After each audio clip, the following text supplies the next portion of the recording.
The story begins with a story about one of the three best educational institutions for training hunters, Valhalla. Every year, countless hunters are eager to enter this prestigious place. However, many people fail. The admission rate here is 500 to 1. Therefore, less than 150 people can graduate from the academy called Valhalla. The entrance exams begin immediately after the briefing. At the first stage of the test, the applicants compete against each other. A senior instructor observes the tests. A senior instructor at the Valhalla Academy named Lee Sang-chul was watching the current tests. He noticed that this time there were quite a few applicants. A young man named Yoo Min-jun, the heir to the Yoshin family, approached the instructor. He asked the boy if he was here to see his niece and noted that this year's admission process would be very interesting. Min-jun confirmed this, saying that his family, the Yoshin family, expects a lot from their heiress, Soyeon. With a stern expression on his face, the instructor repeated the girl's name. Yoo Seol-young was the genius of the Yoshin family, which was one of the top 5 families. She was able to master mana at the level of a high school student at the age of 10, and at 13, she was able to add mana to her sword. At the age of 16, she challenged members of her own family to a fight and defeated them all. The instructor emphasized that this was all that was written in her personal file and asked the boy if there was any other information he did not know. Min-jun replied that there are rumors that Seol-young can communicate with their family's guardian constellation. Lee Sang-chul was shocked by these words, so he asked if it was true. The young man confirmed that this was the case, so Yoshin's family expects a lot from the girl. The reason why there are 5 families in Korea is because of the guardian constellation associated with each of them. As a rule, a hunter receives a blessing or makes a contract with a guardian constellation, but the constellations of the 5 families are different.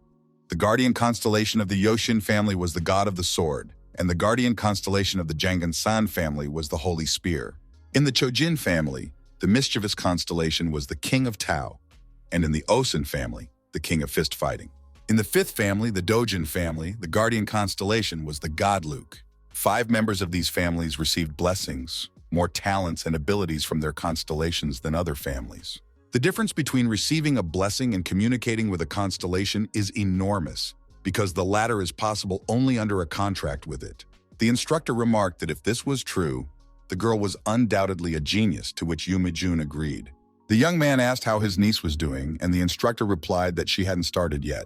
She was supposed to start in about 30 seconds, and Mi-jun asked if he could watch. He was outraged that the instructor told him to go down because of the reporters if he wanted to watch. The young man asked to see the picture on the screen, arguing that Lee Sang-chul was his sampler. The instructor said with indifference that only now the young man considered him his sampler, but he was also interested in watching the competition, so he brought up the screen. The screen showed the beginning of Seol-young's competition, with a young man as her opponent. 17-year-old Soyeon was preparing to pull her sword out of its sheath. Her opponent was her peer Kim Juhyuk, who, unlike the girl, did not have a weapon. The instructor emphasized that both opponents were calm, and Mi-jun replied that he was so calm because he had already given up because his opponent was Seol-young. The girl's abilities were widely known, and everyone hoped she would win. However, the boy's expression did not show any concern. On the contrary, he seemed bored. Lee Sang-chul said that the guy has no fighting spirit at all, so it's likely to end quickly. Soyeon pulled her sword out of its sheath with 3 seconds left before the start. With an indifferent look, the guy was preparing to start the fight. The fight began, and the girl immediately swung her sword, sneaking up on her opponent. Soyeon stopped, swinging her sword, which sparkled with a blue glow. The blow from the sword quickly went straight to Kim Juhyuk. The instructor praised the girl's impeccable sword skills and exceptional mana control at such a young age. The blow from the sword was already right in front of the guy, and for a moment it caused some surprise on his face. But a second later, his face broke into a smile. The expression on the senior instructor's face was momentarily gloomy with surprise. Mi-jun opened his mouth in despair, so surprised was he by the events that followed. Everyone in the room was completely shocked. They could not believe their eyes. The reason for the surprise of all those present was the defeat of Soyeon. The girl was lying right in front of her opponent. Kim Juhyuk was disappointed that in the future, 300 years from now, everyone is so weak. The events are transferred 300 years into the past to the Tower of Destruction. The 2 wounded heroes were fighting each other, and their battle was coming to an end. The boss of the Tower of Destruction, the god of destruction Barsh, said to his opponent that it was a great fight. The martial arts god Kim Hyun-oh clearly did not share his enthusiasm. With a single kick of his right foot, he beheaded the god of destruction Barsh. The boss's destitute body fell right in front of him, and the guy sighed in relief. A screen appeared in front of the martial arts god, informing him that he had defeated the boss of the Tower of Destruction, Barsh, and that the destruction of the world had been stopped. A loud sound from the destruction of the tower could be heard around. The hero did not understand what was happening or whether the tower was collapsing because he had killed his boss. However, the hero realized that this was not the end, and he was just about to rest. The guy recalls that since his childhood, he was busy working as a hunter, and as soon as he earned a lot of money and gained recognition, this trouble happened. He doubted whether he should have brought his students here. The boss's power was too high, so even if they came, this place would be their grave. Unexpectedly, due to the destruction of the tower, a huge stone fell on the martial arts god, and it killed him. 300 years after the fall of the Tower of Destruction, he woke up in the body of a 17-year-old teenager. This satisfied the boy because the knowledge he had gained when he was known as a martial arts god remained, even though his body was younger and weaker. He believed that he could live in luxury and constant rest if he could adapt to this body until the translucent window appeared again. It popped up in front of the boy with a warning that the Tower of Destruction would appear in 5 years, and Kim Hyun-an immediately became angry. How he wished Barch had died back then, but now he can do nothing about it. The young man was determined to destroy the tower once and for all. He dreamed that after that he would be able to live in luxury. But another message appeared on the screen, telling him to return his weapons and memories on the 3rd floor of the 5th room to the right of Valhalla. He understood what was meant by the weapon, but he had no idea about the memories, so he first decided to find a place called Valhalla. It was a sunny day, and the 4th day of the competition had just begun in Valhalla. It was announced that people who wanted to participate in the competition should come to the site. Kim Juhyuk was wondering whether he should go to the competition. The events returned to the day after Soyeon's victory, when the 2nd round of fighting began. The audience was noisy. There were more people today than ever before. The instructor suggested that the reason for this was that the children of all 5 families were here. But most likely another reason was this newcomer, Kim Juhyuk. With 30 seconds left before the start of the match between the boys, Kim Juhyuk's opponent was the eldest son of the Osun family, Oh Senyuk. Oh Senyuk recalled that his opponent was the young man who had defeated Yoo Soo-young on the first day. From the outside, the boy didn't seem that strong to him. He thought it would be great to defeat him because his image would improve. Oh Senyuk shouted to his opponent that he would quickly destroy him. However, Kim Juhyuk said that the guy shouldn't be such a self-confident fool. He was outraged that the guy had dared to call him that, but before he could say anything, the match had already started. Senyuk had no talent for literature, strategy, or martial arts, but he still had a talent that surpassed all others. This talent was his strong physique. He could do things that other people could not do without mana. Even after a little training, his body was getting stronger and stronger, and he was born with a top-level physique, so he was worthy of being called a genius just for that. After Kim Juhyuk called him names, the guy was beside himself with rage and rushed right at his opponent. Kim Juhyuk realized that the body he was reborn into could not win in the struggle of physical strength. But just because he is physically superior to him does not mean that the guy will be defeated. The guy realized that his physique supported martial arts. With a light swing of his leg, he managed to knock his opponent down. Oh Senyuk was shocked by what was happening, how he could have lost his balance so easily. Throughout the fight, Kim Juhyuk watched his opponent. With uncontrollable rage, the guy rushed straight at his opponent. With one incredible blow, he knocked Senyuk to the ground. The figure of an exhausted boy was lying right in front of Kim Juhyuk's feet. The guy summarized that if martial arts ability and observation in combat are in harmony, then the victory is definitely his. He thought that even though his body was weaker than before he was reborn, he shouldn't have any problems hunting monsters. After his brilliant triumph, the guy left the battlefield. The expert was disappointed that Oh Senyuk was indeed defeated, and the man next to her added that he did not expect him to attack so easily. Behind them stood the head of the Osun family, Oh Chulshin, the king of fist fighting, looking thoughtful, and he was surprised that the two called it just an attack. He knew that no matter that his son had never been interested in martial arts and was only improving his physique, he could easily avoid the fist of any of his peers. But this time, it was a fist bump that could not be dodged. His son lost his temper and simply attacked Kim Juhyuk.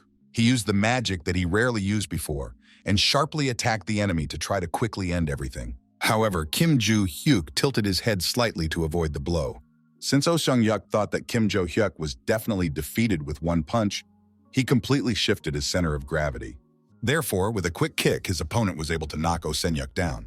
The head came to the conclusion that the young man was moving faster than his son's maximum speed, and Kim Juhyuk already had a plan for the second round. He recognized that this kid had a really great talent. He thought with regret that there were many other people who also knew the value of this newcomer, but they were all brainless. The head of the Ochulshin decided that he would make sure he was accepted into their family at any cost. Kim Juhyuk's next rival was Choi Arin, whose name could be guessed from the shouts of her fans, who sweetly called her Nuna.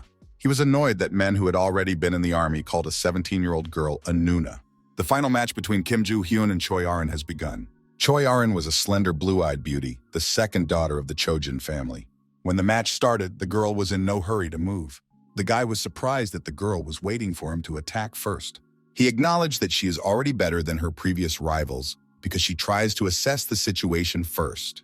With a cheeky smile on his face, the young man went straight to her. Choi Arin was ready to pull her sword out of its sheath. As he slowly pulled out his sword, it began to sparkle with lightning. The audience was shocked that the girl had mastered the Chojin family's ability to change the elements at the age of 17. She was ready to strike her opponent with her sword. The girl swung her sword as she made her attack. But after the blow passed, the guy was not visible in front of her. But then Juhyuk's voice was heard saying that if she showed her eyes where she was going to attack, it would be too easy to dodge. The girl was desperate when she noticed that the guy was standing on either side of her. Suddenly, the young man sent a strong punch directly at Choi Arin. However, the girl was able to defend herself with her sword by leaning back a little. Now he understood the reason why he did not feel the hit. She realized with horror how difficult it was to defend herself against this blow. But before she could realize it, Kim Joo-hyuk approached her sword and put his fist right in front of it. With a smile on his face, he told the girl to try to dodge the next blow and sent his fist as hard as he could at Arin's sword. Choi Arin was defeated. The girl fell to the ground in front of the protagonist's feet. However, he was surprised to realize that something had just gone wrong with the attack, and he thought his rack had been knocked over. But in the end, it didn't matter to him because he won. In the table of the top 10 students of Valhalla, Kim Juhyuk was ranked first, ahead of all his rivals. The guy was calmly walking down the street, and suddenly a crowd of reporters attacked him. They surrounded him with microphones and begged him to listen to them. Every reporter begged him to join his guild, praising it among others. All the reporters' insistence that their guild was better, their pleas to join, made him furious, and the next day he became a social media star. The next day, the sun shone on the majestic building of the Valhalla Academy. The freshmen were greeted with a speech, including Kim Juhyuk. He was bored listening to the story of Valhalla. He noticed that the guy behind him was looking at him sideways. The young man assumed that it was because he stood out too much among the others yesterday. The guy remembered yesterday, the moment when a translucent screen appeared in front of him. He needed to get his weapons and memories back, so just getting in and out would not be a problem for him. The induction ceremony was over, and the boy went to the academy building to the room for simulating virtual battles. 24-year-old Valhalla instructor Kim Lagoon was not happy about this year's class assignment. In the front row stood Yoo Seo-young from the Yoshin family, and next to her was Arin from the Chojin family. In the midst of everyone, Oh Senyuk from the Osun family stood in a tense mood. The instructor was despondent that although the classes were randomly assigned, 3 of the 5 geniuses of the big families were in the same class. He glanced at Kim Joo-hyuk, who was standing casually in the back row. The fact that Kim Joo-hyuk was in the classroom with them only made the young designer feel worse. However, he pulled himself together, and in such situations, you have to act decisively. He introduced himself to the students as the instructor in charge of this class, Kim Ling-gun. The instructor leaned over to the table and pressed a key on the keyboard. The students were surprised by what had happened and looked around trying to understand what was happening. The walls of the room in front of them suddenly disappeared, and a view of the courtyard appeared in their place. The students were surprised at where they were, because they had just been in the classroom. The instructor intended to show them some blood right there. Suddenly, an invasion of goblins began to come from all sides. They surrounded the students and were about to attack them. Oh Senyuk realized that there were orcs and goblins, and about 100 of them. Several goblins were about to rush at the boy, but at a fateful second, a barrier appeared in front of the students. The ugly goblins started jumping on the barrier and hitting it. The instructor was happy that the barrier worked in time. He asked Kim Joo-hyuk to come to him. The boy approached the stand where the instructor Kim Lee-gun was standing. With a certain mockery in his tone, the instructor asked if the boy could deal with these monsters alone. The young man asked if he meant the monsters running around here. The instructor said yes. He wanted to shake the boy's ego because he thought that students had only seen monsters in books, so Kim Joo-hyuk would obviously be scared. With a pleased face, he waited for the boy to say no. He was going to start the lesson as soon as his ego calmed down a bit. But suddenly his expression changed to rage because he saw laughter on the boy's face. The instructor asked the boy if he was laughing because he would still be able to take care of the monsters alone. and the boy confirmed his guess. He told him to try, thinking that he was still bluffing. The young man asked if there was a reward for this because from what he knew, there was no mention that students would do this on the first day. With a disappointed face, the instructor asked if he wanted a reward. Juhyuk asked what reward awaited him if he defeated all the monsters. The instructor promised that he would do anything the boy wanted from what was within his authority. The young man agreed to his offer, although it was not enough. The instructor pointed out that the monsters in this system attack in the same way as they would in the real world, and the guy simply said to give him the sword. He justified this by saying that he would not be able to fight them with his bare hands. The instructor pulled out his sword and told me to use it. The boy took the sword and went through the barrier to the goblins and orcs. For a moment, all the students looked surprised and worried. Juhyuk killed monsters one by one with fervor in his eyes. His expression showed a hint of madness. He continued to destroy the goblins as easily as if it were a routine matter for him. It had been 300 years since he had held a weapon, but he admitted that he was quite good at it. In the boy's past life, the world couldn't fulfill its role because of monsters, so he had to fight with everything at hand. But the sword was still a familiar enough weapon for him. He felt something coming at him from behind, so he looked away. A huge goblin with a crowbar was flying straight at Juhyuk. The guy, without a drop of concern on his face, dodged his attack. He succeeded because the monsters moved as if in a pattern.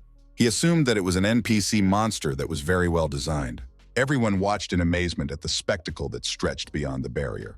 The instructor didn't understand how this was possible, because the sword he gave Juhyuk was the most ordinary one. He was surprised that the sword cut through something so easily, because it had no magical powers. It seemed to him that the sword was swallowing up monsters. So skillfully did Juhyuk wield it. Two geniuses from the 5 main families of Korea were extremely surprised by this madness. Only Choi Aaron watched the battle in complete delight. The boy's wish was to get into the constellation room. All the monsters lay dead behind the satisfied figure of Juhyuk. The guy's whole appearance reminded the instructor of his promise to do anything. Evening twilight illuminated the majestic building of the Valhalla Academy. The instructor said that the classes were over for the day and the students could go to their dormitories to rest. The students began to leave, but Juhyuk was the only one who was not happy. He was annoyed that the lesson was so long. He would just take what he needed and get out of here as soon as possible. The boy recalled that he had never been to school before, and studying as a student had never occurred to him. Although the lesson was boring, he took some information from it. This was especially true of the history related to the constellations. He recalled that in his past life there was no such thing as a constellation. The guy mentioned that constellation is a term used to describe the reincarnation of those who have achieved great success into gods. Most constellations are associated with hunters as their holy relics, which endow them with special powers. The Academy of Valhalla is the 3rd largest relic of the constellations.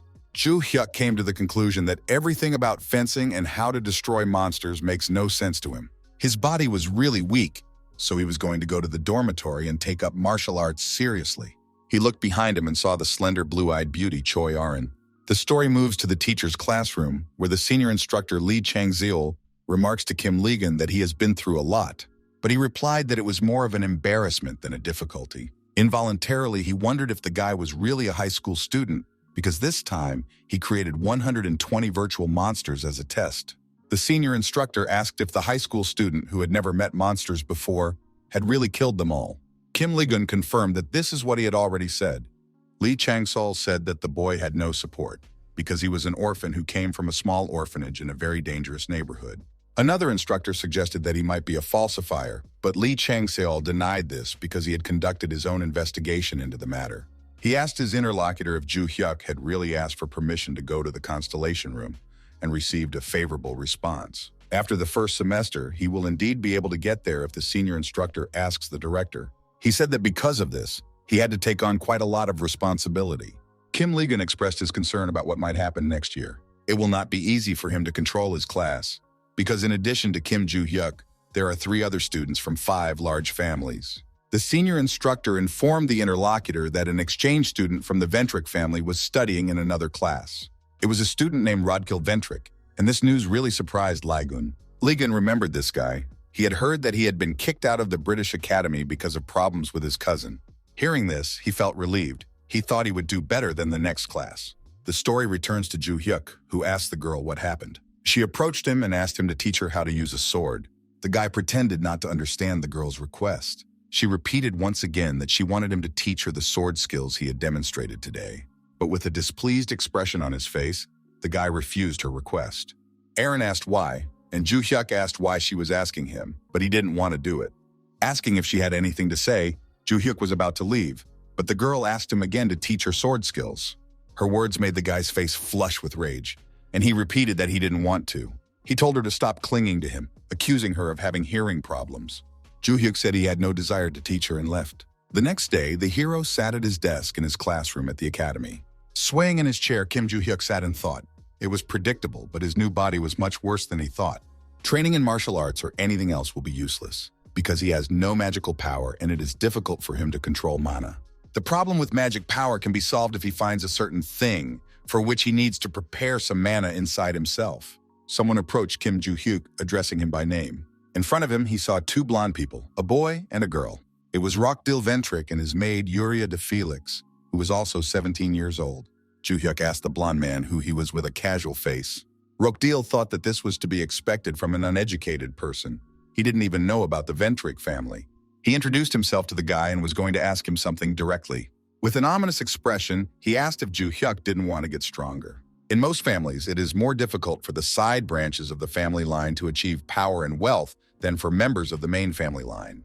However, the Ventric family has a mask with a beak that is the guardian of the constellation, and this distinguishes their family from others. But the Ventricle family decided to make a contract with a family member who was not a member of the main branch, which was a way for the chosen person to make a contract with the constellations without contradictions. The Ventric family has a lot of power in Europe, so they can choose anyone as a contractor. Thus, the side branch of the family could even wield the same power as the main line. And Rodkill Ventric, who is supported by his family, became too arrogant because of this. Not so long ago, there was a stir in the British Academy which led to his expulsion. His maid followed him out of the British Academy, and although he had been expelled before, he was sure that he would always find a way to get back on track. He remembered a young lady who would definitely like his actions. His plan was to bring Kim Juhyuk, who is now in the spotlight, to his side. Rodkill told the boy that if he obeyed him, he would take him to the constellation of the Ventricle family. Juhyuk looked at the boy defiantly and called him an idiot. Juhyuk's boldness surprised the blonde boy to no end. He asked if he had misheard, and Juhyuk replied that he wasn't stupid because Juhyuk wasn't really interested in the guy. Juhyuk continued that if he said such nonsense, he was truly an idiot. Rodkill Ventric was incredibly angry because of the boy's words. But then a voice behind him ordered him to return to his seat. The guy was unhappy that someone dared to call him by his full name. He looked around and saw a senior instructor. This was not a British academy, but it was Valhalla. Lee Chung-sol said that no matter how big the Ventrico family is, everyone has to obey the local instructors. After these words, the blonde man with a disgruntled face headed straight for the exit. Closing the door, he promised Kim Juhyuk that they would meet again. The guy reacted to these words with an imperturbable expression. Classes ended and Kim Juhyuk went to the dormitory. He was unhappy that he hadn't learned anything new today and had instead contacted another fool in the morning. He now knew that the guild guides were a bunch of outsiders using students and instructors to keep tabs on him. The guy turned around, noticing someone behind him. It was the same as yesterday. It was Choi Arin, who again asked me to teach her how to use a sword. How tired he was of her annoyance. Was his rejection not enough for her? The majestic building of the Valhalla dormitory is illuminated in the evening twilight. Everything in the upper-class room in which Rodkill Ventric lived gave off a luxurious feel. Mirrors, wardrobes, and a lamp. However, the lamp fell victim to his aggression. The fragments of the lamp spilled onto the rug, and Yuri's maid stood quietly behind the sofa. Rodkill was full of rage that an orphan like Kim Juhyuk dared to humiliate him. The guy told Yuria to call Desera. He had to deal with someone. Yuria did not answer him, so he asked her again. The girl was still looking at the floor, not daring to look at the guy. But suddenly Rodkill grabbed the girl and pulled her by the hair. In an aggressive tone, he ordered the girl to answer. In a crazy voice, he asked her if she really still thought she was the eldest daughter of a noble family. As a reproach, he asked if he should kick her out of their family, to which the girl, with fear in her eyes, replied no. After answering, the guy angrily threw Yuria to the floor. Rodkill ordered in a superior tone to contact Dicer again. There was something that needed to be sorted out. He also added that the son of the Rice family was in the 2nd grade at the academy, and he needed to tell him that he wanted to see him, and Yuria gave a sign that she understood. The events are transferred to Valhalla's dormitory, Kim Juhyuk's room. The young man was sitting in the lotus position, practicing the accumulation of mana. The guy was completely focused on this process. As Juhyuk finished his practice, he exhaled slowly. He could not use mana, his body was too clumsy. With some tension, the guy recalled the events that happened on the way from the academy. As Juhyuk walked home calmly, Choi Arin pursued him again. The girl was too persistent, and he was annoyed by it. Turning in her direction, he expressed his incomprehension. They were already near the dormitory, so how much longer was she going to follow him? But she repeated her request like a parrot to teach her the art of swordplay. It bothered him, so he thought about how to get rid of it. After thinking about it, the guy told Arin the amount of 10 million won. He said that this was the cost of one lesson, thinking that the girl would definitely not be able to afford it. For a moment, Choi Arin doubted what she should do next. Kim Juhyuk said that was it and he was leaving, but the girl asked him to take his phone. The guy thought for a moment, but gave her his phone number anyway. He handed it to her, wondering what the girl needed his phone for. Choi Arin said she would write down her phone number here. Handing back the phone, she added that it would make it easier for her to transfer funds. Kim Juhyuk did not quite understand the meaning of these words. His face immediately tensed with surprise as he looked at the phone screen. The screen showed that a transaction of 100 million won had just been made to his account, and the guy stood there in shock. The girl shyly asked if he would teach her now. Juhyuk mockingly replied that he wouldn't, refusing the transaction.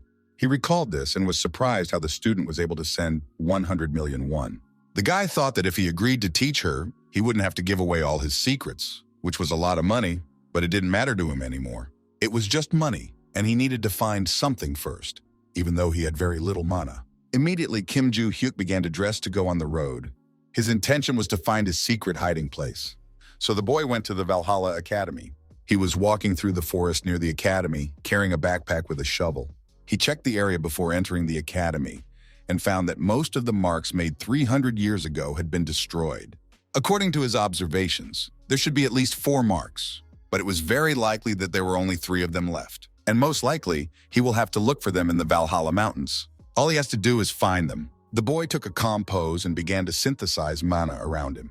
He still has the ability to sense with the small amount of magic he has, because his marks react to mana. Not far from him, a small amount of space glowed with a blue glow. It was his mark. At this point, Kim Juhyuk took a shovel and started digging a hole. He quickly got tired because his new body was too weak. If the guy had known it would be so difficult, he would have buried his treasure in a safer place. If the Tower of Destruction had not appeared, he would not have had to hide his treasure. The world was on the verge of destruction, and there was no place for its riches, so he made notes and put them all here.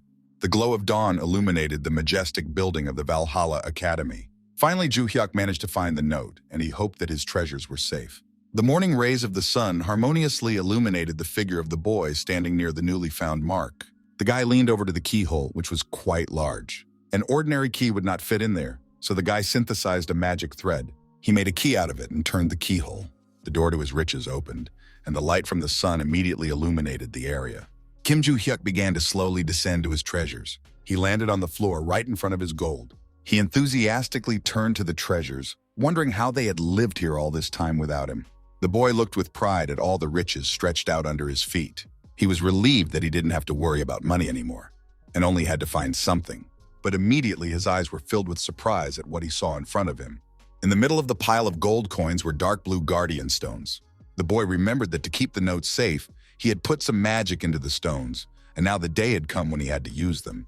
Juhyuk lifted a single stone with his palm, which gave off a light blue glow. The boy's body was completely enveloped in the glow from the stone he was holding in his hand. He began to expect the magical power to overwhelm him. The guy decided to take care of the leftover preservation stones first. He was in doubt whether he should leave the heavy gold bars and take the lightweight jewelry. A bright day stretched over the majestic building of the Valhalla Academy, but the main character was clearly not in the best of moods. His entire body was sore from the recent excavation, and he didn't think he would use the marks in the future. But his complaints about life were interrupted by a blue-eyed girl who sat down at his desk. Like all the previous times, Arin asked me to teach her the art of swordplay. Juhyuk was surprised that the girl hadn't calmed down yet. From the information he was able to get, he knew that among the top 5 families, the Chojin family, which includes Choi Arin, practices fencing. The guy asked the girl why she was asking him so hard because she could learn more from her family. However, Arin insisted that she wanted to learn from him, and she had never seen anyone better at swordplay than Juhyuk. But the boy objected that Arin's father was better with a sword than he was. He was a hero of Chojin after all. The girl was about to say something about her father, but her intentions were interrupted. Instructor Kim Ligon came into the classroom and called Juhyuk to follow him to the teacher's lounge. The boy was surprised why he was called to the teacher's room. The instructor reminded him that it was about what Juhyuk had asked last time, and that he should be interested. He said he would leave and started to get up from his desk.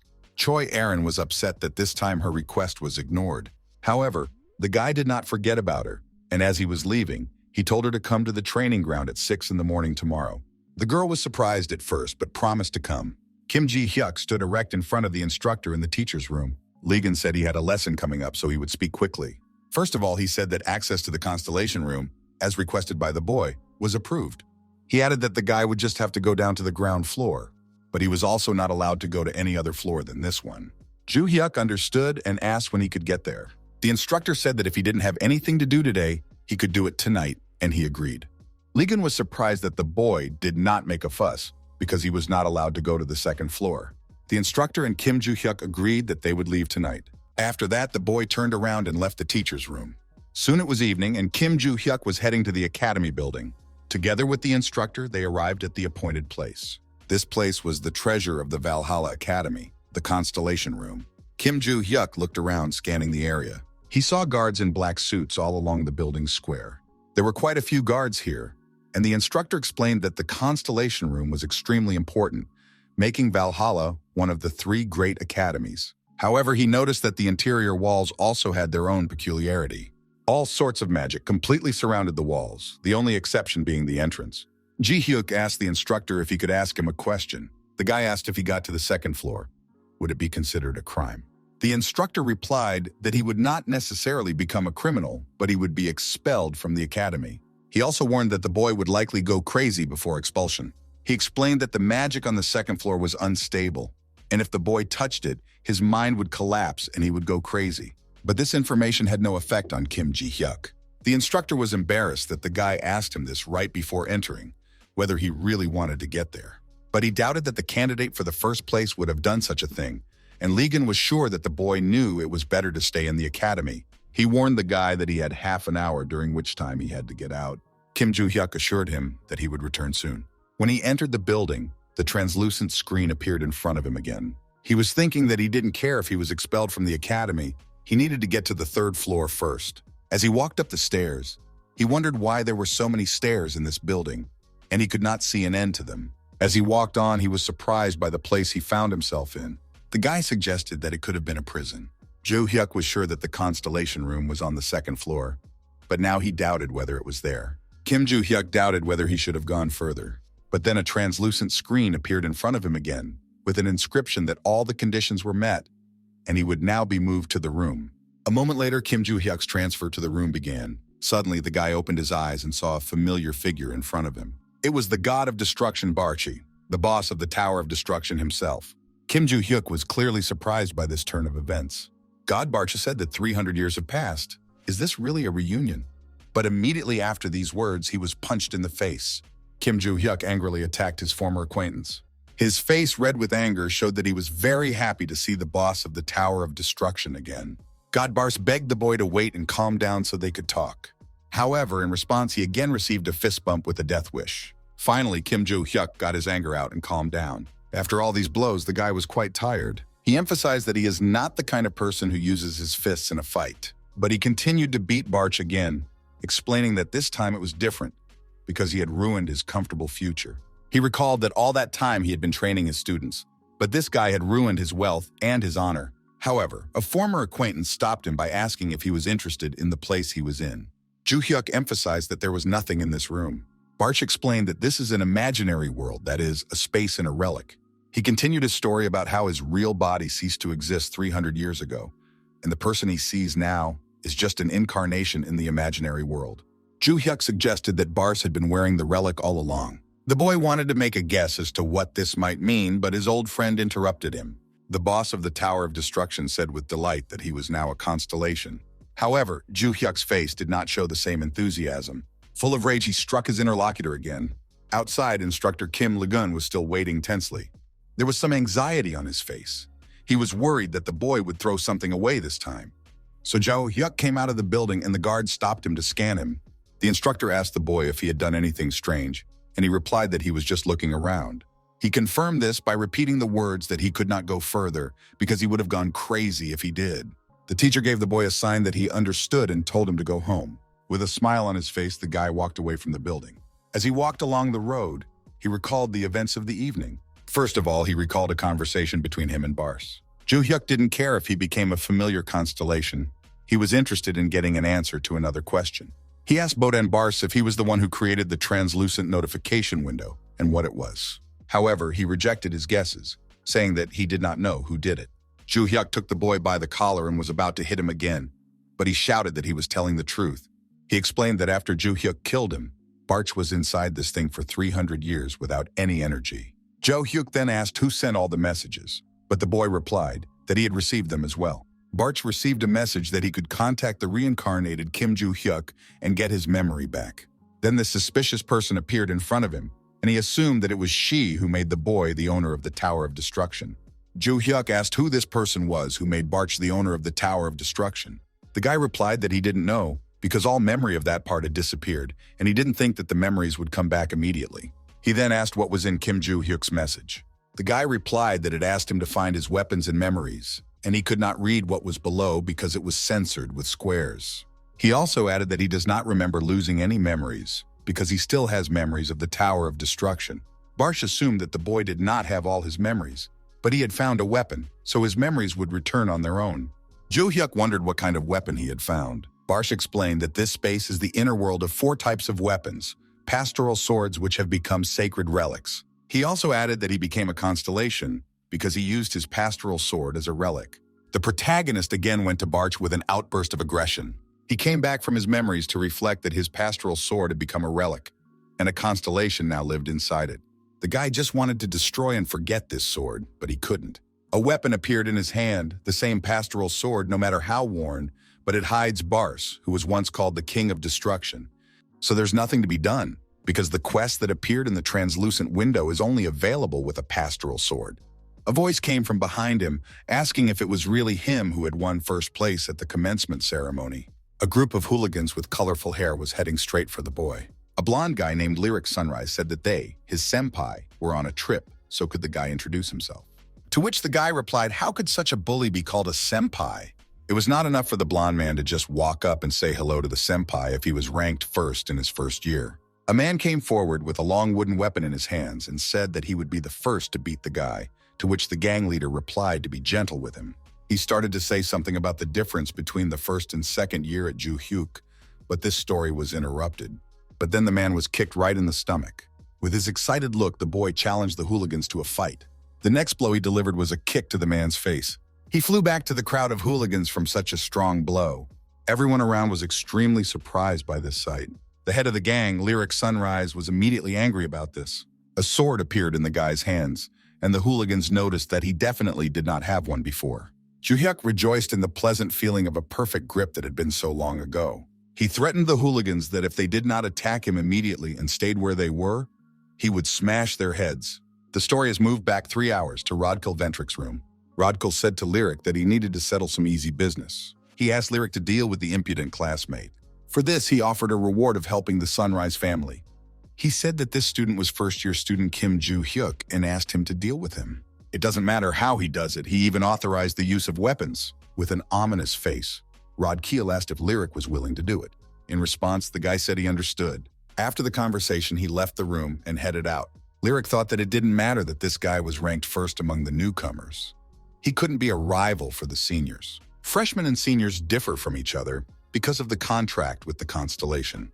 In the second semester of their first year, students have to go to the constellation room and sign a contract with one of them, after which they become contractors. When students become contract students, they can use the power of their constellation, and Juhyuk was born into an ordinary family, so he doesn't have his own guardian constellation. With a cocky face, Lyric thought he could easily defeat him. That's what he thought 3 hours ago. But in reality, the situation was completely different. Kim Juhyuk continued to beat the hooligans with his pastoral sword. A man with red hair and a knife in his hand was preparing to attack Kim Juhyuk. But a moment later, Juhyuk's sword was pointed at his neck. The next blow knocked the man down and sent him flying. He looked up and saw something flying at him. One of the hooligans took a swing and flew straight at him. With rage in his eyes, this hooligan fiercely wished the boy would die. However, Kim Juhyuk easily dodged the oncoming attack. The bully did not understand where his recent attack had gone. Juhyuk was right behind the bully and mocked him for not hitting him, and with his next punch, he sent this guy flying as well. The head of the gang was shocked by his skills, as sophomores must have high martial arts skills to become contractors. Kim Juhyuk addressed the hooligans saying that, didn't he say he would smash the heads of all those who would just stand there? The hooligans were considering whether to attack him or not. At once, Lyric shouted at them not to be afraid, because they were only a freshman. The guy defiantly said, "Does the boss of the hooligans have a little fighting spirit?" Lyric Sunrise grabbed a sword and was about to attack the boy. However, something suddenly prevented him from moving on. It was the tip of Juhyuk's sword pointed directly at Lyric's stomach. The guy said he warned me that I shouldn't stand still. The next moment, an incredibly strong blow passed through the body of the gang leader. Lyric couldn't understand why he hadn't realized when the guy came so close to him. The next moment, the guy was already unconscious on the ground. Juhyuk started hitting him with his palm, shouting at him to wake up. The guy asked who he was and why he attacked him. The blonde man replied that the boy hadn't heard that they were his senpai, who were a year older than him. He was surprised that a group of senior students came with weapons to beat up a freshman, and he asked who sent them here. Lyric said that the reason for this was that it was all done only to break the nose of the first-place winner. Juhyuk was surprised that this was the custom of hooligans. He leaned into his bag and was about to leave. However, the blonde man stopped him by threatening that Juhyuk would not be able to go to the academy normally after that, because if people found out, he would be expelled. To which the guy replied that he really wanted to tell the story of this battle. If a story comes out that several sophomores came to beat up a freshman, they will be ashamed to go to the academy. So he advised him to act wisely if they wanted to graduate from the academy and join the guild. After these words, the guy went to the dormitory. Rodkill Ventric was still waiting for a phone call from Lyric, and then the phone rang with a call. The first question was whether Senpai could beat Kim Juhyuk, but the interlocutor said that he was refusing this job. After these words, Rodkill Ventric's entire body was filled with anger. Rodkill asked Lyric what he was talking about. Lyric warned the boy to stay away from anything related to Kim Juhyuk. Rodkill recalled that the last time he spoke to Lyric, his voice seemed rather self-assured. The caller wanted to hang up, but Rodkill asked him to wait. Rodkill assumed that the boy was saying this because Kim Juhyuk had beaten him, so he suggested that he report it to the administration. He said that if the guy has visible injuries, it means he has enough evidence, so he can safely do it. Rodkill said that if he did, he would give him the amount he promised and try to make sure that his family could finance them. However, he replied that it would not matter even if the Ventric family agreed to finance them. After all, they will not be able to regain this honor they have already lost. After these words, his interlocutor hung up the phone, and Rodkill was very angry because of all the words he had heard. He threw his phone on the floor, smashing it to pieces. He looked down at the floor and sat in thought. After that, he turned to his maid, Yuria. He asked if the girl had already contacted Dicer, to which the girl replied yes. She told him that Rodkill wanted to meet in person. But since Dicer is far away, it will take him a while to get here. The guy asked where he was. After these words, the events are transferred to the majestic building of the Aripia Academy in Mexico. Inside the building was a mountain of beaten students. Sitting on their bodies was Dicer Ventric, who had just learned that Rodkill wanted him to come to Korea. He was told to come to Korea to take care of a man named Kim Juhyuk, and a reward was already prepared for him. He thought it was a very good turn of events because he had no one to ask for money after he was kicked out. The next day, the plot unfolds in Valhalla's training room. Juhyuk was impressed that the training room was as big as the academy. It made him want to go for a run right away, but his expression changed to one of surprise when he heard a voice in his head asking why he had come to the hall. It was Barch's voice telling him that he was wearing the sword that Juhyuk had won for himself. The guy said he was surprised. For a moment, he thought Barch had somehow gotten out of the sword, and then he would have had to beat him and drag him back in. The tower boss replied that nothing of the sort had happened, so he didn't have to worry. But Juhyuk asked if his companion was sure that everything was fine. After all, the sword became an artifact and is now kept in Valhalla, and they left the constellation room with it. However, the friend replied that there was nothing to worry about because he had replaced the sword with an exact copy. Juhyuk asked him where he learned to create it, and Barch replied that he had lost all his strength when he came to, but that's exactly what he managed to do. He added that he did not know why he had this ability.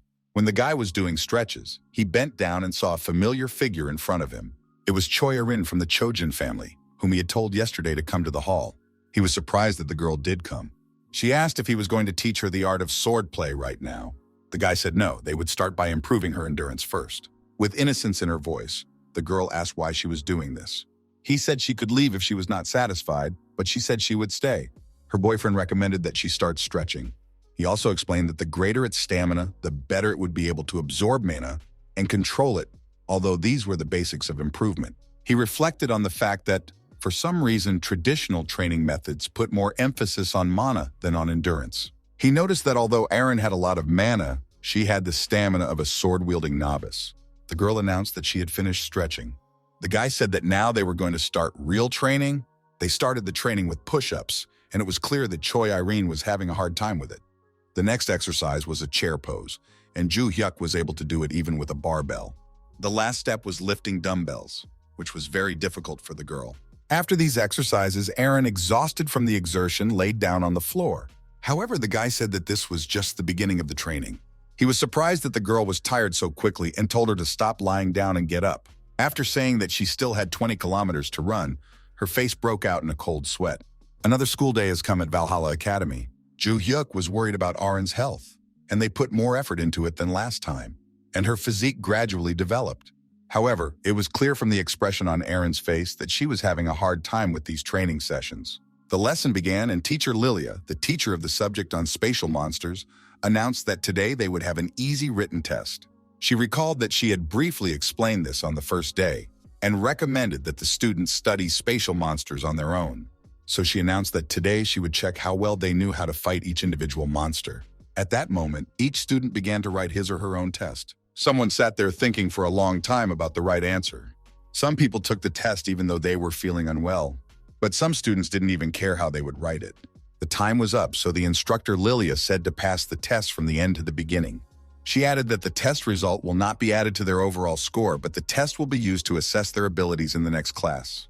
When all the tests were collected, the teacher announced that the next class they would begin an official lesson in the virtual combat simulation room.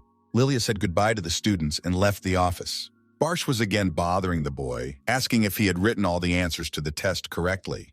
The guy asked if he was reading his mind, and the other man replied yes because he had nothing better to do. But he clarified that he could only hear what the guy thought about him. Juhyuk replied that he wrote the answers as he knew them. The instructor Lilia was sitting at her desk in the teacher's lounge, checking the students' work. The instructor's name, Kim Juhyuk, immediately came out of her mouth aggressively. She was angry because she thought his answers were complete nonsense. The instructor Kim Lagoon was calmly walking around the teacher's office with a cup in his hands. However, there was something that aroused his interest. He noticed how Lilia, the instructor, was checking the tests of the students in his class. Lagoon approached her and asked if these were really the works of his class, and the woman confirmed his guess. The instructor added that in preparation for the mock battle, she told them to learn how to kill monsters, so she gave them this test to test their knowledge. As expected in a class with children from famous families, they all excelled. The instructor said he would not distract her then and left. Kim Ligon walked over to his table and calmly began to drink tea. But the next moment he choked on it when he heard a familiar name. The instructor was unhappy with how Kim Juhyuk dared to call these correct answers. The man asked Lilia if Kim Juhyuk had done poorly on the tests, to which she replied that it was not just bad, he was making fun of the whole class at that moment with his answers. She wasn't going to let it go, and at the next lesson, Lilia would show him his work. He instructs the boy that monsters cannot be dealt with so easily. A week later, the students gathered in a virtual battle simulation room. The teacher announced that she had checked and brought back the tests that the students had taken in the last class, and that most of them had done very well. With a look of disapproval, she beckoned Kim Juhyuk to come over to her. With a casual look, the guy headed for the podium. The teacher handed him a piece of paper and told him to take it. The instructor announced that the student Kim Juhyuk was getting 0 points. She asked him if he was sure he had written the test correctly. The guy replied that he had indeed spelled it correctly. She asked the first question about how best to deal with the stone goblins. Lilia asked the student what he wrote as an answer to this question. His response was to stab his goblin with his sword right in the stomach. The instructor asked the second question, which was that the student had discovered that 8 stone goblins were approaching him, and he should think about what to do in this situation. Juhyuk's answer was that starting with those who attack you, you should stab each one in turn and send them to hell. She reasoned that hitting the goblin would be futile because its defense is B+, which means that a normal sword aura would not harm it at all. She asked if the boy would really use a sword against such monsters. The guy replied that it would all be over with just 1 punch. The instructor was furious that the guy was still talking this nonsense with confidence. Lilia turned to him and said that she understood everything. As long as the student is confident in their answers, she will give them the opportunity to prove them correct. Just like the previous time, the walls of the room began to disappear after pressing the key. The bloodthirsty goblins began to approach the stand. The teacher said to the boy that if he killed the goblins exactly as it was written in his test, she would recalculate his score. With a satisfied look, he said he understood. He returned his test back to the instructor, Lilia. He went to the weapons rack and picked up a steel sword. Everyone present watched as the boy went straight to the goblin. He stopped and stood right in front of the stone goblin.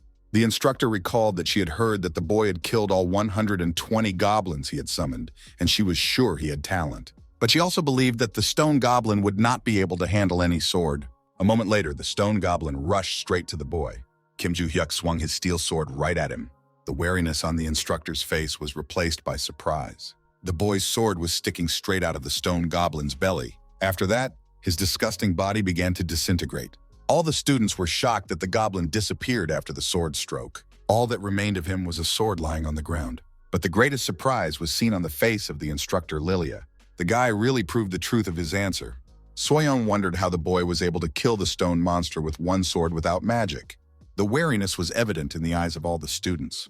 The teacher asked how the boy managed to do it. He mocked her, saying that she hadn't seen him just plunge the sword into his stomach. She meant that if he wanted to kill the goblin with a sword, he would at least need to be an A-class contractor, but he was able to defeat it with a sword.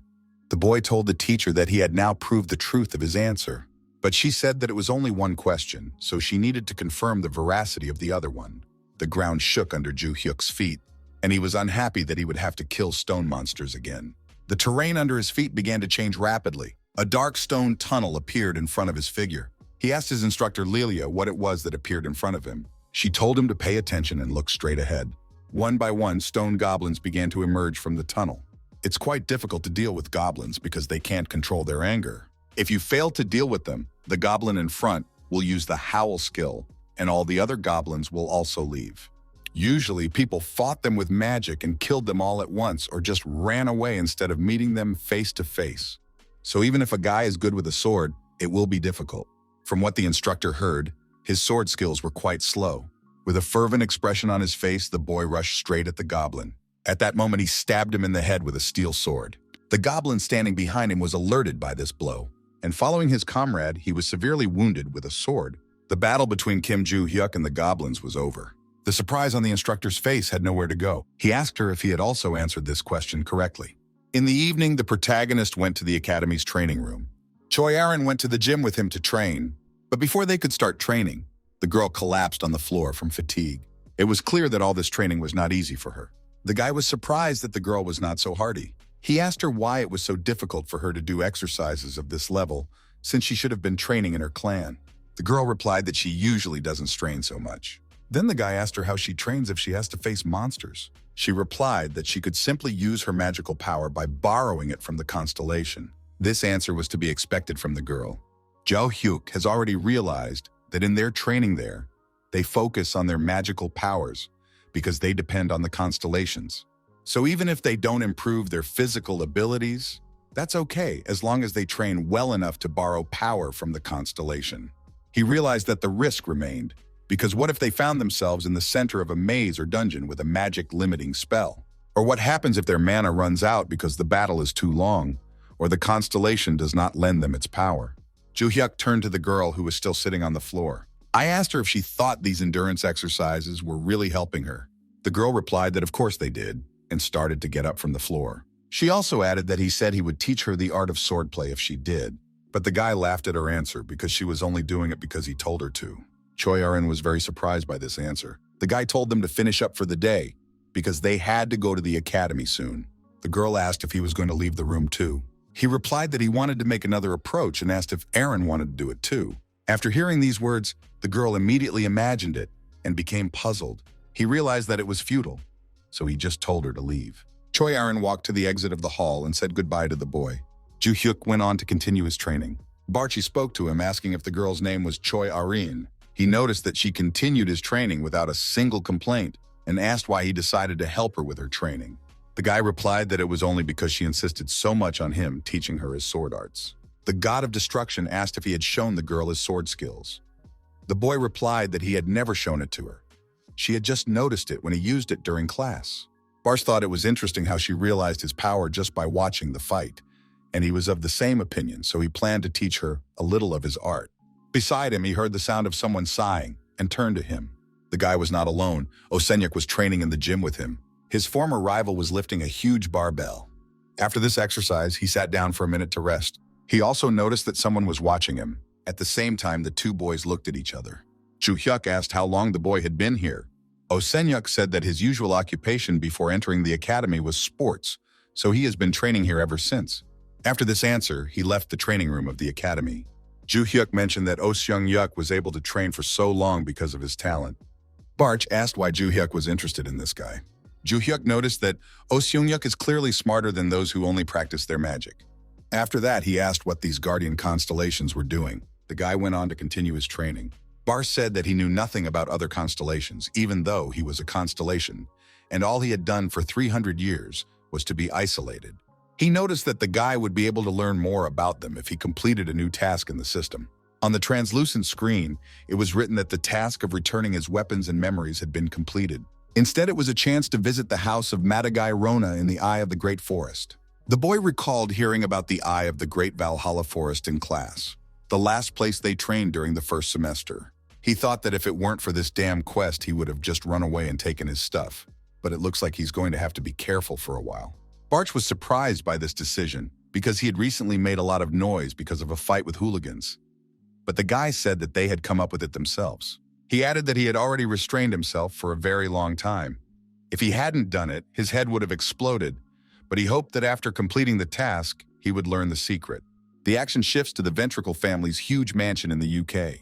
Inside the mansion, masks with beaks stuck out of the mirrors. Portraits of the guardian of the family constellation also hung near them.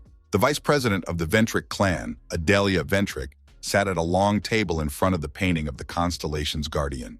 The lady ordered her butler to report on the progress of the case. The servant said that the maze on the outskirts of Reading had already been taken care of. She praised their work and asked if he had anything else to say.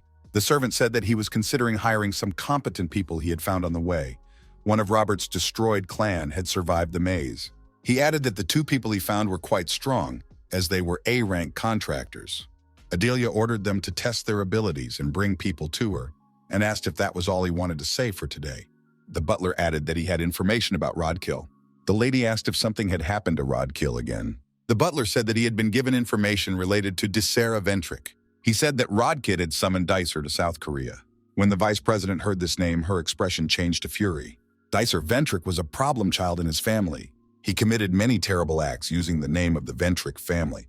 At the age of 19, he killed 5 people in an English academy just because they started arguing with him. And at the age of 20, he was expelled from the Ventricle family. Adelia wondered why Dicer was meeting Rodkill, since he had been in hiding for many years. She ordered me to continue to monitor Rodkill. She also added to inform him that if he did anything strange, the vice president would kick him out of the family. The butler said he understood, finished his report, and left. After he left, the vice president was left to ponder. She believed that all of her brothers had the power they deserved, and that such power was not for scum. Adelia believed that power should belong to only one person. That in the end, all power is meant for Adelia. After these words, the lady looked at the painting behind her. It was a painting of the Ventric family's guardian constellation. At the Valhalla Academy, a teacher was explaining to his students that the word thief consists of 2 words, evil and deed, which literally mean an evil person.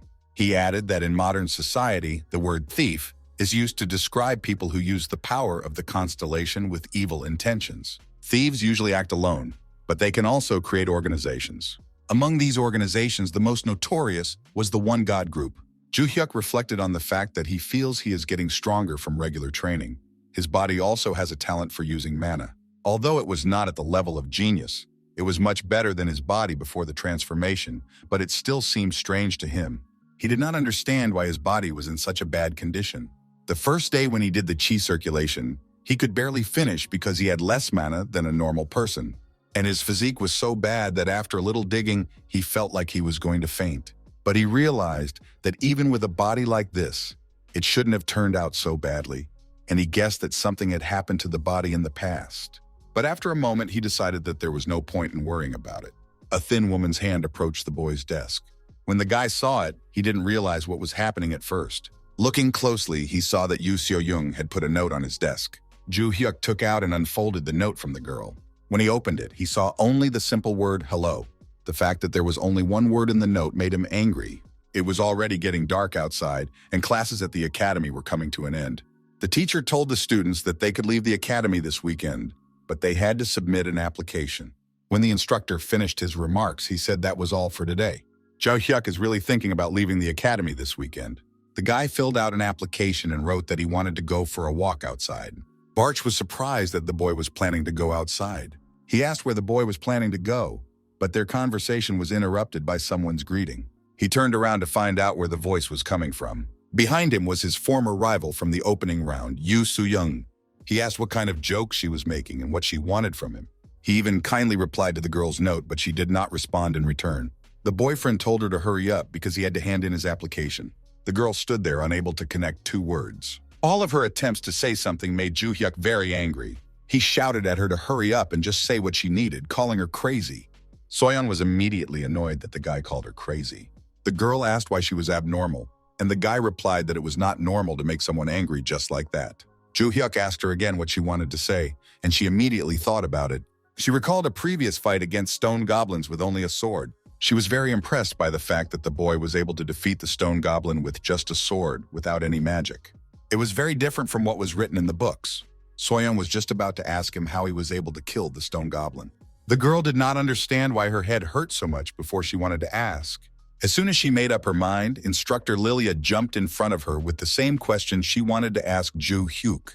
The guy was puzzled by the fact that the instructor popped up so suddenly. He wondered why she was suddenly jumping into the conversation. He thought she hated him. He said that she must hate him for putting her in an awkward position when he denied all the questions. However, the instructor Lilia said she didn't care because before she believed that there was only one way to kill monsters. But he showed her that there were many others. She grabbed his shoulder and was about to say something. The instructor asked the boy if he wanted to become her assistant, and he immediately refused. She begged the boy to become her assistant and make an article about monsters with her, but he kept refusing her. Soyeon clearly did not like the current situation. She breathed out a sigh of relief and decided that she didn't need to ask the guy about it anymore. The evening glow of twilight illuminated the majestic building of the Valhalla Academy. The next day, Kim Juhyuk set out for the outside world. The majestic expanse of the market stretched before his figure.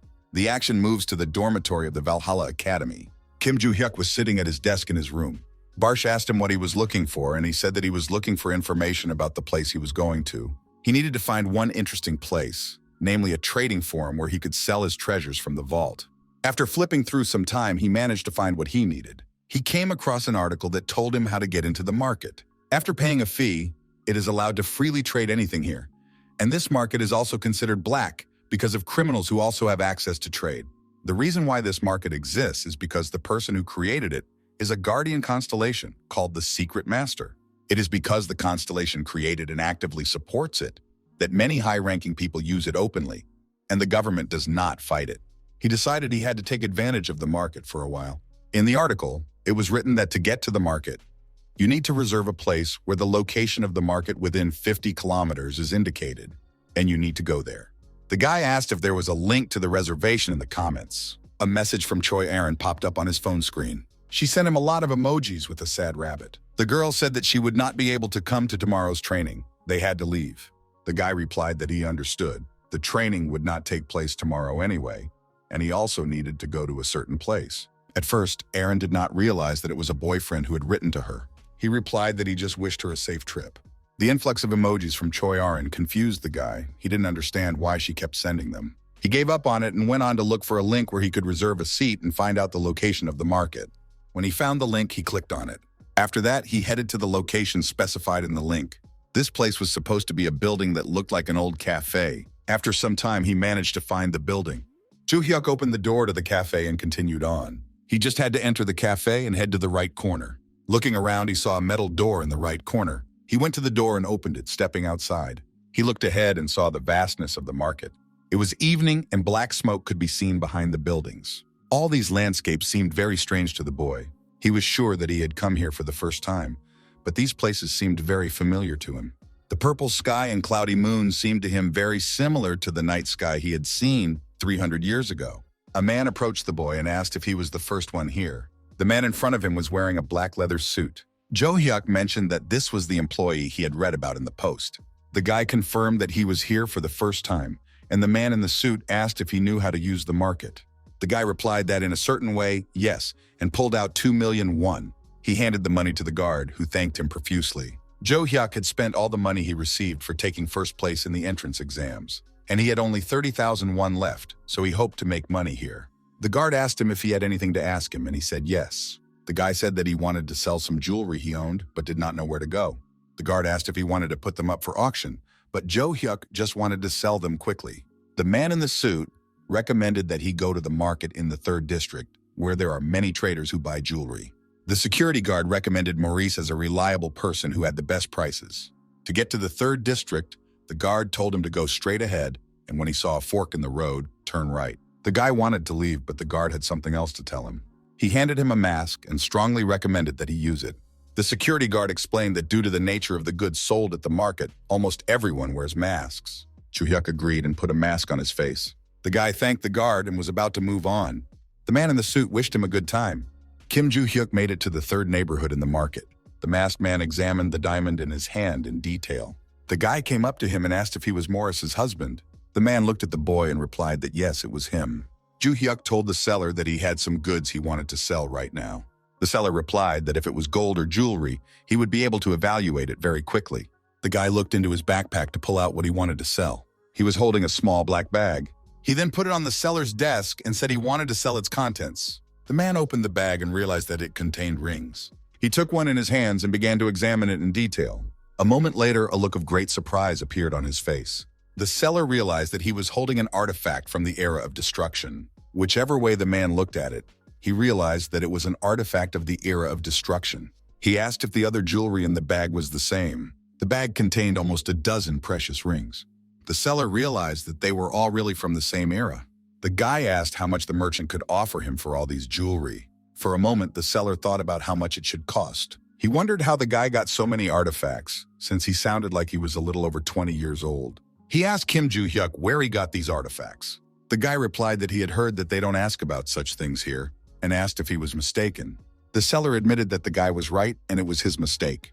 Mr. Morris got excited. He was so fascinated by the artifacts that he asked something he shouldn't have asked, and he almost tarnished his reputation as a dealer. After a moment, he replied that he didn't even know how much he could offer for it. He added that he could not evaluate them because he did not have enough money to buy the artifacts of the era of destruction. Juhyuk was surprised and asked where he should go to get paid for them. The seller said that on his way here, the guy had to pass by a tall auction hall building. The guy asked how long it would take to sell it if he put it up for auction. The man replied that the average is about 2 weeks because there are many people who have reserved seats, and it will take some time before the auction hall opens. He added that the guy would need to go through verification to receive the payment. All this information upset the guy. Juhyuk then asked how much he could earn from the auction. The seller began to estimate the value of the jewelry. He showed the boy his calculations, which shocked him. He was surprised that they were so expensive, even though they were also expensive in his past life, so he kept them away. Juhyuk asked the merchant if this was the exact price for his jewelry. The seller replied that this was only his personal estimate. Even if he sold everything he had, he could buy only 3/4 of the value of these jewels. The guy was extremely surprised by this assessment and asked if it was true. He decided that he would sell the part he offered to the trader. The man was extremely surprised by this offer. The artifacts of the Age of Destruction are sold at a high price not only because of the period of their origin. There was another reason for such a high estimate of their value. The reason for this was the constellations that began to appear after the end of that era. It was surprising that the artifacts that appeared in that era reacted to the constellation. Of course, a person was able to conclude a contract with an S-rank constellation thanks to these artifacts. As far back as the seller could remember, the artifacts were called the Alchemist Zone. Upon re-examination, he was sure that the jewels were from this era, judging by the way the mana flowed into them. The magic liberated at the end of the Age of Destruction seems to have still been in effect. The seller was surprised that he was able to buy 8 artifacts of that era so cheaply. He thought that today was his lucky day. Suddenly, a man approached him. The merchant was clearly surprised at who was standing in front of him.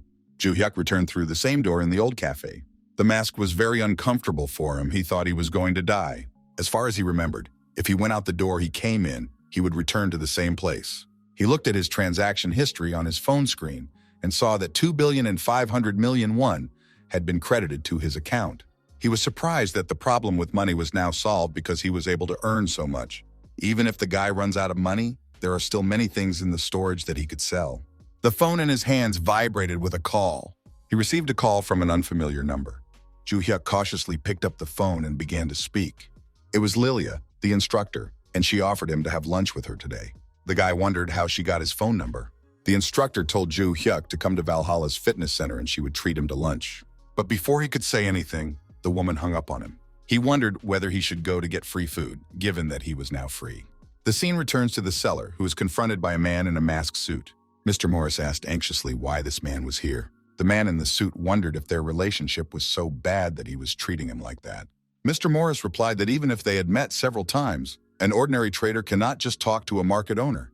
The trader's interlocutor was the market lord, the Black Cat. The Black Cat noticed that he liked the way the trader communicated with him. Mr. Morris asked why the market lord was here. He replied that he was curious because it was the first time in a long time that Mr. Morris had anonymously applied for participation in the campaign. Now, the trader has assumed that the anonymous order is not really anonymous. However, the Black Cat replied that since he was not the real market ruler, but his constellation, he knew all the information. On the screen of Black Cat's phone, there were many messages that his constellation wanted to ring. Kim Juhyuk and instructor Lilia were sitting at a table in a restaurant inside Valhalla. Mrs. Lilia closed her eyes and ate spaghetti. She was amazed at how delicious they were. The woman noticed that Kim Juhyuk was looking around. She asked the boy why he wasn't eating, and he replied that he was wondering why Valhalla had such a place.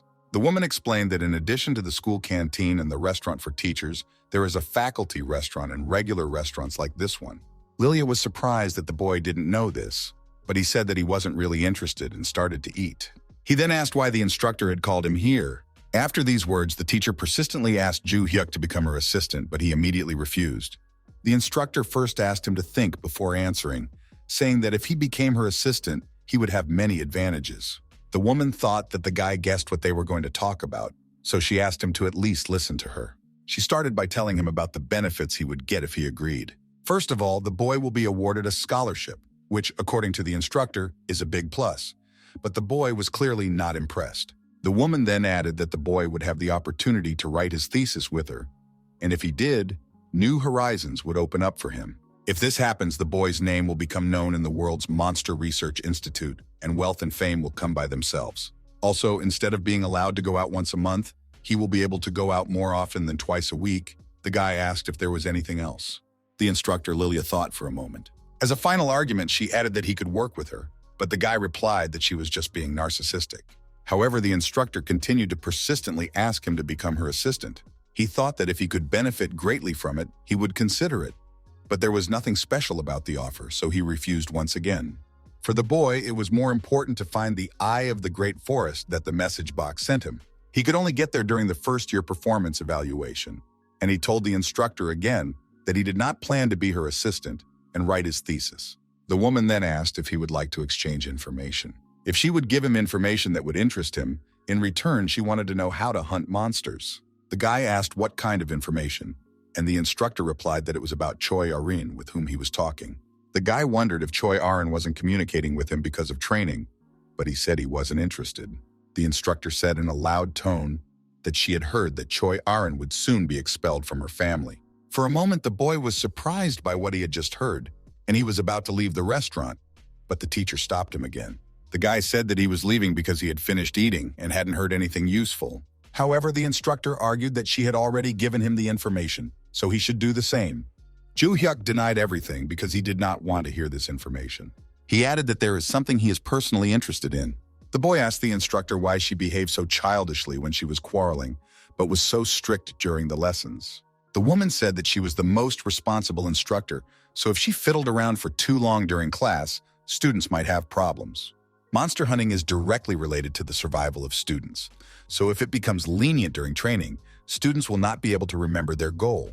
The woman proudly said that she was just fulfilling her duties as an instructor. The guy admitted that it was pretty cool. He told her not to be sad and walked out of the restaurant, but the woman followed him, saying that he should at least repay her for the information she had told him. The story moves to the majestic home of the Chojin clan. Choi Arin and his brother were sitting right in front of the patriarch of their clan, who was the master of the Jeans Guild, Choi Jong-seok. He said to them that the reason he called them today was to ask them about their intentions regarding the choice of the heir to their family. Choi Aren's brother was named Choi Jinaeon. He was a hunter of the Kin's Guild and the eldest son of the captain of the Chojin family. 17-year-old Aren was the second daughter of the Chojin family. The chairman said that if they managed to pass the qualifying test, they would have the opportunity to sign a contract. When signing the contract, they have to use the Blue Moon Sword, a sacred relic of their clan, as a sign of recognition as heirs to the family. But there was also a condition if they did not pass the test. According to family tradition, they will be excluded from the family. After his story, he asked if they still wanted to take the test. The eldest son of the family captain said yes. Choi Aren also said she would do so. The patriarch said that they will begin the selection test in 3 weeks, and now they can be free. The second daughter and eldest son of the family captain walked along the paths of the clan house. The guy asked if the girl was really so indifferent to the situation. The girl was extremely surprised by this question. Her brother said, "Didn't she see the look on her father's face when she confirmed that she was going to participate in the qualifying test?" Aren recalled that their father's expression was indeed very stern. The guy suggested that the girl would not really stop until she achieved status in the family. He emphasized that the girl was an illegitimate child. The reminder of this angered Choi Aren. With a sneer in his voice, the guy said not to expect the girl to win the selection process. My brother emphasized that a girl who has only constellation protection is not on par with him, who has a regular contract. These words made her feel worse and worse. He said that since she had given up and was just sitting there watching the family's money being squandered, he would make them realize the price. He said goodbye with a malicious look and emphasized that they would meet again in 3 weeks. Aren stood firm even after all these insults and words. She recalled the moments when her mother was dying. Before she died, the girl's mother said that Aren should become the head of the family, and it would be nice if she could do whatever she wanted in this position. She recalled these bitter moments with a dispassionate face. The next school day at Valhalla Academy came. Today, Kim Juhyuk's class was taught by instructor Kim Ligon. The guy was sitting there looking pensive as usual. Barsh reminded him that he had midterm exams coming up, and he was surprised that he was worried about something like that. The boy should pay more attention because his class teacher is explaining the midterm exams, but he usually doesn't pay attention to what is said in class. The instructor told the students that they should all know this. But in Valhalla, exams play a very important role. As with the midterm and final exams, students with the lowest scores will be immediately expelled from school. He expressed hope that the students would prepare well for the written and practical tests and told them to do their best. He thought that the practical test was not as important as the written test. He was supposed to stay at this academy until he got to the eye of the great forest, but he didn't even know how to get there. After these thoughts, he turned to Barsh. He asked him if it was true that his former rival attended most of these classes. The young man replied that he would, to which Juhyuk said that he should take the test instead. He was surprised by this statement, but Juhyuk reiterated that he just needed to write the test instead. Suzir didn't like this plan. He considered it unfair. But the guy laughed that Barsh would tell him the answers when he took the test anyway, so he had no choice. The instructor concluded his lesson and wished everyone success. He threw on his briefcase and was about to leave. But he heard someone speaking to him. It was Choi Aren who approached the boy. She asked if they would be training today. He wondered why she was asking if she wanted to end their training. However, the girl said that this was not the case. The guy asked if she wanted to learn the art of swordplay. Juhyuk speculated that if she was training with him, she probably didn't even know how to use a sword properly. The guy said that it would not be exactly the art of swordplay, but he would show me how to do it properly. At the same time, he was thinking that it was time for him to practice with his weapon. Juhyuk told the girl to come to the gym, and she agreed. And now Kim Juhyuk and Choi Aren were standing in front of each other with swords in their hands. The boy asked how long it had been since the girl had last used her sword. Aren said she hadn't touched the sword since she started training with it, and it had only been a day and a half. The guy missed that she had been training every day before, and Aren confirmed his guess. He told the girl to draw her sword. With her delicate fingers, the girl touched the handle of her sword. She pulled it out and held it in front of her. The guy told me to emphasize my ring finger and little finger to grip the handle so tightly. Aren immediately followed his instructions. After doing so, her expression changed to one of surprise. This grip seemed to her more secure than holding the blade with both hands, even though she hadn't even put any magic into it. Now the guy ordered her to attack him with everything she had. The girl took a fighting stance and prepared to attack. Instantly, her entire body was enveloped in lightning flashes. Choi Aren was preparing to draw her sword from its sheath. She was surprised because the speed of her legs had changed. The girl swung her sword at Juhyuk, but he held back her attack. He noticed that Choi Aren had become much faster. Throwing her back, he told her not to put more magic into her legs than necessary. She agreed with Juhyuk's remarks. After that, she put the sword back in its sheath. She scattered and prepared to launch her next attack. Aaron quickly drew her sword and struck out with a glancing blow. He told the girl that she was moving better, but then he emphasized that when it stops, you need to turn your body a little bit.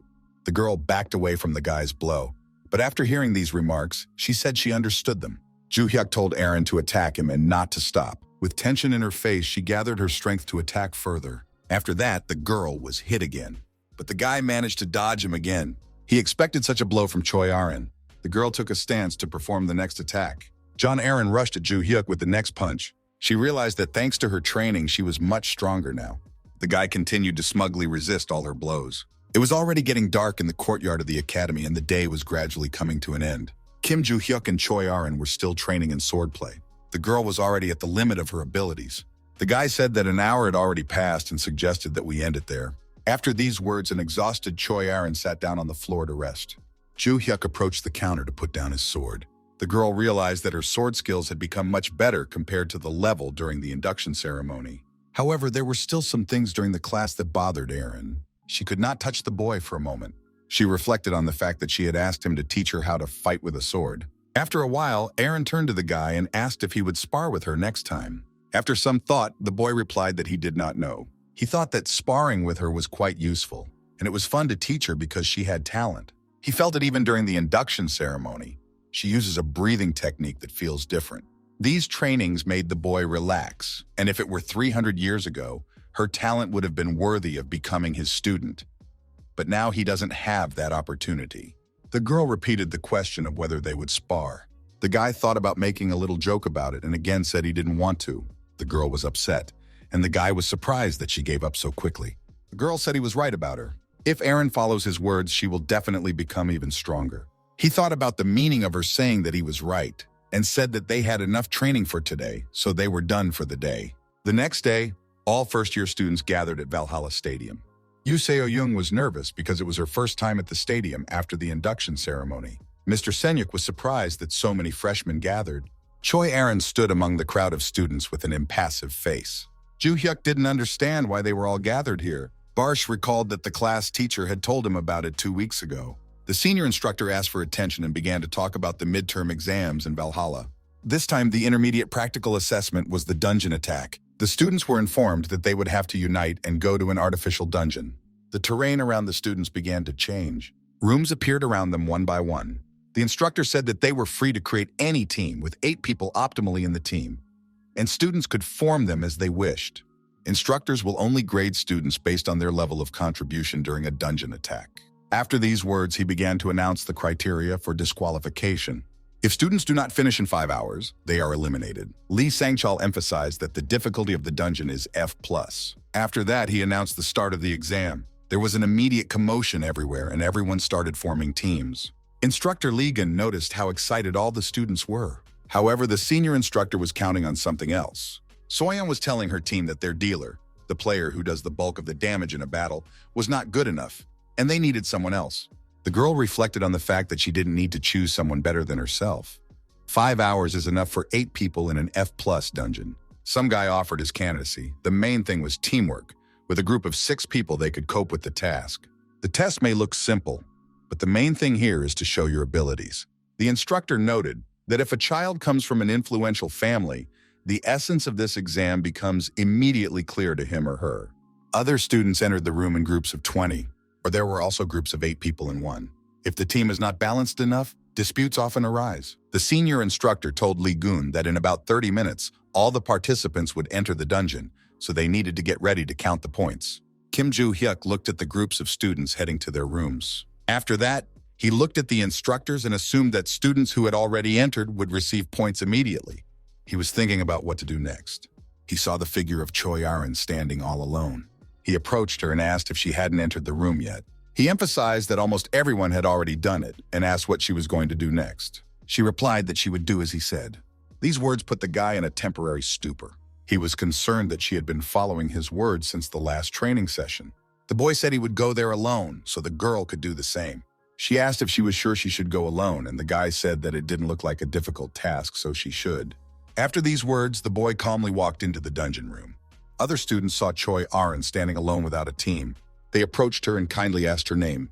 Her boyfriend invited her to join them, and now they have exactly 7 people. So with her, they will have 8. The girl apologized and said she was going to leave alone. However, the student was worried that she might be disqualified for this. The girl said she could do everything herself because Juhyuk said it was easy. The guy was extremely surprised by the girl's answer. Aaron entered the room and slammed the door loudly behind her, leaving the students in a stupor. Not a single student was left on the site.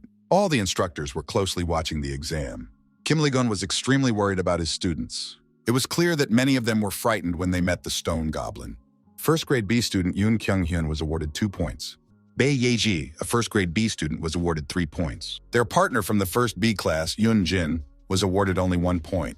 Kim Lee-gun observed how quickly the senior instructor conducted the assessment. It was a rough estimate, which makes people think it's too strict, even though the instructors evaluate everything so quickly and accurately without any mistakes. When instructor Lee Sang-chul was a soldier, he was called a legendary master of clearing, with a dungeon clearance rate of 99%.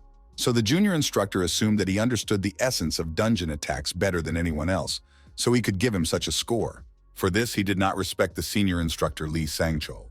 At the time, the instructor thought that overall it was a pretty good course. He believed that the children of 5 large families were doing quite well. Among them, his favorite was one wonderful student, namely Yoo Soo-young, who best demonstrated her leadership skills. She ordered the archers to kill the goblins attacking from the side. The stone goblins continued to launch strong attacks on the students. The girl supported her comrades, shouting that the front line should not fall. At the same time, she ordered the archers to fire. Several arrows hit the body of the stone monsters. After that, Soyeon attacked the weakened goblins. The girl skillfully destroyed them. After that, the goblins disappeared, which meant that the students had won. The instructor was delighted with how well they were doing in clearing the dungeon, and the girl assigned certain roles to her team members and made moves that would definitely earn her points. In addition, she is a great leader of her team members because she was confident that they would clear the dungeon. He believed that if Soyeon passed her midterm exams well, it was only a matter of time before she would rise to the top. If Kim Juhyuk hadn't beaten her during the entrance ceremony, the girl's talent would not have been tarnished. Remembering the boy, the instructor asked how he was doing. However, the search engine screen showed that nothing was found about Kim Juhyuk. The teacher was surprised by this, because this search engine can find any information about all the students who entered the dungeon. The senior instructor assumed that the boy had already passed the intermediate test. He looked at the table listing the artificial dungeons and found that Juhyuk was the only one on the list. The instructor was very surprised that the guy had already cleared the dungeon, and he did it alone, without a group. Looking at the time, he was even more surprised, as the cleaning time was 23 minutes and 32 seconds. As impressive as the boy was during the induction ceremony, it wasn't something a 17-year-old high school student could do, so the teacher decided to review the recording. He clicked on the recording and started watching it. At first, the guy stood calmly, holding his sword. The next moment, a crowd of stone goblins was heading toward him. Before starting the attack, Kim Juhyuk decided to stretch his muscles a bit. He quickly rushed toward the advancing crowd of goblins. The monsters clearly did not expect this turn of events. Kim Juhyuk, all satisfied, stabbed the goblins with his sword. The next moment, half of the goblins' faces were destroyed. The other goblins were very frightened by this sight. The boy kept cleaning them up, saying that he liked to cut stone goblins. After the previous blow, he stopped for a minute. 2 huge stone goblins were approaching him. At the same time, they struck at their enemy. However, all their efforts stopped right in front of the floor. They did not realize what had happened while the guy was already flying right at them. With the next blow, he killed 2 orcs at the same time. All the instructors were embarrassed by the sight. A huge monster in steel armor appeared in front of Kim Juhyuk. It was a special golem that was modeled specifically for the midterm exam. With his huge hand, he intended to strike the boy, but the young man continued to look at it with great fervor in his eyes. A moment later, he attacked a huge golem with his sword. The golem's head rolled back and it began to disappear. It was already obvious to the teacher who would be the first winner of this exam. Of course, Kim Juhyuk took first place in the exam. When the time allotted for the test expired, students began to come out of the dungeon rooms. Some teams were in a bad mood, while others were quite cheerful. Yoo Seo-young and her team have also left the dungeon. At the same time, Oh Sen-yuk was looking at the condition of the other students. Choi Aaron walked dispassionately out of the dungeon room. Kim Juhyuk has been waiting for the test to be completed for a long time, and so Kim Lee-gun reviewed his students' results. His students took the top 4 places in the ranking. He was very surprised by this order of names. The instructor approached Lee Sang-chul and told him that the results had already been published. He expressed his concern because the results were quite unexpected, as Kim Juhyuk took first place. The senior instructor agreed that it was quite unexpected. In fact, he didn't expect the boy to take first place. But he was more shocked that he had gone through the dungeon alone and hadn't been injured. He added that when the boy grows up and goes into the industry, Korea will be able to regain the title of one. Instructor Logan asked if this wasn't the title given to the world's strongest contractor, and Lee Sang-chul confirmed his guess. He assumed this was possible because there had been no world geniuses for a long time. He also added that this exam brought another unexpected result. Choi Aaron became the surprise for them. He said that during the competition, they did not think that the girl would win and that Yoo Seo-young would take second place. He did not know why the girl had challenged the dungeon alone, just like Kim Juhyuk. It didn't take her long to deal with the go-boys, and she was badly injured, but she cleared the dungeon. He added that he thought the girl was quiet and hard-working, but he would not have thought she could clear the dungeon alone. If this exam had been focused on teamwork, Yoo Seo-young would have scored higher, but the test was focused on the level of contribution of each participant. Still, he would not recommend the path taken by the first two for their students. It was not something that ordinary students could successfully repeat. Instructor Logan wondered about the girl's motives. He had watched her when he was the head of the Jinza Guild, when she practiced only fencing. He couldn't figure out how she decided to go to the dungeon alone, and he assumed it was because of Kim Juhyuk. But after a moment, he dismissed this guess, thinking that he needed to rest. The sun was already setting on the outskirts of the Valhalla Academy. The next day, all the students gathered at the rating board to see the exam results. The results were the same. Kim Juhyuk, Choi Aaron, and Yoo Seo-young took the top 3 spots. Rodkal Ventric was annoyed to see these names and the fact that he was only in 8th place. He asked his maid Yuria if Dicer was in Korea, and she answered yes. He told me to call them now. They would be on their way. The starry night sky enveloped the majestic city of Seoul. Rodkal and Yuria headed to the restaurant to meet Dicer. When they passed by the table, he called out to them. Dechera waved to his brother and said that they hadn't seen each other for a long time. The brothers were sitting at the table by candlelight having dinner. Dicer ate the meat like a rabid animal. His brother's manners clearly tensed Rodkal. Dizeri asked who the guy was that he needed to take care of. Rodkal replied that Kim Juhyuk was just a brainless senior. He added that he was very disappointed with this guy because of his humble origins, so he asked his brother to deal with him. With the look of an animal, the interlocutor immediately asked if he could kill it.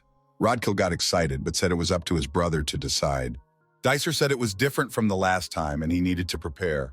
He pointed his index finger at the maid Yuri. He recalled that he had a huge fight with the Felix family because of a girl he had been involved with a long time ago.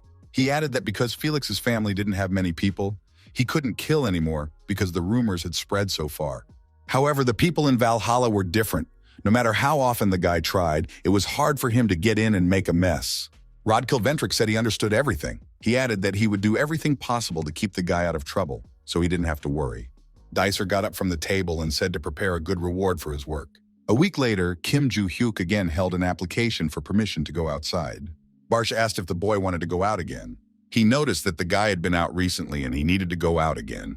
The god of destruction said that he had heard that because he had passed the exam, the boy would be given another permit to leave, and that this was an opportunity for him to find other caches of treasure.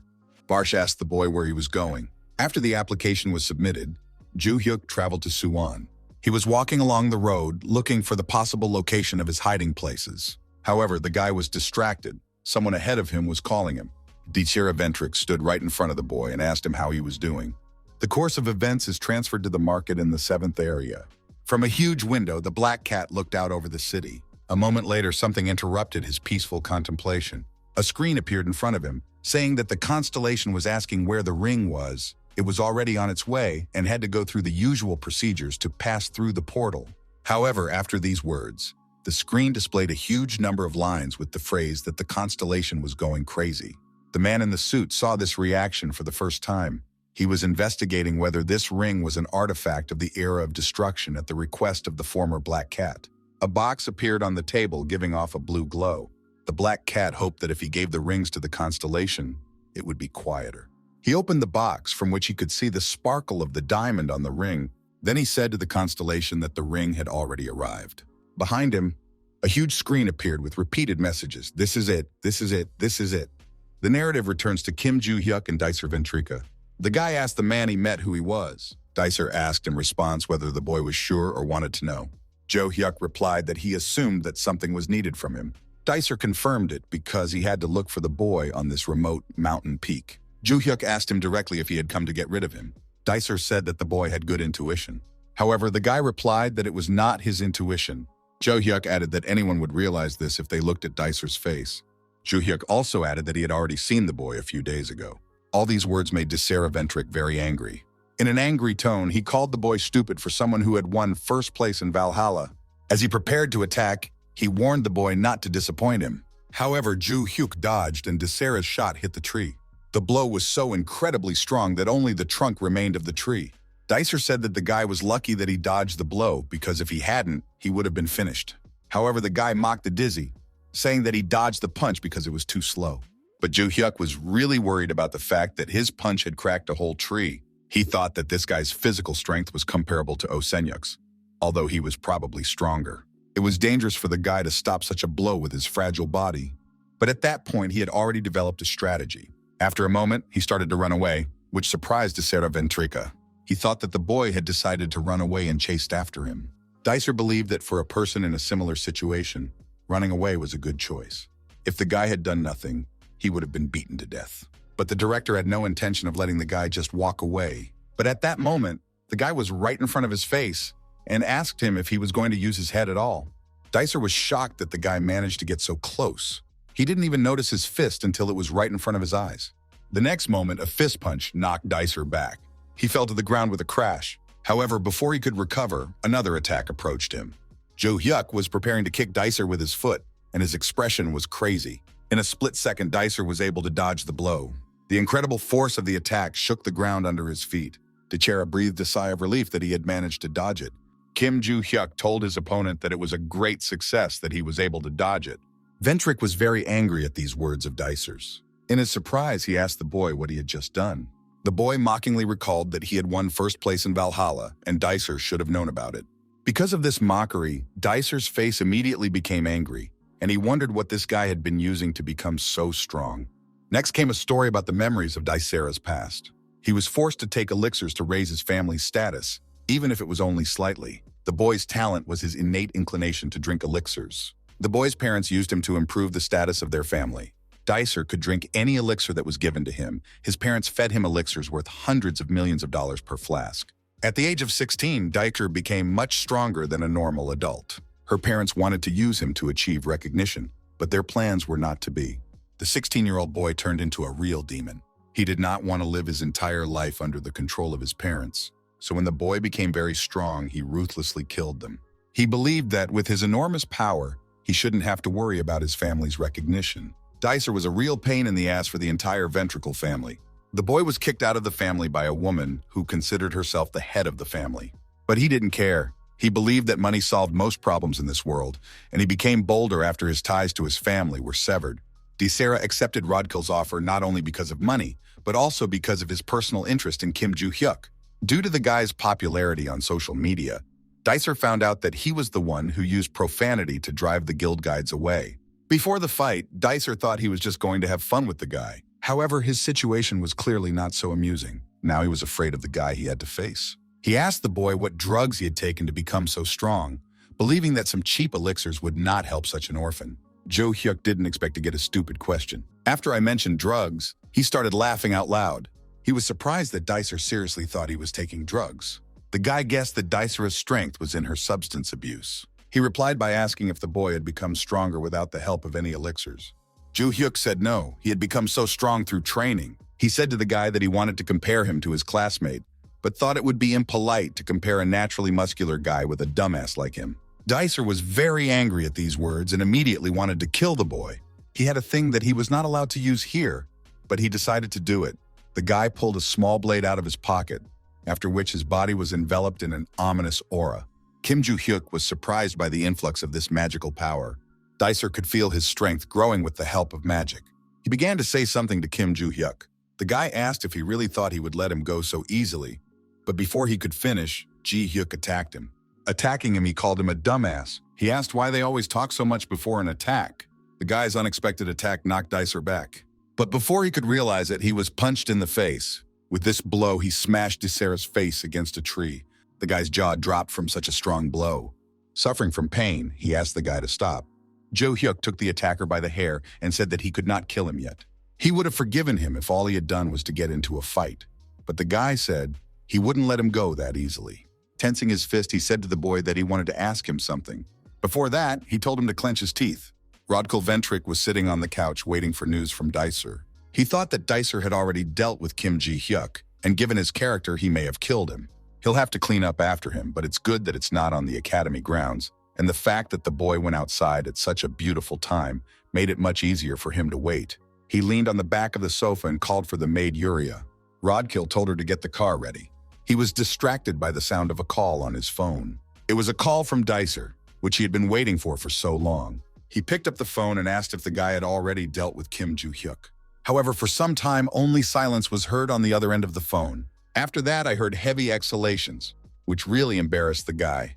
Juhyuk said to him that he must have guessed what happened, given how much his jaw had dropped. On the other side, Juhyuk was sitting next to Dicer, holding the phone. He said into the phone that he would try to translate what his brother was trying to say with heavy sighs. His translation was, if he dies, burn 2 incense sticks for him. Juhyuk warned Rodkal to wait for him. After these words, Rodkal Ventric hung up the phone. It made Kim Juhyuk angry. It was rude because he didn't say everything. Looking at the boy, he wondered what to do with him next. At that time, Yuri's maid Felix prepared tea for Rodkal. She came over and apologized, saying that his tea was ready, but Rodkal shouted at her to leave him here and go away. The girl quietly put the tea on the table and left. The situation was out of control, so it was only a matter of time before the news reached the Ventric family. However, the guy reassured himself that on the other hand, things might not be so bad. He believed that because the boy was an orphan, he would not be able to get to Rodkal. The guy decided not to tell anyone about what happened for a while. He would just have to watch. Juhyuk continued to walk calmly around the neighborhood. Barsh asked the boy if he would really just leave the attacker there, to which the boy replied that when the time came, he would tell about the incident. Barsh asked why the guy didn't just kill the attacker. However, the boy emphasized that in his previous life, he would have done so. But because he was Juhyuk's high school student, not Kim Hyun-oh's, he would have gotten into trouble. Barsh thought that this behavior was really like him and added that there was something he was worried about. He was worried about the magic that the guy released when he was preparing to attack. This magic seemed very familiar to him. If Dicer had released more magic, he would have been able to confirm this with certainty. But even so, he felt that he had already encountered such magic. Juhyuk said that 300 years ago, monsters sacrificed dogs and cows to use this kind of black magic. After the boy's answer, Barch said that he clearly knew how to distinguish people by their magic, a reproach that irritated the boy. Juhyuk suggested that perhaps the hidden side of the blade that the boy wanted to use was related to this power. Juhyuk recalled asking the boy about the person who ordered him to attack him. Dicer tried to say something, but he couldn't. The guy realized that it was because he had dislocated his jaw, so he decided to put it back in place with his own hands. He warned Dicer that it might hurt a little. After that, he asked the guy again who ordered the attack. After a few seconds of silence, the guy accused me of putting his jaw in his mouth to make him give answers. So he took his hand and asked him if he thought he could keep silent. Dicer wondered why the boy was holding his fingers, and a moment later, he screamed from the pain in his several broken fingers. After that, Dicer admitted that his client was Rodkal Ventric. The guy said it could have been that blonde guy, but now he's sure. Juhyuk asked the attacker who he was and where he was from. He didn't look like a student of Valhalla. He was surprised that Juhyuk was asking him about it and said that he might not like what he heard. Juhyuk took these words as a request to break a few more fingers. Frightened, the guy immediately replied that he was a dicer of the first kind. He takes on many orders as a hired killer. The guy remembered that he had heard about the first type somewhere and replied that the guy was just a miserable hooligan who was paid money. Dicer replied that he was just lucky if he considered them all scum. The constellation worshipped by the first species is the hidden side of the blade, and Dicer was also the one who was bound by contract to the constellation. He added that if he had had a little more time to prepare, the outcome of the fight would have been completely different. Juhyuk was annoyed that this guy liked to talk so much. He would have just left him alone if he had just shut up and told him who he was involved with. After these words, he put his fingers on Dicer's face. With a crazed expression on his face, he told the boy to shut up, and a pitiful cry rang out. While looking for information about the first species, he came across many opinions that they were evil communities. Because of this incident, the boy was annoyed that he could not find his hiding places. He was thinking about how to get rid of Rodkal, who was causing him so many problems. To fight it, he decided to use modern methods. During the battle, he managed to record all of Dicera's confessions. so all that was left was to upload them somewhere. Instructor Lilia was surprised to receive a call from Juhyuk. She picked up the phone with excitement and immediately asked if he was calling because he had agreed to work as her assistant. However, he disappointed her by refusing and asked if she knew any reporters. The next day, the reporters uploaded an article about the attempted murder of student Valhalla by the Ventric family. The whole internet was buzzing with such unexpected news. Juhyuk read articles related to his statement about the attack on him by a member of the Ventric family. In the comments, people supported Juhyuk and condemned the actions of the Ventric family. Reading all this, the guy was amazed at how modern information warfare works. Barsh noticed that as a person who lived 300 years ago, the boy adapted very well to modern culture. Juhyuk replied that it was really hard for him. After reincarnation, he mainly focused on getting used to everything by watching the news. Thanks to this, he was able to become who he is today, but something disappointed him. The guy just wanted to frame Rodkill, but journalists were quick to report it and ruined the reputation of the Ventric family. The reporter that Miss Lilia introduced the boy to was a fairly reputable figure because the story had gotten such a response. He stumbled upon a live broadcast of the Ventricle family's position statement on the incident. The interview was conducted by the clan's vice president, Adelia Ventric. She apologized to the injured student and the Valhalla Academy, and then Adelia announced the official position of the Ventrica family on the incident. First of all, the woman said that the attack was carried out by Dicer, who had been expelled from the Ventric family. The woman recalled that in Dicer's confession, according to the victim, it was written that Rodkill Ventric ordered him to kill the boy. But afterwards, Dicer testified that it was a lie, as an attempt to prevent a difficult situation. So they believed that the Ventric family played no role in this incident. Dicer had once belonged to the Ventric family, although he was expelled, so she felt it was her moral obligation to visit and apologize to the victim. Their family also suggests that Rodkill, who is studying at the Valhalla Academy, could have been otherwise connected to the perpetrator, so they will call him home and conduct their own investigation, and they will work hard to make sure that no one has any doubts. With these words, the head of the family, Adelia Ventric, finished giving the interview and was about to leave. The reporters wanted to know what kind of apology she would offer to the victim, but the woman was not going to answer the question and silently left the podium. Rodkill's whole body was shaking as he watched this interview. Immediately after Adelia's presentation, the boy received a call from his father. He told him to return to England immediately. Rodkill replied that he understood and hung up. He was very angry after everything that happened. The next day, the Valhalla building was clearly illuminated by the morning sun. Juhyuk came across a video with Dicer's knowledge of Ventrica. In it, the guy said that the Ventric family was not responsible for anything. He was the only one to blame. Juhyuk did not understand why Dicer suppressed his pride in this confession. He was angry, and the lowliness of the Ventric family was extremely annoying. He recalled that the vice president said she would come and personally apologize to him, which would be very embarrassing for the guy. The boy stopped and looked at the teacher's office.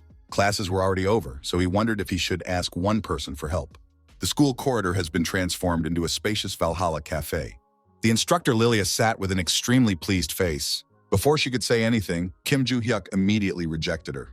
He immediately guessed that the woman was going to ask her to become her assistant, and the instructor was surprised that he had anticipated their intentions. She asked why he had called her, since she was such a busy person. She shouted out if it was a date, but the guy shattered her dreams, telling her to come to her senses. Lilia was surprised that he spoke to her so informally, but Juhyuk noted that they had been talking like this for some time. He added that he didn't call the instructor because he was bored. He thanked her for introducing him to the reporter. As a sign of gratitude, he decided to give her some information on how to fight monsters, and the woman jumped in surprise. Juhyuk asked Lilia if she could help him leave the academy this weekend. She replied that if he became her assistant, she would allow him to go out every day. But the boy again refused the offer. At the time, the transport ship with prisoners was moving through the North Pacific Ocean. In his cell on board, prisoner Dicer Ventric was sitting. He was angry because he was put on a ship and treated like luggage. He realized that he was being transferred to a prison tower in the center of the North Pacific. It was a prison created by the S-class constellation, which transforms all contract soldiers into ordinary people. But Dicer didn't care. All he had to do was shut up and make sure Rodkill could stay with the Ventric family. If he keeps quiet, his sentence will be reduced to 5 years. Otherwise, it would be a disaster for him. 5 years seemed like an insignificantly short time for the guy. Suddenly, he heard a voice saying that the boy's face was too ugly. Dicera was scared that someone else was there besides him. A moment later, blood poured out of his throat like a fountain. The guy screamed in exhaustion from the unexpected cut. He saw a dark figure of a man with a knife in his hand. The bloody man told the boy to die, that the first species did not need people like him. After these words, Dicer's head fell to the floor. The man disappeared into the darkness, leaving behind the bloody corpse of Dicerra Ventric. The story is transferred to the luxurious estate of the Ventric family. The vice president looked forward in anger. Rodkill and his father, Eden Ventric, stood in front of the woman, bowing. Adelia turned to Rodkill in an angry voice. Cold sweat ran down the boy's face. He responded to her appeal with fright. The woman asked the young man what he was going to do next. Rodkill's only words of apology came from his mouth. Adelia asked him if he really thought that this apology would fix anything. It only irritated the woman. She asked the boy to tell her more about what made him do it. The woman asked him if he intended to deal with Kim Juhyuk. He nodded in the affirmative. In an imperious tone, she said that they were really stupid if they thought that was the explanation she wanted to hear. Standing up, she said that Rodkill acted on his own, not because the boy had insulted the Ventric family, but because the boy's personal pride was actually offended. The woman accused Rodkill of causing the Ventric family to be disgraced. In a creepy voice, she turned to the boy and asked what they should do next. Rodkill's entire body was covered with ants. On his knees, he begged that he would do everything to restore the dishonor of their family. The vice president wondered what he was talking about. The woman said that the only way to restore the family's honor would be to expel Rodkill from the family. My father interrupted the conversation, saying that this was too severe a punishment. The woman asked Eden if he also wanted to be expelled from the family. Adelia wondered what she would have preferred if the boyfriend had been killed right now. But in such a scenario, it would have become clear that Ro was the one who ordered Dicer to kill Kim Juhyuk. The whole situation was very annoying for Vice President Adelia. The girl turned to Rodkill and said that she would not exclude him from the family for the time being. That is, she ordered him to return to Valhalla and keep his mouth shut. After the woman meets Kim Juhyuk, she will think it over. Lowering his head to the floor, Rodkill thanked the vice president for the decision. Their conversation came to an end, and the woman told him to get out. Rodkill and his father were walking tensely toward the exit of the estate. Eden emphasized that his son should be quiet from now on and not do anything rash. Rodkill asked if his father had heard what the head of the family had said. He added that sooner or later he would be kicked out of his family, but the media is now closely following them, so he can't do anything. When things got better, the guy was going to do something that no one expected. However, he still had some things to finish, and this situation only slowed him down. The boy told his father that he had to help him. His father understood and said that he had to keep it a secret.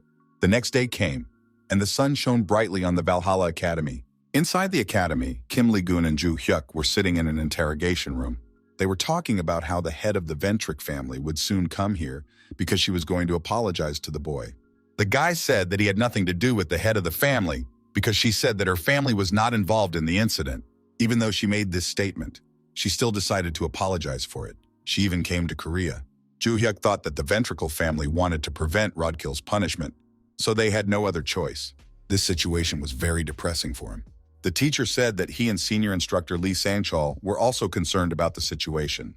First, a student from Valhalla was attacked, and then the attacker confessed that he had been ordered to do so by Rodkill. Lee-gun couldn't believe that they really wanted to protect their family's reputation by humiliating the boy's recorded confession, so they wanted to hide the whole truth.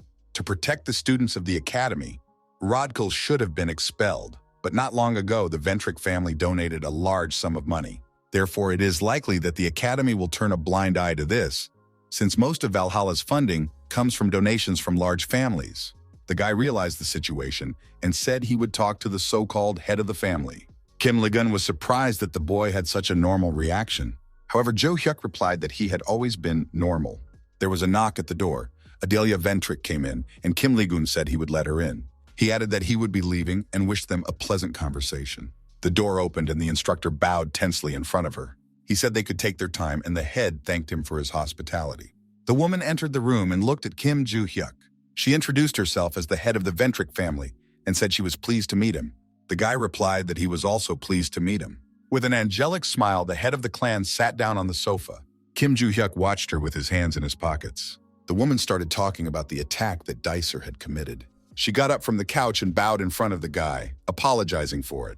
The guy replied that the woman said she would take care of it, so it didn't matter. Adelia added that she had also heard that Rodkill had caused trouble for a boy at the academy, but the boy denied that it had happened only once. Juhyuk said that he had nothing to say, because the woman said that Rodkill had nothing to do with the incident. However, the head of the clan intended to talk to him about her statement in an interview. Their family issued a statement after their reputation was tarnished, but they were still in a situation where neither the media nor the public believed them. The guy wondered what she was hoping for, because everything she said was not true. By talking about this, the woman wanted to create an opportunity to resolve these misunderstandings. She asked if Kim Juhyuk could help them. The guy immediately refused, but the woman was expecting such a response. Adelia promised that if he helped her, their family would provide full support until he graduated from the academy.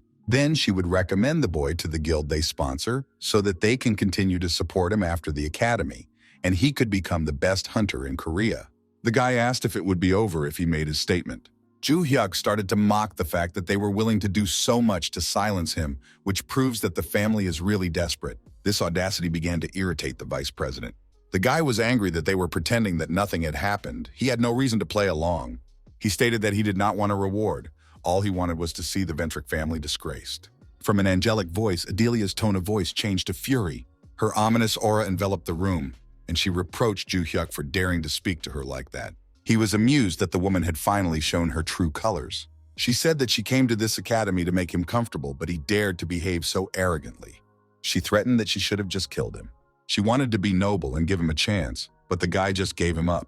To further anger the woman, Kim Juhyuk told her to try to kill him. The vice president did not understand what this guy was saying. He reproached the woman for saying earlier that the Ventric family had absolutely nothing to do with the attack on him. But to back up this lie, she wanted to invest a huge amount of money and time in him, and now she just wants to kill him. The guy ended it with the phrase that this was all she could do, that she would not be able to do it. The atmosphere around the woman became even more oppressive. He reproached her that even if she attacked him, she would not be able to kill him. After all these words, the head of the Ventric clan, full of rage, stood up from the couch. The oppressive atmosphere around her faded, and she calmly turned to the boy. As she was leaving the room, she told the boy that she would make him regret what he had said today. In the end, she was unable to accomplish anything but just talked incessantly. Barsh approached the boy and asked if he really thought he had done the right thing. To this question, the guy replied that he hated ignorant people who think that everyone should worship them the most. Kim Juhyuk guessed about the clan leader's future intentions. He added in passing that this is also why he hates Barsh. Since there were no more classes today, he decided to go to the gym much earlier. Outside, the sun was brightly illuminating the outskirts of the city. Juhyuk was heading to the gym while watching the news on his phone.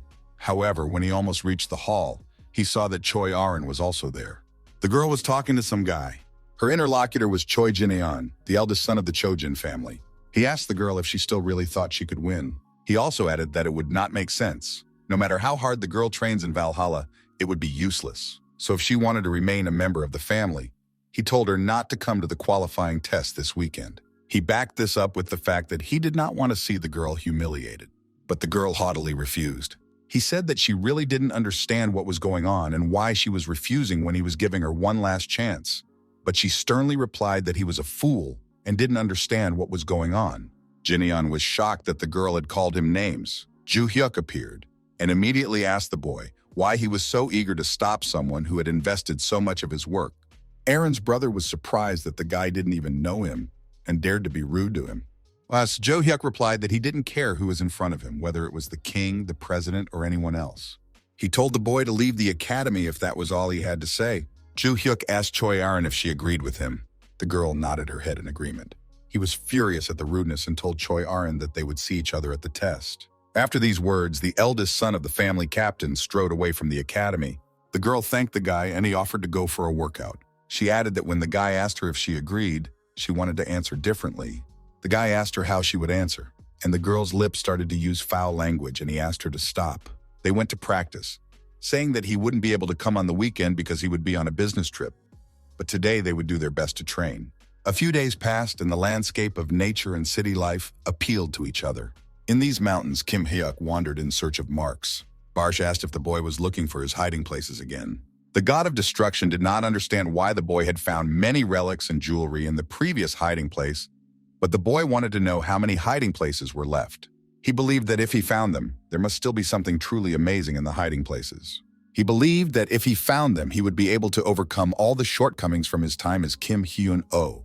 After these words, he told Barsh that if he had met him earlier than 300 years ago, he would not have killed him. Many reporters gathered near the Chojin family estate. All of them gathered because today was the Chojin family's qualifying test. Aaron and Jin-eon stood at attention in front of clan head Choi Jung-seok. so he announced that the selection test was starting for them. As before, he emphasized that if they passed the selection test, they would be recognized as heirs, and those who failed would be expelled from the family. He asked the test participants again if they were ready. The boy and the girl answered simultaneously that they were ready. The task of this test was to find a double blade hidden in the mountains. The participant who finds the double blade and brings it to the head will be recognized as the winner of this qualifying test. It didn't matter how they got the double blade. However, killing others was strictly forbidden. After the start was announced, the participants stepped forward. Aaron ran forward while her opponent was thinking that this was not a test of speed. His plan was that when the girl found the double blade, he would simply take it away from Aaron. Thus, Jizenon expected to win this test. He recalled the events that took place after he left the academy after his conversation with Aaron. After that, someone called his cell phone. He picked up the phone and answered that it was Choi Jin speaking. On the other end of the phone, they asked what happened to the double blade. The guy replied that he needed to pass a qualifying test, so it would take a little longer.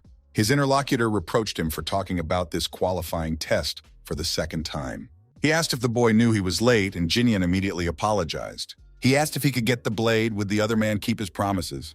The man replied that the promise they had made to the constellation would definitely be fulfilled. He advised him to just focus on his goal. For the guy, this selection was his last chance to get a double blade. After a while, he went in search of Choi Aaron. The girl was already far away in the mountains looking for traces of the blade. She could feel the trace of the double blade's magic, so she needed to concentrate. She estimated that it would take her about 15 minutes, and she had just come across the blade's trail when something distracted her. Aaron's older brother Choi Jin was approaching. He realized that the girl was looking for the blade using magical traces and asked who taught her how to do it. Holding the hilt of the sword, the girl replied that Juhyuk had taught her this. Aaron began to remember exactly how it happened. The guy assumed that the girl knew the basics of magic control. After all, Choi Aaron already had the power of lightning flashes. He told her to start practicing the magical control field in a small space, and the girl clarified how to do it. He wondered why the girl was asking him this, because she should have been taught this in her family.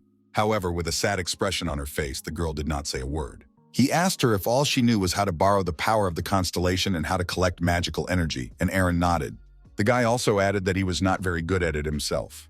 At first, she had to relax her whole body and use her fingertips and toes to spread her magic a little. We had to distribute the magic slowly. Now, Juhyuk said that the girl in this state should try to feel the magic in the air. She froze in place and focused on the sensations.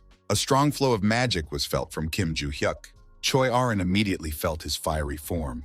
The girl was very exhausted by this lesson, but then the boy asked if she had managed to feel anything. Aaron replied that she was able to see a form of magic surrounding the boy. This is one of the ways to feel magic, when you can notice even weak magical energy flowing out of the body. It's one of those things that can be done with precise control. He added that the more often a girl uses it, the easier it will be for her to feel the remnants of magic on the ground or in the air. If she is able to see things with magic, she can also determine what form the magic traces take. If a girl trains, she will be able to see silhouettes clearly, but she has to learn everything else on her own. Jinan wondered who Juhyuk was, and then remembered. He asked the girl if this was the guy who was next to her earlier, and added that he had a strong talent, but he looked rather stupid. Aaron replied that Juhyuk was much stronger than a fool like her brother. After these words, she asked him why he had come here. The young man put his hand on the hilt of the sword and began to take it out of the case. At that moment, he immediately attacked his rival. However, the girl managed to push her brother away. She even managed to repel his surprise attack. He was worried that the girl had become so strong. Aaron stood still and prepared for the coming attack. At this time, Kim Juhyuk was not far away, focused on finding his hiding places. He had already hoped that he would not be able to find a hiding place, and that Valhalla had only one intact. But then a bright blue blob of magic appeared nearby. The guy managed to find another hiding place. But immediately afterward, a noise distracted him. He saw magic being used near him. At the time, Choi Aaron continued to fight with her brother. With all her might, the girl continued to attack the eldest son of the family captain. The guy noticed that thanks to the academy, the girl became much stronger. However, he still insisted that she give up the double blade. He justified this by saying that an illegitimate child does not deserve this and was going to attack. With all her might, the girl prepared to repel the oncoming attack. She turned her sword and stabbed her brother. When he let go of the sword, she hit him with all her might. Choi Jin was lying exhausted on the ground, in front of Aaron's feet. After all these attacks, she was quite tired. She didn't think she would be able to deal him even one blow, but it looks like she defeated him. All she had to do was find a double blade. However, for a moment, she froze when she heard her brother's voice again. He asked if Eren really thought she could defeat him as he stood up, his whole body enveloped in dark magic. He believed that the girl's strength was still laughable. He appeared before Eren again and emphasized that the girl could not defeat the one who had signed a contract with the constellation. He only got hit because he didn't expect it from her, but now he was going to kill the girl. Eren realized that the magic that enveloped her brother was sinister. She asked Jinyan why he was giving off such magic. He was surprised that the girl was asking him this. He attacked her and told her to try to guess why. Eren pulled her sword from its sheath and prepared to deflect the blow. However, this did not help, as the guy managed to dodge her attack. Eren was shocked that her brother turned away from the blow at such close range. The next moment, Jinyan attacked the girl with a strong punch. Eren landed loudly on the ground from the impact. She received a wound in her stomach. Her brother came up to her and asked if she was going to get up. But then he added that it would have been better if she hadn't. The wound inflicted by the captain's eldest son began to bleed. Eren shrank back in pain, and her brother told her not to get up, that if she moved, she would die. She asked her brother if, when he mentioned a contract, he meant a contract with an evil constellation. He replied that because he was the leader of the Genes Guild, the guy had signed a contract with a higher-ranking constellation to save face. But now he was on the side of the Loyalists. Eren remembered hearing about the organization, and the Loyalists were the third most dangerous group in the world. The girl said that she did not understand why her brother had signed a contract with one of the Loyalist constellations. Were the benefits of joining them better than just enjoying life? Seeing that the girl was really interested, he told her to listen carefully. As advantages of joining them, he mentioned unlimited power and authority, and the disappearance of the need for feelings. The girl was most impressed by the paragraph about rejecting the need for feelings. His brother said that he joined the guild when he was only 12 years old. At that time, he was only interested in games, but the family expected him to be a model big brother. The reason why he is still in the Genes Guild is because of his father's observation.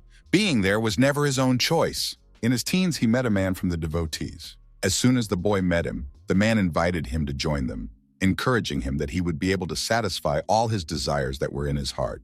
He guessed that the man already knew about his temperament. He described his temperament as a complete disgust for people, but in order to join them, Jinyan needed to obtain their family's heirloom, the double blade.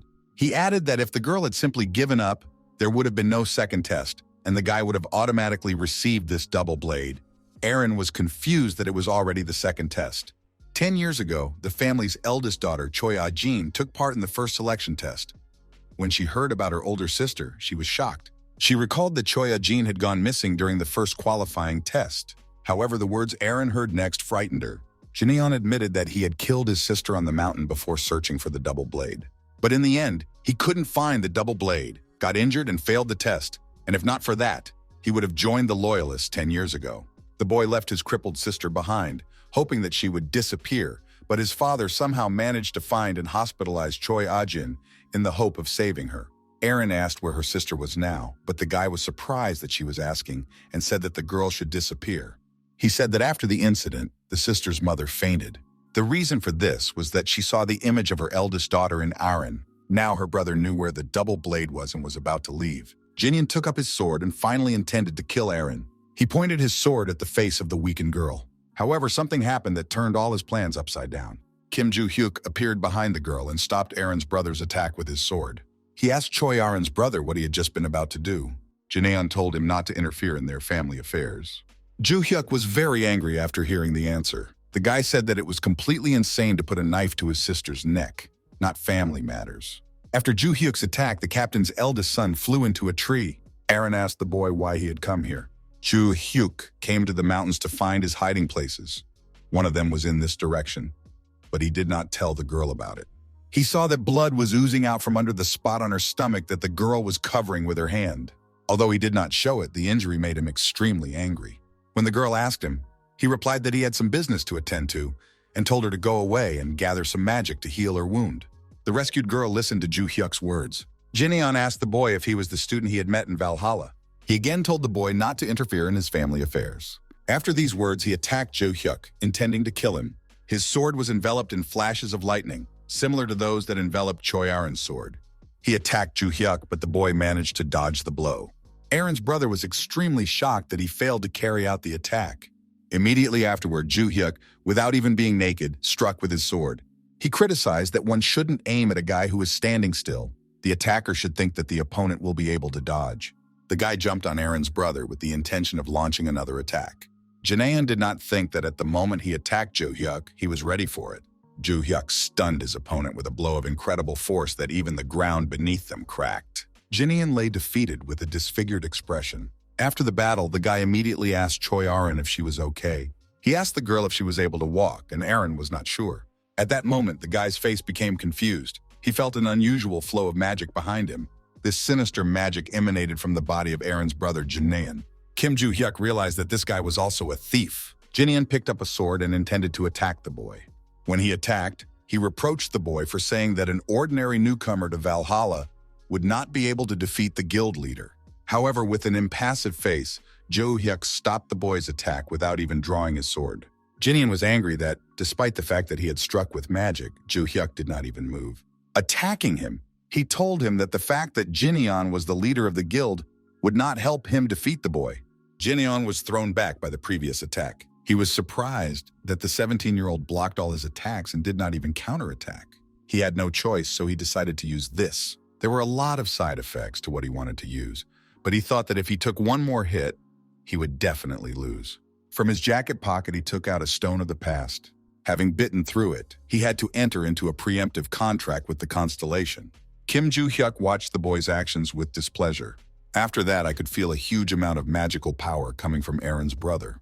This influx of magic caused an earthquake to break out all over the mountains. One of the reporters pointed at something with her index finger. Behind the trees, a stream of sinister magic was visible.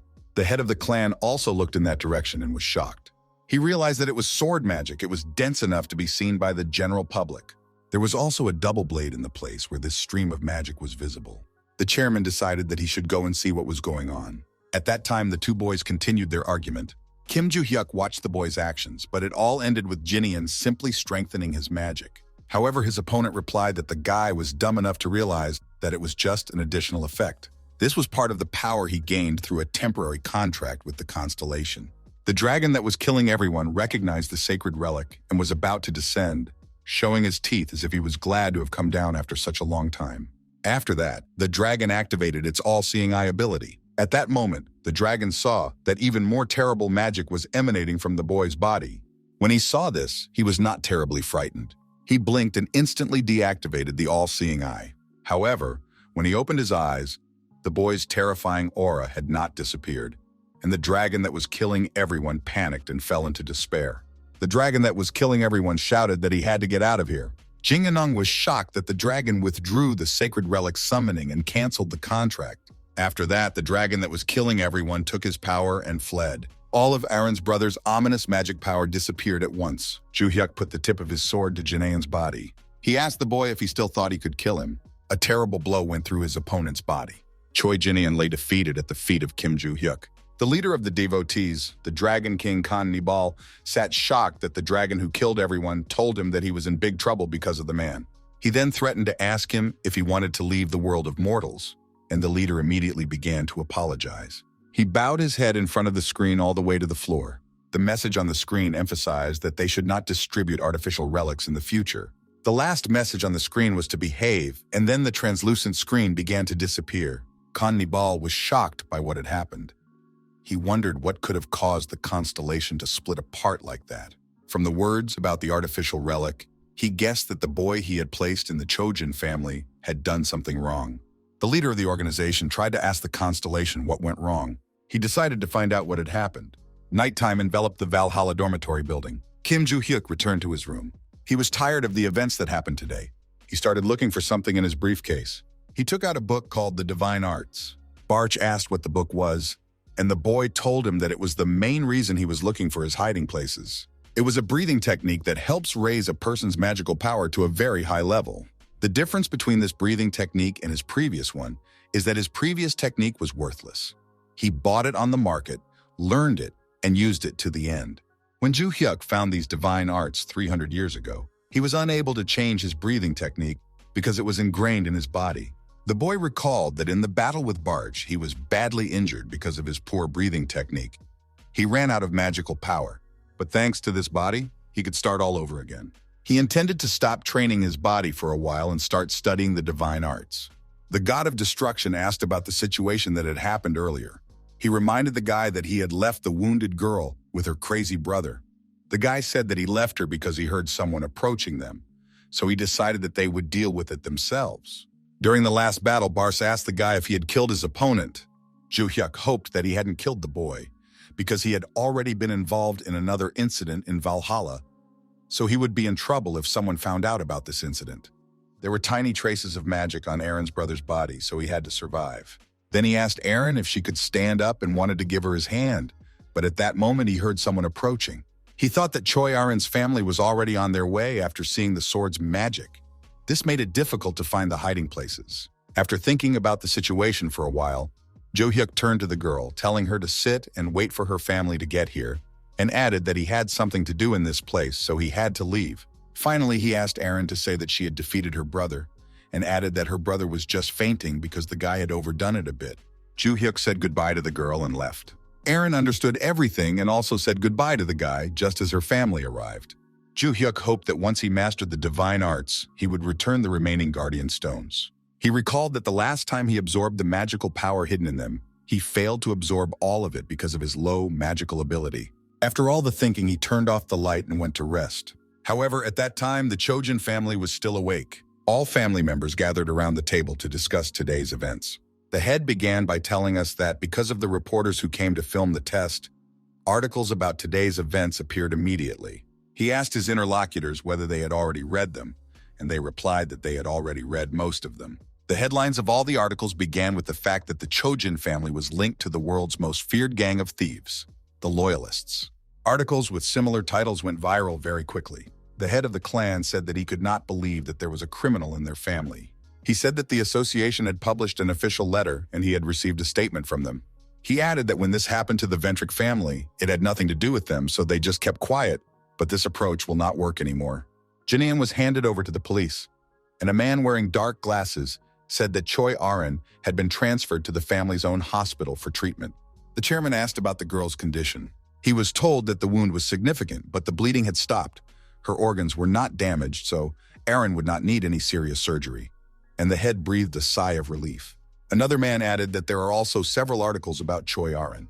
They say that following in the footsteps of Kim Juhyuk, Choi Aaron destroyed a member of the devotees, and the Valhalla Academy called it the Era of Genius. The chairman added that the girl also turned against her own family, or there were articles about this as well.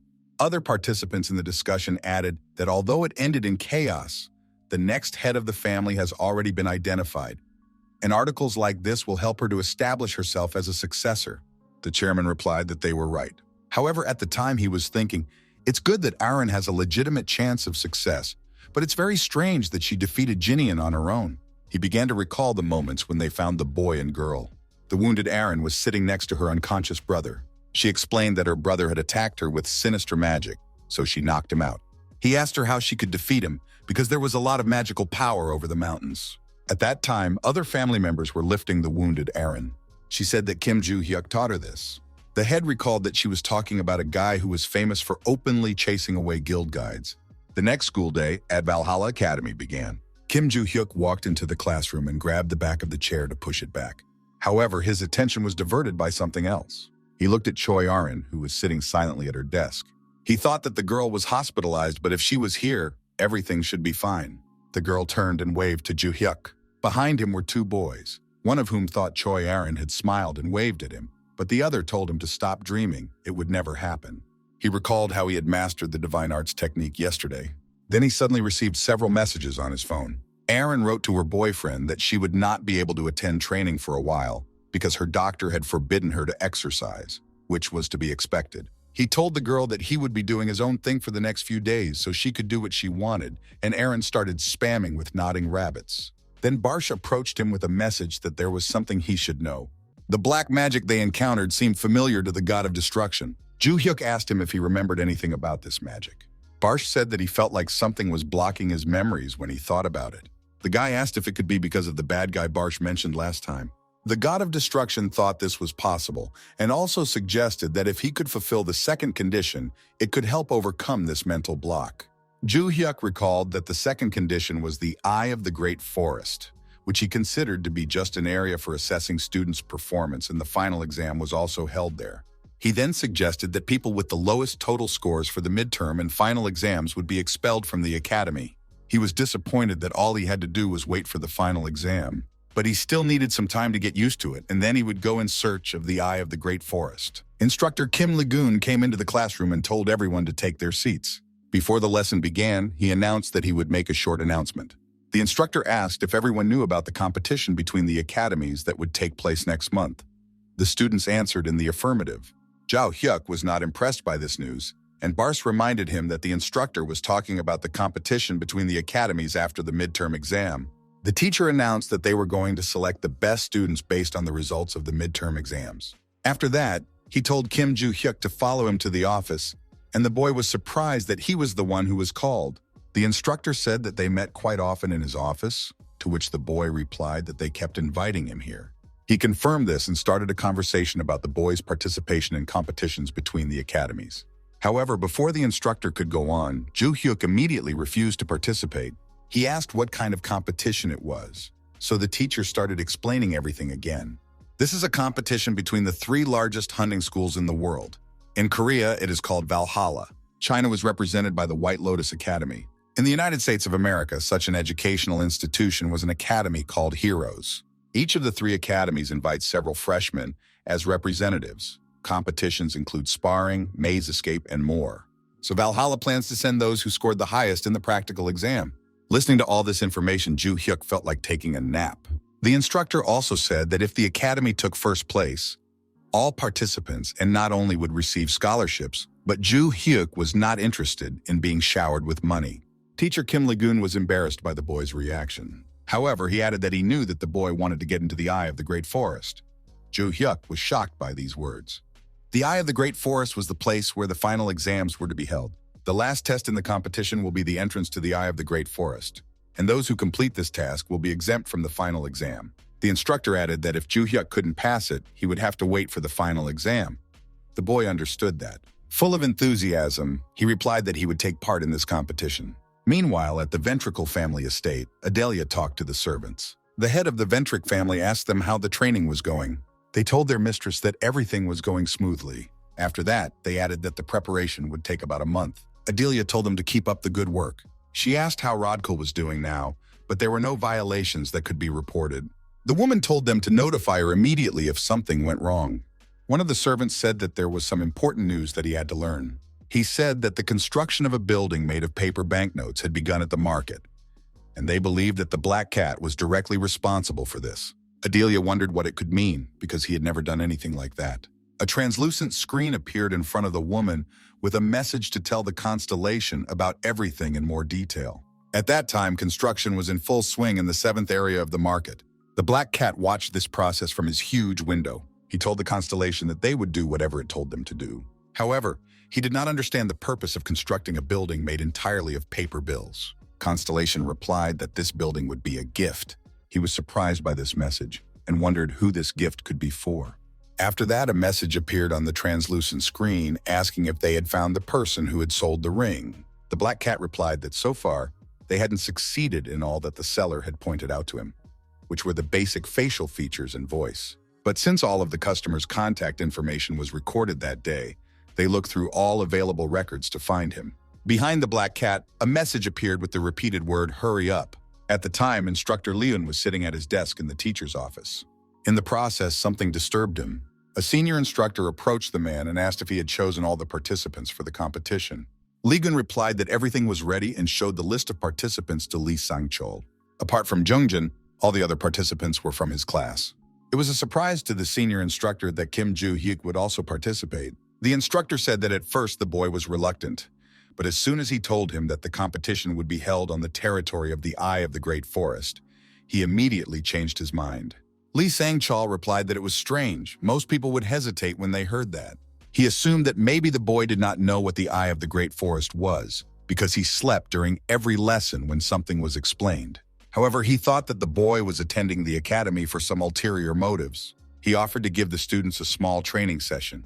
Instructor Legan said he would take care of it to free up their schedule. Lee Sang-chul wished the instructor good luck and left. A few days later, All 5 participants gathered in the small hall of the Valhalla. The senior instructor opened the door and entered the room. He saw that all 5 students were sitting in the room, so he started. The instructor said that he was sure the students had already seen him during the midterm exams and introduced himself again. Lee Sangchul emphasized that the reason he gathered them here is related to the competition between the academies. Today, he will tell them about the training they should undergo. He told the students that they would have to complete 3 tasks. The first task was a duel between the students. It was similar to the entrance test they were taking. The second task was a team battle. 5 academy members in one team against other academies. It was a task where all 3 teams would compete at the same time, so the captain's ability to navigate the situation was important. The third task included the Eye of the Great Forest. The instructor emphasized that he would not be able to give the students much information about him, as he had an exam ahead of him. He said that the Eye of the Great Forest is a labyrinth full of giant trees. The gates to it are guarded, so anyone who wants to enter will be detained. You can get there only through the official gate. Each team will enter the Eye of the Great Forest. A specific task will be given to them on the day of the competition. Then the teacher began to explain the specifics and format of the team battle. The teacher emphasized that they all already had some experience working as a team, but at the time, Juhyuk reflected on the fact that they had received very little explanation about the Eye of the Great Forest. The guy assumed that if there was a barrier there, he could break through it, but it looks like it won't be that easy. The instructor finished explaining about team combat and started explaining what their training would look like, before asking the participants if they had any questions. After these words, Kim Juhyuk immediately raised his hand. He asked if he could train on his own. The instructor replied that if he wanted to train alone, let him train, it didn't matter. I asked if there were any other questions, and Erin raised her hand and said that she would train on her own. The instructor was surprised that not only Juhyuk, but also Aaron would be training alone, and he asked if there were any other people who wanted to. There was silence, so he decided that there were no more applicants. He finished and said goodbye until the next training session. All the students except Juhyuk and Choi Aaron began to leave the room. The guy hoped to absorb all the mana and master the new technique before the competition began, so that when the competition started, he would be prepared. Aaron called out to the boy when he was thinking about how he would spend the time he had left to train his body. She asked the boyfriend if she should just join the training, but he was surprised that she was asking him because she was going to train alone. He added that the girl said she wouldn't be able to train too hard. Then Aaron recalled a conversation with instructor Kim Lagoon. He knew that the girl hadn't quite recovered from her hospitalization, but he thought he should ask her in person. Then he asked her directly if she was going to participate in the competition. Aaron asked if Juhyuk would be participating. The instructor was surprised by her question and said that he would. The girl replied that she would also participate then, although her wound had not yet fully healed. She assured the instructor that she would be fine. She was already halfway to becoming the head of the Chojin family. However, thanks to Juhyuk, she now has another goal. Now Choyeon wanted to become stronger.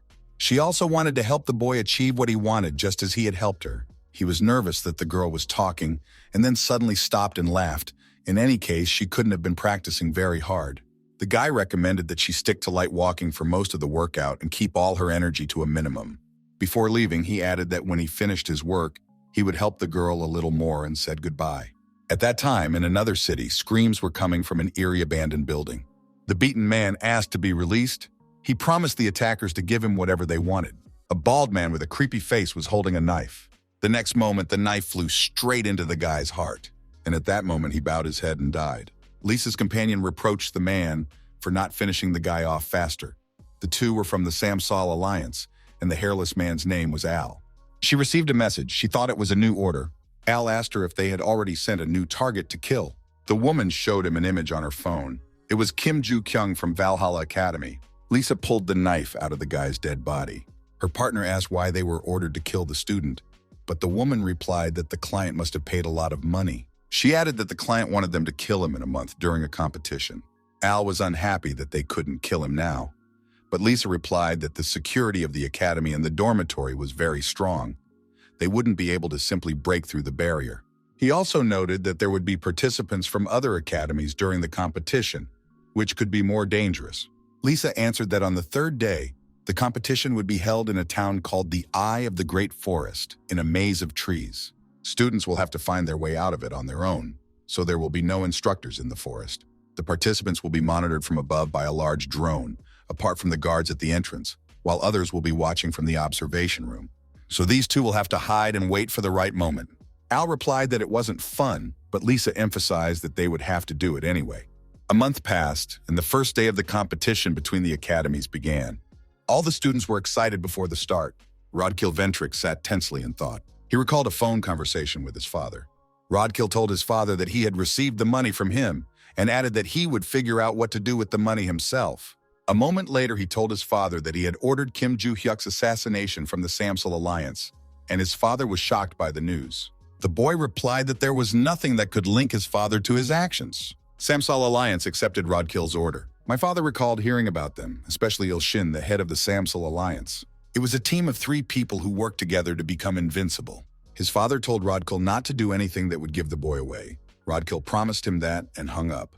The Alliance has already told the guy that they will deal with Juhyuk during the competition. So Rodkill decided that he didn't need to stay to watch the competition. He stood up and told Yuri that they were leaving. Mr. Valhalla announced that he was happy to see all the spectators and students. He introduced himself as the chairman of the Valhalla Academy Committee, Shim Dik-woon. Before the competition started, he had to introduce all the participants. The first participant was the White Lotus Academy from China. The next was the Heroes Academy from the United States of America. The final participant was the Valhalla Academy from Korea. The man announced that the competition would last for 3 days. Today, the first stage of the duel between the participants would take place. He told the representatives of all the academies to return to their seats and wait to be called. Instructor Lee Sang-chul watched the participants from the spectator stand. He was distracted from his contemplation by a voice addressing the man. Jack Rover, a senior instructor at the Heroes Academy, approached him. He told Lee Sang-chul that they hadn't seen each other for a long time. The man confirmed this, calling the other person his third place. Jack Rover said not to call him that because Valhalla was not the only one who took first place. He went on to add that this year everything will be different. He was sure that the heroes would take first place. Jack asked Lee Sang-chul if he knew who the world's strongest contractor was. Valhalla's instructor nodded in the affirmative and said it was the same guy named Logan who is known as the Destroyer. The instructor of the heroes said that Logan's son was studying at their academy. So Logan Jr. also came to the competition and Jack Rover gave him the index finger. The son of the greatest contractor was named Logan Jr. He said that he was looking forward to seeing what the boy could do. But Jack added that the boy had already signed a contract with his father's constellation, the destroyer of everything. Lee Sang-chul asked if the boy could use destruction in the same way as his father, to which his interlocutor replied that he could, but not as skillfully. Jack added that he had heard that Valhalla's new students were also very strong, especially a guy named Kim Juhyuk. The hero's instructor mentioned that the boy caught and beat the thief, and Lee Sang-chul confirmed and said that Choi Arin was able to do the same. Jack Rover concluded that they would be great rivals for Logan Jr. because he easily defeats adult contractors. He was surprised that his words had provoked such a lukewarm reaction from Lee Sang-chul. It was announced that the participants of the first round had already been selected. Valhalla's instructor told the interlocutor that he would understand his sluggish reaction after watching the match. The participants of the first round were Kim Juhyuk from Valhalla and Logan Jr. from Heroes. The 2 guys were standing in the ring for a fight. The chairman of the committee announced that the rule for all subsequent matches was the same. The first to knock out his opponent wins. Even if they cause fatal damage, the stadium system will automatically lower it. Instead of lethal damage, an electric charge will be applied so that the participants are allowed to give their best.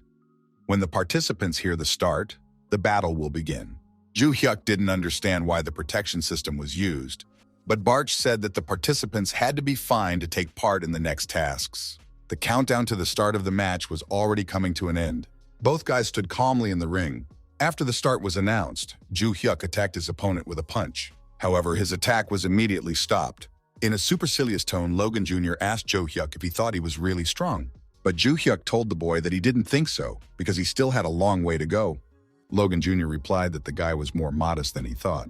His opponent said, "What does modesty have to do with it, if he is still growing and cannot consider himself too confident?" After that, he reproached the guy for how long he was going to block his punches. This question confused Logan Jr. So Juhyuk didn't waste the moment and struck out at him. He punched the guy right in the body. Logan flew several meters away from such a strong blow. Lee Sang-chul said that the guy was still strong because he thought he would pass out after the first blow. 2 instructors watched this spectacle from the spectator stand. Lee Sang-chul, the instructor, said that the guy was really strong if he could withstand Kim Juhyuk's punch. Jack Rover replied that he and his students had seen him speak at the commencement ceremonies. But then Kim Juhyuk did not seem so strong. However, the instructor of the heroes still hoped for victory. After all, his ward had not yet had time to use destruction. Logan Jr. synthesized a clot of mana and sent it at his opponent. However, Juhyuk managed to dodge his attack. However, something about the previous attack had excited the guy. Juhyuk then kicked his opponent's body, asking what he had just done. Juhyuk noticed that Logan had managed to cut off some of his hair, and if he had taken better aim, he would have wounded the boy. Logan felt that after the guy's 2 previous attacks, he would soon lose consciousness. He knew that if he couldn't strike with destruction, there was no point in using it. But he did not give up because he had another way to win. He concentrated the magic in his hands and directed it to the floor. The ground under the boy's feet began to collapse. Juhyuk asked his opponent why he was destroying the floor. After that, Logan hit the floor hard and stone fragments flew into the air. The guy thought that his opponent would not be able to dodge the attacks if he could not see them. He decided to attack Juhyuk from the blind spot. However, his opponent immediately realized where he was hiding. Logan caught his eye and was nervous that he had managed to see him. But it was too late. He was not going to back down. But the next moment, a stone fragment hit him in the face. Juhyuk approached him and asked if he really expected to hide behind pieces of stone. He then added that the boy should have attacked him directly if he decided to use magic. The next moment, Juhyuk punched Logan in the face. Such a strong blow knocked the guy back a few meters. The first round is over, and Juhyuk from Valhalla Academy was announced as the winner. The senior instructor was not surprised by what he saw, but Jack Rover was stunned. Instructor Lee Sang-chul emphasized that this guy is really a monster. In the next round, against a student of the Blue Lotus Academy, Hai Lian, the boy also won. The same thing happened in the next round against Lee Bella from the Heroes Academy. In the final round, his rival was Choi Arin. She said that even though they are both Valhalla students, they made it to the final round, and it looks like the Academy's victory is guaranteed. She then added that there was no reason for this round except to determine the ranking. She asked if she should give in because the winner would receive a scholarship, and she didn't care. The guy said that he didn't care who won either, but it was a great opportunity to demonstrate their skills, so he told the girl not to give in to him. He also added that this is an opportunity for the girl to show how much better she has become thanks to training. Juhyuk told Arin to attack with all her might. He would take her injury into account. The girl nodded and touched the hilt of her sword, and lightning magic enveloped her. The girl took her sword out of its sheath and prepared to attack. With a crazy expression on his face, Juhyuk was also preparing to strike at his opponent. The chairman of the committee froze in anticipation of the outcome of this match. The instructors of the Valhalla Academy and the heroes were shocked by what they saw, and Jack Rover grabbed his head. Yu Seo-young and Oh Senyuk were also tense because of what happened in the ring. The unconscious Choi Arin was lying right in front of Juhyuk's feet.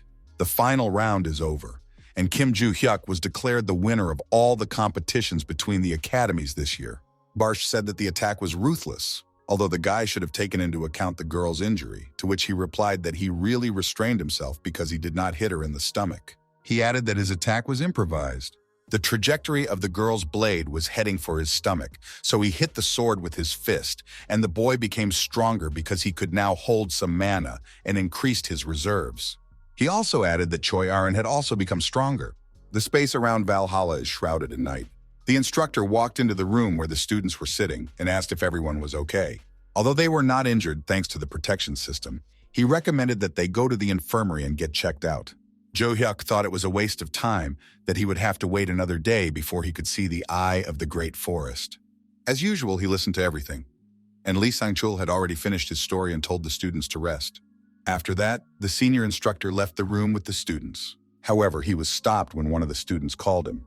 Juhyuk turned to the senior instructor. The instructor asked him if he needed anything. The boy asked his teacher about the team competition tomorrow. He asked if he could finish it early. Would he be able to move on to the next one right away? As this had never happened before, the teacher had to look at the rule book. Lee Sang-chul told the student that there are 2 rules. Only 1 test is allowed each day, but there are exceptions. If the test is over quickly, the student can move on to the next one at the discretion of his or her teacher. If the test venue is not ready or the student is in an unsuitable condition, they are given time to prepare. The guy asked the instructor what he thought about it. Then he asked if he could move on to the next test. The instructor replied that if the boy finished early and came to the teacher's room, he would allow him to move on to the next test. He was satisfied with this answer and said goodbye to the instructor. The senior instructor said goodnight in return. And when Juhyuk left, he had a look on his face like a madman. Barch asked the boy if he planned to complete the Eye of the Great Forest test tomorrow, and Juhyuk nodded and said it was good that he knew about it in advance. Barsh assumed that in this way, he wanted to attract students from other academies. However, Juhyuk called him a fool, and the boy didn't even think so. The god of destruction apologized and said it was a misunderstanding. Kim Juhyuk decided that he had to finish this test as soon as possible. The morning rays of the sun bathed the majestic building of the academy. The chairman of the committee greeted everyone and began to explain the rules of the second test. In this competition, 5 representatives of each team will fight together. It will take place in a mountainous area, so the audience will watch through holographic screens. The flying drone was tasked with broadcasting the entire test. All members of the Valhalla team warmed up before the competition. Yoo Seo-young asked when Kim Juhyuk would arrive, as the competition was about to begin. But a moment later, the guy appeared in front of them and apologized for being late. Yoo Seo-young reproached him for coming so late, but he replied that he had overslept. She emphasized that the teacher said he should have come 30 minutes earlier, but the boy said he was thinking about something else at the time. Seo-young continued to curse at him, but Juhyuk asked him to stop all the noise. Instead, he said he would take care of the rest. She emphasized that it was a team effort. Seo-young reproached him that because he won the other academy, they would target them, and he wanted to go alone. She asked the others if they agreed with her, but they did not say a word. Only Erin raised her hand, and Seo-young hoped that at least she agreed with her. Erin asked the boy if she could go with him, but he told her to just stay here. Seo-young was annoyed by her reaction. Juhyuk told Seo-young to stop chirping and save her energy. He added that he would face another test in the afternoon. Yoo Seo-young did not understand what he was talking about. The guy was about to leave, but the girl tried to talk to him. He replied that he had to prepare for the Eye of the Great Forest, and after his words, the start of the test was announced. The White Lotus Academy team began to move forward, but before they could even speak, Kim Juhyuk appeared next to them. The girl with pink hair ordered her team to get ready. The guy told her that she reacted faster than he thought. A translucent screen appeared in front of the student of the Heroes Academy, with a message that the White Lotus had been destroyed. He was excited about it, because it took only 10 minutes at the beginning of the battle. Logan realized that Kim Juhyuk had already headed to the White Lotus. The student of the Heroes intended to be the first to find them, but his partner said he could feel the magic around them. Logan asked if these were Valhalla's students, but was told that it was just one person. He ordered Luke and Dan to keep the magic shield in front of them. He instructed his partner Melissa to prepare a magic circle. Bella was already preparing another magic shield. The guy stood in the middle of the magic circle and prepared to attack. Melissa asked why they needed such protection if it was just one person. Logan replied that if it was Juhyuk, then such protection was necessary. Bella added that Melissa doesn't realize how strong this guy was because she didn't fight him. Melissa said that Logan is also strong, but he asked not to compare him to Juhyuk. One of the team members said that the magic had disappeared. They assumed that the guy had returned after defeating the White Lotus Academy. They all froze in anticipation of further events. Right above them, Kim Juhyuk watched from a tree. Suddenly, Logan Jr. heard a rustling coming from the trees. He barely had time to react to Kim Juhyuk's unexpected attack. But the next moment, the tip of the opponent's sword was right in front of his nose. Kim Juhyuk jumped out of the tree and attacked Logan Jr. Melissa and Bella were nervous about the unexpected attack. Bella wanted to react, but the guy's next attack was aimed directly at her. He reproached her for being too slow. At that time, Melissa synthesized a mana clot for the attack. She pointed it at the boy, but he dodged the attack. The guy attacked Melissa, asking if she really thought about hitting him with a blob of magic. At that moment, 2 guys were going to attack Juhyuk. However, the young man noticed this and immediately recognized their intentions. His next attack knocked down 2 opponents. Kim Juhyuk defeated all the members of the team of heroes. A translucent screen appeared in front of him with a message that the heroes had been destroyed, and now the boy was going to go to the Eye of the Great Forest. At the time, the chairman of the committee was watching the competition from the observation room. He asked the instructors how it happened that Kim Juhyuk completed the team fight in 23 minutes, and clarified that he spent 20 minutes on the road and 3 minutes on the fight. He said that this was a problem because it would ruin their competition schedule.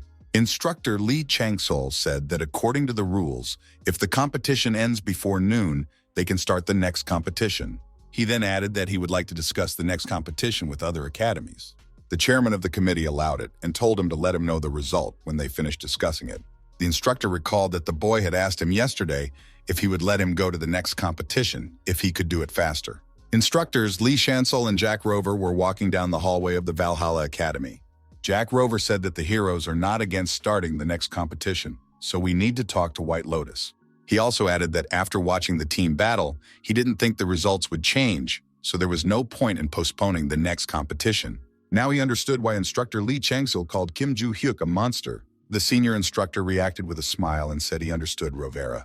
So they went on to discuss it with White Lotus. In the break room, the students of the Valhalla Academy were waiting for the instructor's decision. Yoo Seo-young reflected on the fact that she did not expect Kim Juhyuk to finish the battle alone. She was going to take the initiative, as their teacher told her to be the team leader, but she couldn't do anything. In addition, she lost to Choi Erin in individual matches. She had heard that Kim Juhyuk had taught her, and perhaps that was the reason. She realized that at this rate she would simply continue to fall behind them. She wondered if she had asked Kim Juhyuk to teach her, whether he would have agreed. A moment later, the announcement of the competition began. The students were told that the test, Eye of the Great Forest, which was supposed to be held tomorrow, would take place today at 13 o'clock. Everything happened exactly as Kim Juhyuk expected. Juhyuk said he had something to say before the next competition started. He announced that in the Eye of the Great Forest, he would act independently, each person surviving on his own. After adding that if they had any problems, they could call him, Soyeon was annoyed that he had decided to act alone again. They have already won the 2 previous challenges, so if they don't get the lowest score, they won't lose. Soyeon assumed that even if it was a survival maze, there shouldn't be many monsters. Juhyuk noticed Seo-young's thoughtful face. He asked if she wanted to say something, calling her a bird. She was annoyed that he kept coming up with nicknames for her, but Erin thought that Birdie was a cute name. At 13 o'clock, all the students gathered at the gate of the Eye of the Great Forest Labyrinth. The chairman of the committee announced that the last test of survival in the maze was about to begin. As in the previous test, the audience will watch through holographic screens. Before starting, the chairman began to talk about a more specific task and evaluation criteria for the maze test. He began by saying that the Eye of the Great Forest is a labyrinth whose shape resembles a forest, as the name suggests. The maze was a unique environment where the rain never stopped, and the monsters were low level, so there were few threatening factors. The real threat to survival was the rain and thick bushes. The test tested the students' ability to survive. Before students enter the maze, they are measured for their body condition and checked again 5 hours later. The closer the student is to the initial state, the higher his or her score, and fights between teams are prohibited. The huge gates of the forest opened to the students. At the time, Lisa and Al from the Samsal Alliance were in an abandoned warehouse. The head of the alliance, Il Shinja, under the pseudonym Olia, approached them and said that the students had already entered the Eye of the Great Forest, so they should go there. The magic that supported the 2 people was blocking the entrance to the maze, so the 3 decided to deal with them first. After that, they teleported to the maze. Suddenly, something caused surprise on the face of the instructor, Lee Sang-chol. All surveillance cameras stopped broadcasting the competition. The simultaneous failure of all the cameras seemed suspicious to the chairman of the committee. He asked one of the guards if he had contacted the guards at the gate, but the guard said that no one was answering. The senior instructor said that the students might face unexpected problems, so it was decided to enter the maze. All the instructors went to the labyrinth, and what they saw there shocked them. The bodies of the guards were covered with huge debris from the gate. At the time, the students did not even realize that they were in danger. Melissa turned to Logan Jr. and said that Bella was not feeling well. However, Bella objected, saying that the rain was too unexpected and cold. Logan told the girl that if she got hypothermia, she would be eliminated. Even if they couldn't win, he wanted to score high. He decided that they needed to build a hut and hide from the rain. He told Melissa to gather large leaves, Dan and Luke to gather branches. Logan himself was going to level the ground and dig a hole, but suddenly a large dark ball appeared in front of him. The 3 from the Samsal Alliance came out of it. Lisa was unhappy that it was raining, and Al said to ignore it. They had to finish the mission. In a creepy voice, Al said that he was going to find Kim Juhyuk and kill him, but the guy in front of him was not the intended target. Olia said that she teleported them to the source of strong magic, the only way she could find the boy. Logan did not understand who these people were, but he heard a man say that he wanted to kill Kim Juhyuk. He also felt a sinister magic from these people and realized that the people in front of him were criminals. Lisa said they couldn't leave any witnesses, so they had to deal with Logan. Logan Jr. was preparing to fight them. With all his rage, the guy aimed a bolt of magic at them. However, the next moment, Al's knife pierced the boy's body. He suddenly attacked Logan from behind and stabbed him. Logan Jr. asked the thief how he got behind him. The man was surprised by this question and told the boy to look ahead of him. In front of Logan stood the same man who had struck him from behind. He was shocked that there were 2 identical people in both places. The double in front of him swung a knife at the boy and stabbed him again right in the stomach. She left Logan unconscious and soaking in the rain. His partner asked Al if he had killed the guy, but he said no, that he had just left him to bleed out slowly. Before they could move away, they heard a scream behind them. This cry came from Bella, who found the boy's bloody body. Lisa ordered Al to get rid of the witnesses, and he said he would deal with the girl. He asked if he could do whatever he wanted, and Lisa agreed, but on the condition that her husband finish as soon as possible. With a horrified expression on his face, the thief attacked Bella. At that time, Juhyuk was moving through the labyrinthine territory of the forest. From the message on the translucent screen, he remembered that he needed to get to Madagai Rona's house. He doubted that there were any houses in this place at all, because there were only bushes and trees around. As he ran past Melissa, he was surprised to see the girl frozen in place. He stopped and decided to find out what had happened. The girl screamed because she saw the wounded bodies of her classmates and a sinister man with a knife in his palms. The thieves became irritated by the fact that there were so many witnesses. However, something behind the girl caught Al's attention. He saw Juhyuk standing right behind the frightened Melissa. Lisa said that the target had come to them. Al said that the guy must have run to the girl's screams, and he saw this as an advantage, that he had not killed all the witnesses at once. Juhyuk was alerted by the fact that the thief said something about the word target. At that moment, something else caught Juhyuk's attention. He saw wounded students from the Heroes Academy lying on the ground. He told Melissa that while he was dealing with the thieves, she should help the wounded. The girl didn't understand at first, but the guy said that her classmates were still alive. He immediately noticed that they had been deliberately stabbed so that they would not die immediately, but he did not understand why they would leave them bleeding to death. He called the thieves wild dogs who ruined his mood. After that, he added, since they had broken in, the guy would get rid of them. Al told the guy that he didn't realize what kind of situation he was in, because now he was stuck in this maze. He told the guy that they had broken in through the only entrance to the maze and disabled the surveillance drones. This means that teachers should have noticed it by now, but they won't be able to get here quickly. Because the thieves completely destroyed the entrance, it will take at least an hour for the teachers to get there. Juhyuk was clearly not satisfied that he had only 1 hour. He asked the man if he had really said that the boy had only 1 hour to find the place.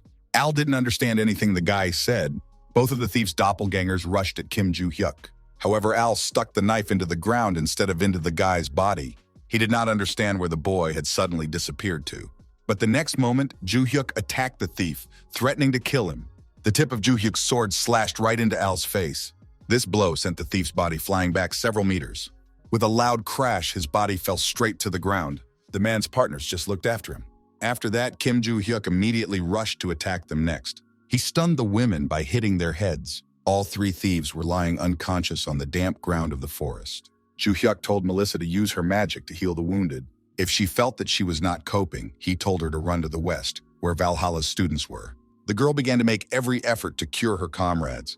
The next moment, Al came to his senses and got up from the ground.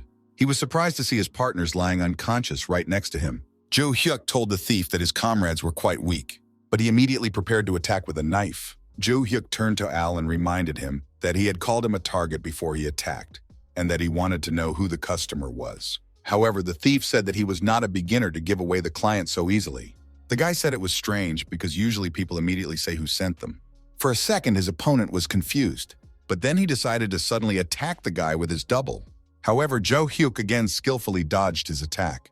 This shocked the thief because he attacked with a double whose presence could not be detected. Juhyuk reproached Al for acting like a rat by attacking from behind. He pointed his sword at the thief's face to strike. This happened just as Al was about to make a surprise attack. Juhyuk's blade slashed into the thief's face again. The blow caused the bald man's nose to bleed. Juhyuk asked the thief again who ordered his murder, but he refused to say. Then, with a crazy expression on his face, the boy threatened the bald man that he would beat him to death. After that, he sent an incredibly strong blow directly at the thief's body.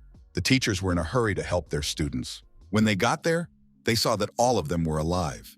The students treated the wounded with their magic. The instructor, Jack Rover, asked Logan if he was okay, and the student replied that he had a little difficulty moving, but it was a minor problem. The senior instructor examined the area and tried to understand what had happened. He asked the students what had happened to them. Logan explained that they were suddenly attacked by some thieves, 1 man and 2 women. Hearing that there were 3 people, the instructor suggested that they might have been from the Samsal Alliance, and then he asked where the thieves were now. Logan pointed to the spot where the unconscious criminals were. Lisa's body was lying on the damp ground. The body of her unconscious partner was leaning against a tree. The student said that Juhyuk defeated them all. The instructor noticed that the forest landscape around the thieves was destroyed. He was shocked that Juhyuk was so strong. Logan confirmed that he had seen the boy fight them until he passed out. Juhyuk's strength was truly amazing. They couldn't even touch him. The guy completely destroyed them. Logan realized that when he fought the guy, he didn't even see half of his true strength. He thought he was going to be the strongest of the participants, but it seems that it hurt his pride. Jack Rover told Logan not to be upset, because Kim Juhyuk is truly an anomaly. Instructor Lee Sang-chul asked where the third attacker was, and Logan replied that Kim Juhyuk was still dealing with her. He and Instructor Lilia looked back and saw the girl's head. Kim Juhyuk stood in front of the attacker's body and said that he was trying to find out who was behind it and what their goal was. The senior instructor was happy that the guy was okay. The teacher said that they should discuss everything in more detail when they returned to the academy. He added that the teachers would help the injured students and take them to the hospital, and ordered Valhalla students to find the White Lotus and report the situation. That was the end of their competition. Nighttime enveloped the territory of the Valhalla Academy. Kim Juhyuk took a shower and was about to go to bed to rest. He's very tired after all the events that happened today. Barsh noticed that the boy had used too much mana to deal with the thieves. But Juhyuk was in a good mood because everything went as he wanted. He managed to take the item from Madagai Rona's house as required by the task. He reached into his pocket to pull out the sphere. Although it was difficult, the guy was happy to get it. He began to recall the events of the day. Il-shin woke up and felt a pain in her head. She heard a voice ordering her to get up. She saw the figure of Kim Juhyuk in front of her. He asked the woman what her abilities were. Juhyuk guessed that the three were from the Samsal Alliance. He recalled that 2 of the participants were fighters, and the third person supported them. The guy guessed that the girl was the person who served as their support. He repeated his question about her abilities and ordered her to answer. Il-shin surrounded herself with a ball of dark magic and said that she would not tell him anything. However, this bullet did not stop the boy from approaching Il-shin. The girl was shocked that Juhyuk was able to stop her. After seeing everything, the boy realized what kind of ability Il-shin had. He asked the girl if she had the ability to create a magical space around herself and teleport with it. Her face showed that he was right. After that, he approached her and said that she should help him. With an ominous smile, Juhyuk said that if she helped him, he would not do anything to her. So thanks to the girl's abilities, he managed to get this field. Barch reproached the boy for not keeping his promise, as he knocked the girl out. Although he promised that if she helped him, he would not do anything to her. He argued that when he asked her who ordered his murder, she did not confess.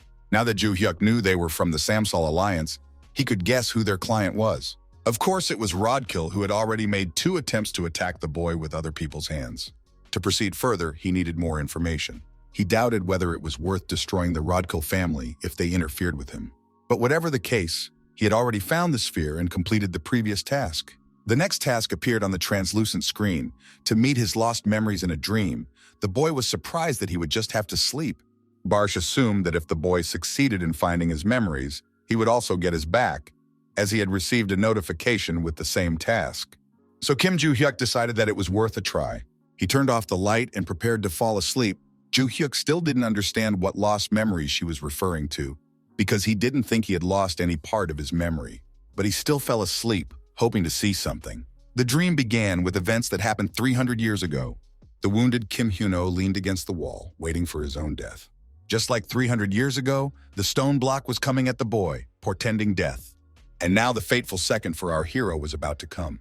But at that moment, time suddenly stopped. It was not only the stone blocks that stopped, it seemed that the whole world froze at that moment. An unknown being appeared in front of the powerless figure of Kim Hyuno. This being said that it would take care of his name, and that it would take care of the names he was protecting in this world. After that, the unknown figure began to disappear into thin air. After that, the course of time went back to normal, and the same thing happened as 300 years ago. At the fateful moment, the guy woke up from a nightmare. Juhyuk was shocked by the events that happened in his dream.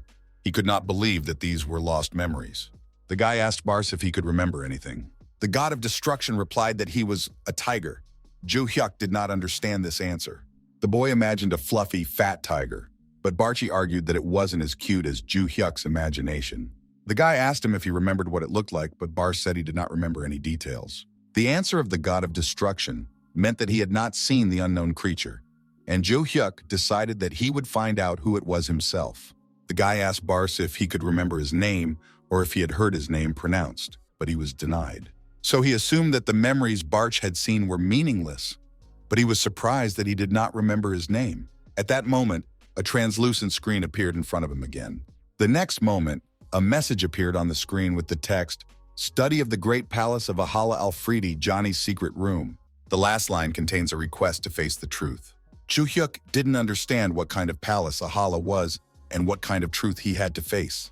He decided that after today's training, he would ask Lilia about the great palace of Achala. The morning rays illuminated the majestic building of the Valhalla Academy.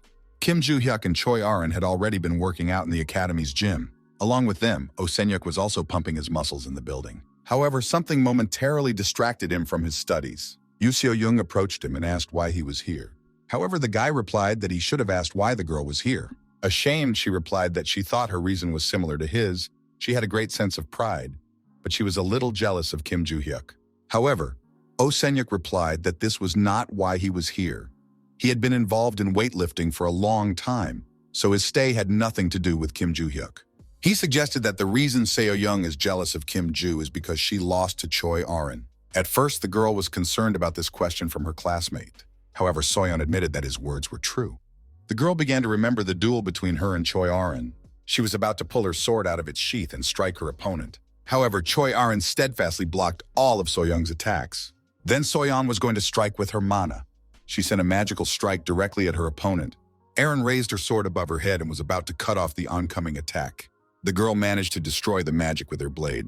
Yoo Seo-young was surprised that Arin was able to do it. Following the previous one, she sent 3 more magical attacks at her opponent. Huge circles of magic were already approaching Choi Arin. She was about to draw her sword again and repel the attack. Arin stopped all 3 of Soyeon's attacks with one cut. This greatly confused her opponent. Before she could recover, Arin was approaching her, preparing to attack. As Arin approached, she launched an attack directly at her opponent's body. This attack knocked Yoo Seo-young to the ground, and Choi Arin was declared the winner. She told her classmate that thanks to Kim Juhyuk's help, Arin had become much stronger since the graduation ceremony. Soyeon constantly trained only her magical power and sword skills, but Arin did strength training even though no one in her family had ever taught her how to do it. She suggested that this is why Arin was able to develop so quickly. In response to the girl's words, Senyuk said that she should approach Kim Juhyuk, not him. Seo-young realized that she needed to get an answer from Juhyuk because she couldn't wait any longer and needed to achieve real results and improve her abilities. So the next moment, she approached Kim Juhyuk directly. He asked what the bird needed from him, and the girl was annoyed that he called her a bird again. The girl began her appeal by saying that the guy was already training Arin, so she wanted to read if he could train her too. However, a senior instructor appeared behind her and prevented her from finishing. He asked him if he was busy, and Juhyuk replied that he hadn't finished his training yet. The instructor told the boy that when he was done, he should come to his office. There was a person who wanted to see him. Also, that this person said that this was the only chance she would have to see the guy for a long time. Juhyuk replied that he understood and would come. Soyeon felt ashamed that she was interrupted again and could not say anything. However, Juhyuk addressed the girl, calling her a bird. He told her that if she wanted to train with them, she should ask Choi Arin for a daily routine and follow it. If the girl does well, he might start teaching her. Arin was there and said he would explain everything to her. The guy had already finished training, and at that time, the daytime was giving way to evening. He followed the senior instructor to his office. Juhyuk asked who wanted to see him and whether this person was going to meet him right now. Lee Sang-chul replied that maybe the guy was guessing who it could be. The instructor opened the door to the small hall to let us in. In the hall stood exhausted Rodkil and his maid Yuria. He immediately knelt down in front of the boy and begged to save him. Rodkil repeated his request to save him. Juhyuk asked the instructor what the guy was doing here, and Lee Chang-sil replied that he should have realized by now. Then he told him that it was Rodkil who hired the Samsel Alliance. He added that in addition to being suspected of ordering the previous assassination attempt, this is the second attempt to kill someone, and both times the target was Juhyuk. The media put pressure on the man to give up all the information, and now all the headlines are about the Samsel Alliance and the guy who organized the attack on Valhalla. It was Juhyuk who leaked the information to the press, asking why he should forgive Rodkil if his family starts cleaning up his mess again. Lee Chang-sul said that the Ventricle family has just issued an official statement. They stated that they had expelled Rodkil from the Ventric family. The instructor added that not only Rodkil, but his father was also expelled. And unlike the previous time, the Ventric family does nothing about the loud headlines from the media. Rodkil now had no defense, and the boy asked him how he imagined that he would save him. Rodkil asked me to give him one chance. Juhyuk asked the boy if Rodkil's words would be the only evidence of his intentions. With a wan face, he begged Juhyuk to tell everyone that Rodkil was innocent. However, the boy cringed at these screams and said he did not want to do it. Rodkil asked if it was because he hadn't apologized for everything yet. The next moment, he begged Juhyuk for forgiveness and said that he would never inconvenience him again. But the guy said he didn't need an apology. Rodkill asked if maybe the guy wanted money, but Juhyuk replied that he didn't need the money either. After these words, Rodkill looked back frantically. He grabbed Yuri's wrist and pulled him toward him. The guy offered to give Juhyuk the girl instead of apologizing. He emphasized that she was a direct descendant of a noble family in England, and owning her could raise the boy's status. This made Juhyuk angry, and he asked Rodkill if he thought that a person could be disposed of as an object. But the guy said that Yuria was his property. He pulled her hair and told them to look at her neck. The spell around her neck was proof that she belonged to him. So he said that if the guy wanted to, he would give Juhyuk to Yuri. With a furious expression on his face, the instructor realized that the girl had a taboo spell around her neck. Yuria was sealed by magic, which did not allow her to act against the will of her master. He realized that an ordinary person could not cast such a spell. This meant that someone helped Rodkill do it. Juhyuk began his speech by saying that people like Rodkill have existed since ancient times. They imposed taboos on other people's bodies and sold them. At that moment, Kim Juhyuk touched the seal on Yuri's neck with his magic. But with all his strength, the boy stretched and broke the spell. For some time, the girl was in a shallow trance. The seal on Yuri's neck began to disappear. Rodkill was shocked that Kim Juhyuk broke the seal and removed the spell from Yuri. With moderate anger in his voice, Juhyuk turned to the instructor. He asked if he could hit Rodkill. The instructor replied that a teacher from Valhalla would not tolerate violence between students. But this was a completely different situation because Rodkill was suspected of committing several crimes. Since Valhalla had cut ties with the Ventric family, the instructor said that the boy could do what he wanted. He would have his back. Juhyuk put his hand on Rodkill's shoulder. He pointed his fist at Ventric and told him to clench his teeth. The next blow knocked Rodkill back a meter. With this punch, Juhyuk knocked out several of Ventric's teeth. Kim Juhyuk came out of the building and walked forward. Barcha said he thought that this time the guy would really kill Rodkill. It was the first time he had shown his anger so much. The guy replied that if it had been 300 years ago, he would have really taken his head off. One of his students was a guy who had been trafficked using taboo, and it was a similar situation, so he got angry. He then added that he had also been through this. The god of destruction revealed that Juhyuk had been a slave in the past. Juhyuk caught up with Yuri Felix and asked him to stop. She said she didn't have time to thank him. The next moment, she bowed and thanked him profusely. The guy replied that there was no need to thank him. He told the girl to forget about him and live as she pleased. The next moment, tears welled up in Yulia Felix's eyes. She said she would listen to what he had to say, so he walked on. The next day, Kim Juhyuk headed to the Valhalla Academy Cafe. There he met his instructor, Lilia. She said something about China, and the guy asked what she meant. The woman said that the Great Palace of Achilles is in China. She clarified that this palace is a labyrinth belonging to the White Lotus Association. The guy asked if by White Lotus she meant the academy that participated in the competition, and the woman nodded. Juhyuk reflected on the fact that, unlike the previous maze, he could not simply enter another one. He didn't understand why the labyrinths belonged to anyone at all. It used to be a mystery how dogs and cows could safely enter them. The guy could destroy the maze if he wanted to, but it's quite difficult because it belongs to the academy. Then he asked the instructor if there was any way to get into the maze. Lilia replied that she knew that the Great Palace of Achilles was open to White Lotus students. The woman wanted to say that the boy shouldn't hurry because something was about to happen, but she closed her mouth at this point. Juhyuk asked why Lilia was silent. The woman replied that she did so to avoid saying too much. After that, she reproached the guy for sitting and listening without giving her any information in return. The woman held up 3 fingers in her hand where she was holding a spoon. She set a condition that the boy tell her 3 interesting facts, and she would tell him more information about the palace. But the guy said that he had to go, but the woman stopped him, saying that she would tell him more. So Juhyuk sat back down and continued to listen. Lilia told us in secret that the Great Palace of Achala would be one of the stages of the world competition in the 2nd semester, but the teachers had not yet received this information. The guy asked how Lilia knew this, and the woman replied that she had her own sources of information. The young man suggested that the world competition would be similar to a competition between academies. The woman said that while the competition in Korea is only a 3-way battle between Korea, China, and the United States, the global competition will involve academies from all over the world.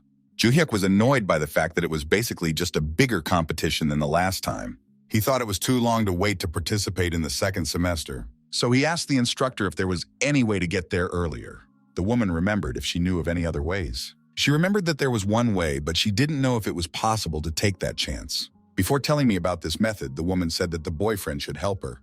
She asked him to go with her to the World Monster Research Community, which was just one event, so there was nothing to worry about. Instructor Lilia and Kim Juhyuk stood in front of the gates of the Tottenham World Monster Research Community in North London. The guy was annoyed because the woman said it was a one-day event, but they had come all the way to London. She brought him for the weekend, but got permission to extend their trip until Monday. The boyfriend said she was abusing her teaching power. Juhyuk asked Lilia what they were going to do here. The next moment, the guy was standing with a sword in a closed room with a boar-like monster. Two men and a woman watched him from a side window. Lilia, the instructor, asked the boy to help them with their experiments, and in exchange for the information, he had to kill several monsters.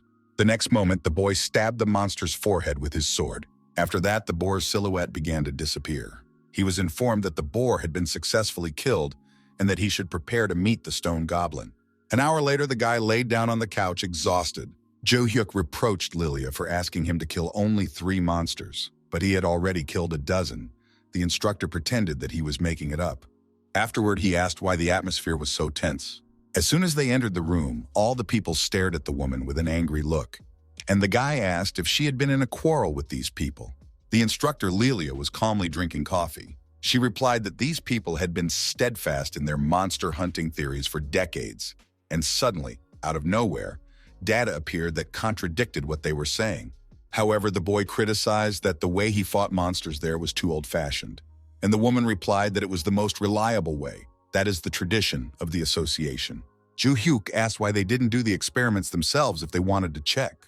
In a tense tone, the woman replied that they just didn't want to do it. These people were old men who couldn't stand to see their theories destroyed. Their theory of monster hunting was a good tool to strengthen the current status quo of the government, which is nepotism and a dead weight in the form of the upper circles of society.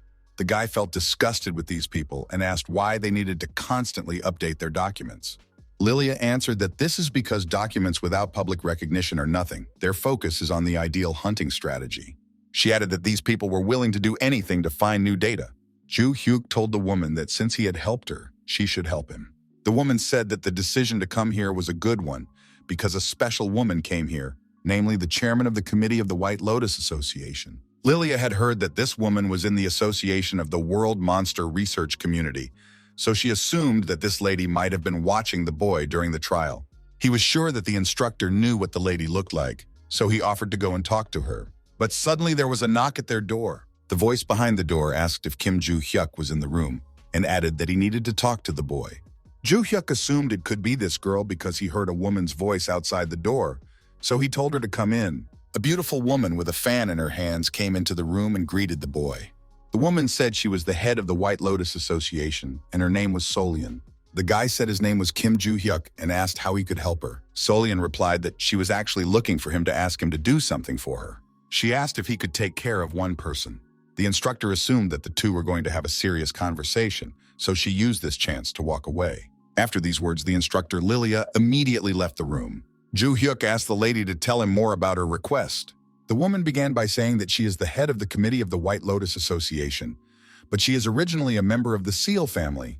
This family was the first in China to be founded after the Chaos era, and thanks to this, they were able to build an academy called the White Lotus and hire strong contractors. However, their family had a genius, or rather a person who could be called a natural disaster. At the age of 13, she was defeating ordinary contract soldiers. She even trampled on her sisters and members of their family guild, and even the head of the family was defeated. As a result, this girl decided that she had nothing more to learn from the outside world, so she locked herself in the Sol family's training room in the White Lotus Palace. The guy asked if the lady wanted him to deal with this girl, and she replied in the affirmative. Juhyuk assumed it would be easy, but he had a few questions. First, he asked if it wouldn't be easier to hire other strong men if Solian just wanted him to beat the girl. Also, looking at her magical power, the boy assumed that the lady was not weak herself. Solian replied that the boy had good eyesight because she had used magic to hide it. She had 2 reasons for hiring him. The first reason was that the girl fought only with physical strength. The second reason was that the girl was only 17 years old, just like Juhyuk. Watching the boy's fights, the woman realized that he was physically very strong, so if she lost to her peer, her pride would be hurt. The lady said that her request was the reason why she came here. If the guy hadn't been here, she would have written him a letter. The guy understood everything, so he asked if there would be any reward for this. The lady replied that as the head of the White Lotus Committee, she could pay any amount. But the guy denied it. He didn't need the money. Juhyuk said that there was one place he wanted to visit, so could the lady organize it for him. Kim Juhyuk and Miss Seol-yeon stood in front of the White Lotus Academy. The guy did not expect the woman to bring him here on the same day he agreed, let alone on a private flight. She replied that the guy said he was free until Monday, so it was an opportunity to get the case over with much faster. The lady asked Juhyuk if he still wanted to get the right to enter the Great Palace of Valhalla as a reward. Kim Juhyuk nodded affirmatively, confirming her words. She replied that since it was a maze that they managed, it would be easy to organize. As Kim Juhyuk and Miss Seol-yeon walked through the academy, all the students were surprised to see the boy here. Together they entered the open entrance to the academy. The guy said that there was still something he was interested in. He asked why the lady wanted him to deal with this girl. The woman said that there were many people who foolishly tried to fight this child, only to realize the limit of their abilities. This was done by both students and teachers. Miss Seol-yeon's main goal now was to get rid of this arrogant child. She believed that after that, she would lead the White Lotus to the top. He said he understood everything and expressed hope that the fate of the academy was in good hands. They approached the seal that was in the room. The woman said that when he stampeded, he would be transported to the seal family's secret training room. Juhyuk walked over and stepped right into the center of the seal. Before teleporting, he asked the girl's name. Miss Seol-yeon replied that the child's name was Yenlin. When the boy moved, the girl immediately greeted him with a question about whether the Seol family had sent him to make her leave. She added that she was not going anywhere, so she told him to get out of there. Juhyuk reproached Eunlang for being so impolite to a person she met for the first time.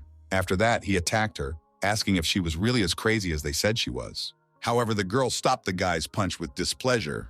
Juhyuk did not understand what had just happened. The next moment, she tensed her arm and prepared to strike.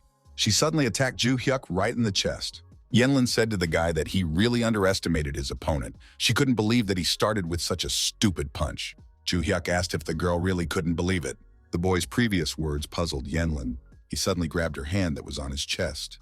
After that, he was preparing to attack the girl. However, Eunlang managed to dodge Juhyuk's punch. But then the guy punched her in the arm. In pain, Yenlin immediately took a step back. After that, the girl asked the guy who he was. He introduced himself as a 17-year-old student who underestimated his opponent. Yenlan realized that she should retreat and try to counterattack. But before she could fulfill her intentions, the guy approached her in a moment. Juhyuk immediately sent a strong fist at her. But to reduce the force of this blow, Yenlan stepped back.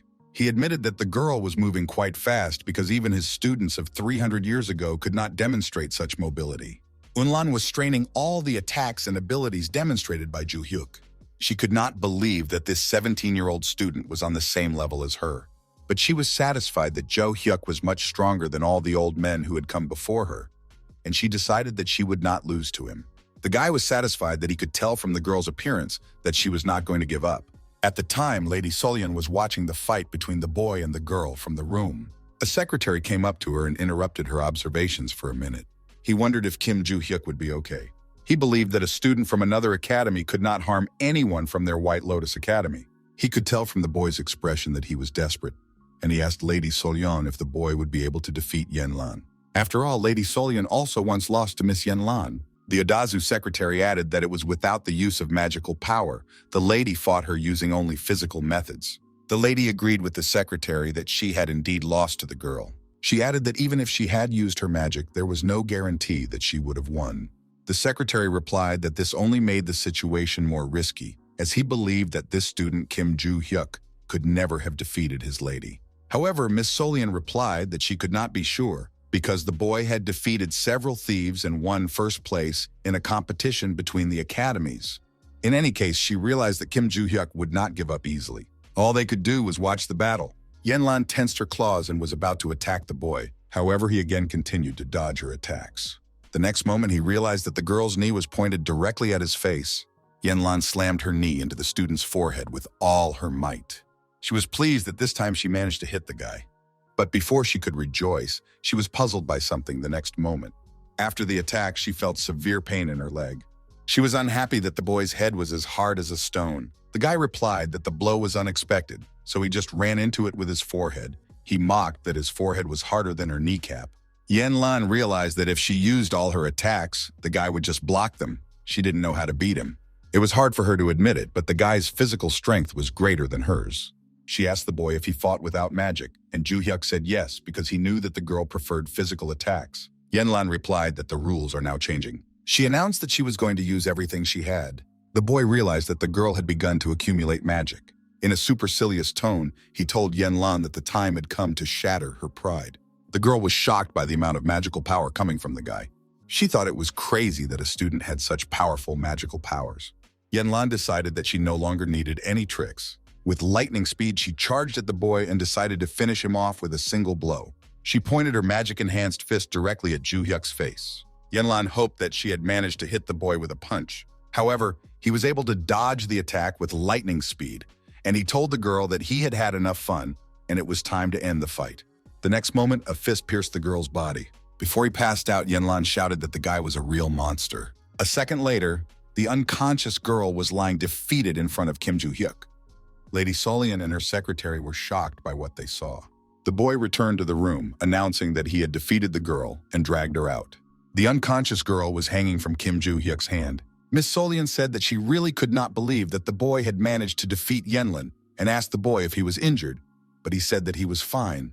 The lady asked how hard it was for him to win the girl. He said that Yenlan was quite strong, but he was disappointed with the ending because of the difference in their skills. After Juhyuk lowered the girl to the ground, she instantly regained consciousness. She immediately noticed Miss Solian and her secretary in front of her.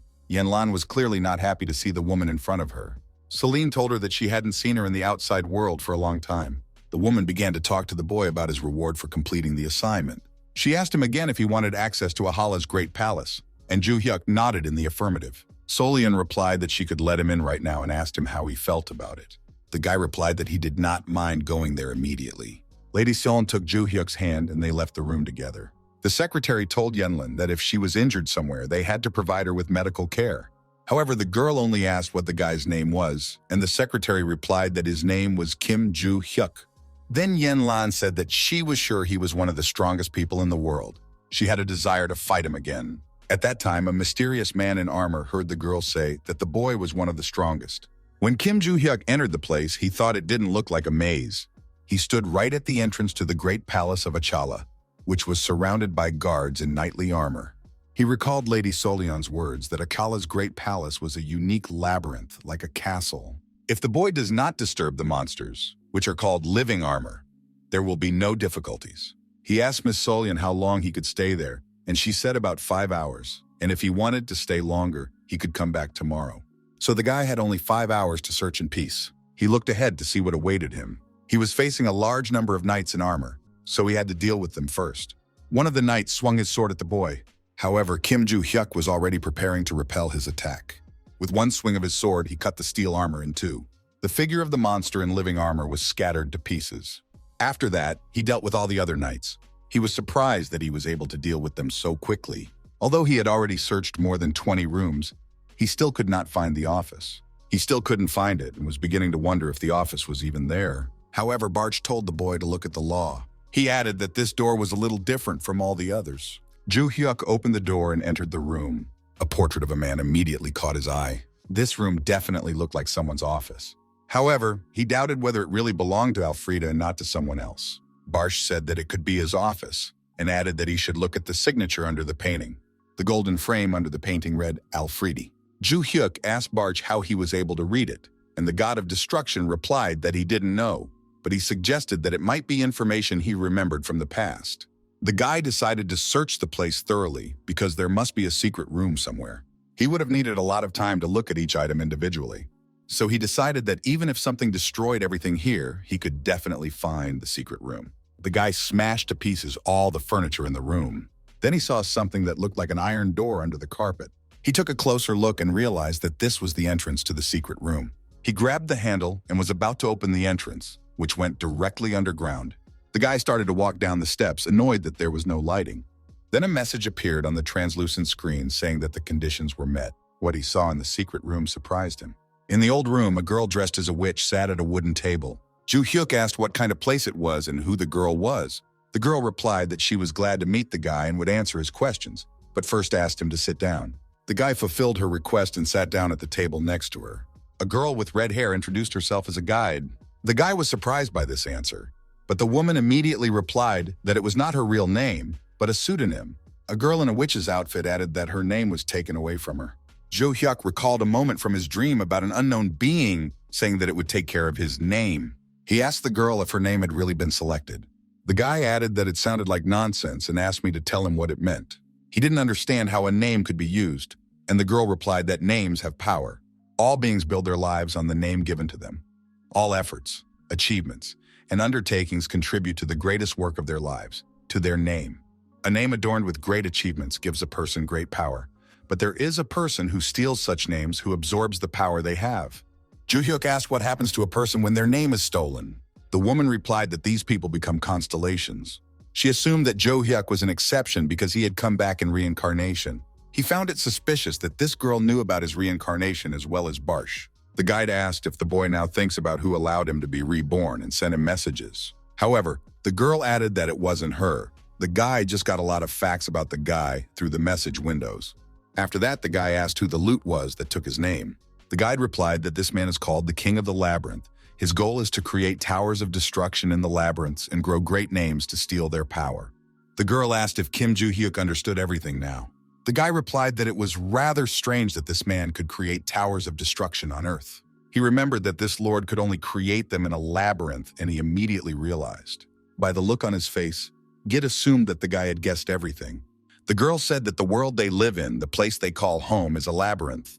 Juhyuk didn't believe it, but Gid replied that it was up to him to decide whether to believe it or not, and she had no reason to lie. He asked again if the reason this man was creating towers of destruction was because he wanted to grow big names. The girl replied that it is easy to accumulate karma when there is chaos in the world, killing monsters, saving people, and he used this chaos to commit evil deeds. Only if a person had a lot of karma could he or she become a constellation. Juhyuk suggested that his students could also become constellations because they were trying to save the world. With a disgruntled face, the guy asked what was the point of their actions if they were still playing the Lord of the Maze game. However, Gid told him not to jump to conclusions. The boy's rebirth was an unexpected event for the king. She added that Juhyuk might be the one to beat the Maze Lord at his own game. But the guy assumed that this king knew he was reborn and could also be the one who made them meet through the message box, but the guide said he was wrong about that. She said that the person who reincarnated the boy and sent the message windows was not the Lord of the Labyrinth. The guy asked who was behind it all, but the guide replied that she didn't really know. She assumed that since this was the person who reincarnated him, she might be related to the boy. The guide got up from her seat and started creating something with her magic, saying that they couldn't miss this opportunity. A moment later, a small ring appeared in place of the glow. She handed it to Kim Juhyuk and told him to take it. The girl explained that this was their key to victory, but she could not tell us everything in detail because they had little time. But the guy asked her to tell him right now about you, and the guide replied that while she was talking to him, she was being chased by the Lord of the Labyrinth. The girl added that since the guy had fulfilled all the conditions, it would be easier for them to meet next time. The guide informed him that they would meet again in a few days and told him not to lose this ring. With a flick of her finger, she created a small blob of magic. A moment later, Kim Juhyuk found himself in front of the palace entrance. He mentioned the Lord of Destruction who had stolen his name. He was annoyed that this person prevented him from living a comfortable life. He did not know what the ring was and assumed that it would not make him stronger. So he decided to absorb all the magical power of the remaining guardian stones. Although he has not fully regained his powers, the amount of magic he possesses should increase to the level when he was in his prime. The events are transferred to an island in the North Pacific. The leader of the devotees, the Dragon King Khan Nabal, was sitting on the couch. He read the news that 3 hired killers had been defeated by a student, Kim Juhyuk. The tablet's screen cracked from a strong finger pressure. In the impulse to arrest him, the leader of the devotees threw him to the floor. He closely watched Kim Juhyuk, and through a thorough investigation, discovered that it was the boy who defeated Jinaean, who had entered into an advance contract with the constellation. So when the son of the Ventric family ordered the work, the leader called in 3 assassins anyway to make sure the job was done properly. He doubted whether he should call all the participants to deal with this guy. Someone in the room said to the man that he looked worried. The leader of the first kind, George, sat in front of Khan Nibal. The leader ordered the man to knock before entering, to which he replied that he had just arrived. Georg noticed that the head seemed worried and asked if it was because of Kim Juhyuk, and the man confirmed his guess. Georg added that they also lost a precious pawn because of Kim Juhyuk. The leader realized that the man was talking about Desera Ventrica. Dicer didn't tell them about it because it was his personal work, but he couldn't even beat an ordinary student. The man wanted to keep him as an informant in the Ventric family, but he had to deal with him so that the boy would not leak information about them. The leader of the Loyalists asked if Georg could help him eliminate the killers he had sent, and the man agreed to his request. Georg also added that even though Kim Juhyuk is now a hot mess, he should not be contacted yet. This is because the guy was targeted by the first cult. Khan Nibal was surprised that the first cult decided to act because they were crazy. Georg agreed that all the members of the first cult are crazy. No one knew what motivated them or what goal they were trying to achieve. They were the people who killed Logan's squad. The leader replied that he had heard about it and that it was indeed a relief for them that these people had targeted Kim Juhyuk. Moreover, if they spoil the goal that these people are seeking, there is a good chance that they themselves will become their target, in which case they will only have to wait. At that time, Kim Juhyuk was already surrounded by a crowd of people in robes. Juhyuk turned to these people and asked who they were. He also added that they were on the territory of the academy and asked if they were fearless or just stupid. Under one of the robes was one of Adelia Ventric's servants. The events are transferred back to the conversation between him and the head of the Ventricle clan. Then he told her that all the preparations were already complete. Adelia said that this preparation took a lot of time. However, the servant replied that careful preparation was necessary to fulfill their mission in Valhalla, where Kim Juhyuk was located. The chairman asked whether he had managed to find contractors with the ability to distort space. The servant replied that it was, and since everyone they hire goes through the Ventric family, the chance of the information getting out is 0. After that, Adelia asked if they had prepared everything she had asked for. The servant replied that everything was already ready. They prepared stones that contained a large amount of magical power. The head of Ventricus said it was time to act. She told the servant that he should stay in the main group and keep in touch with her. He then asked if she needed magic stones to summon the constellations. Adelia confirmed his words.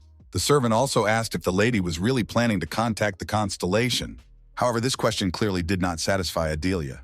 She asked him if he thought it should cancel everything because of a miserable student, but the servant immediately denied that he did not think so. After that, the Ventric chairman ordered us to forget about it and proceed as planned. She was also worried that the constellation, which had not said anything before, had recently suddenly reacted. Adelia wanted to ask why. That was the reason why she wanted to summon the constellation. The servant also wondered why the constellation suddenly reacted. He ordered the main group to prepare for space warping. People in robes began to create a magical sphere around the boy. Juhyuk realized that they had created a space around him to fit him. He emphasized that it was a rather clever tactic, because attacking a student within the walls of the academy is a terrible idea. He asked the servant if this idea was created by the Ventricle family. The man was immediately alarmed to hear his question. He asked the boy how he found out about it. Juhyuk replied that it was quite easy, because there were only 2 groups hunting him, one of which used black magic and the other did not. So it was logical that the second group was the Ventric family.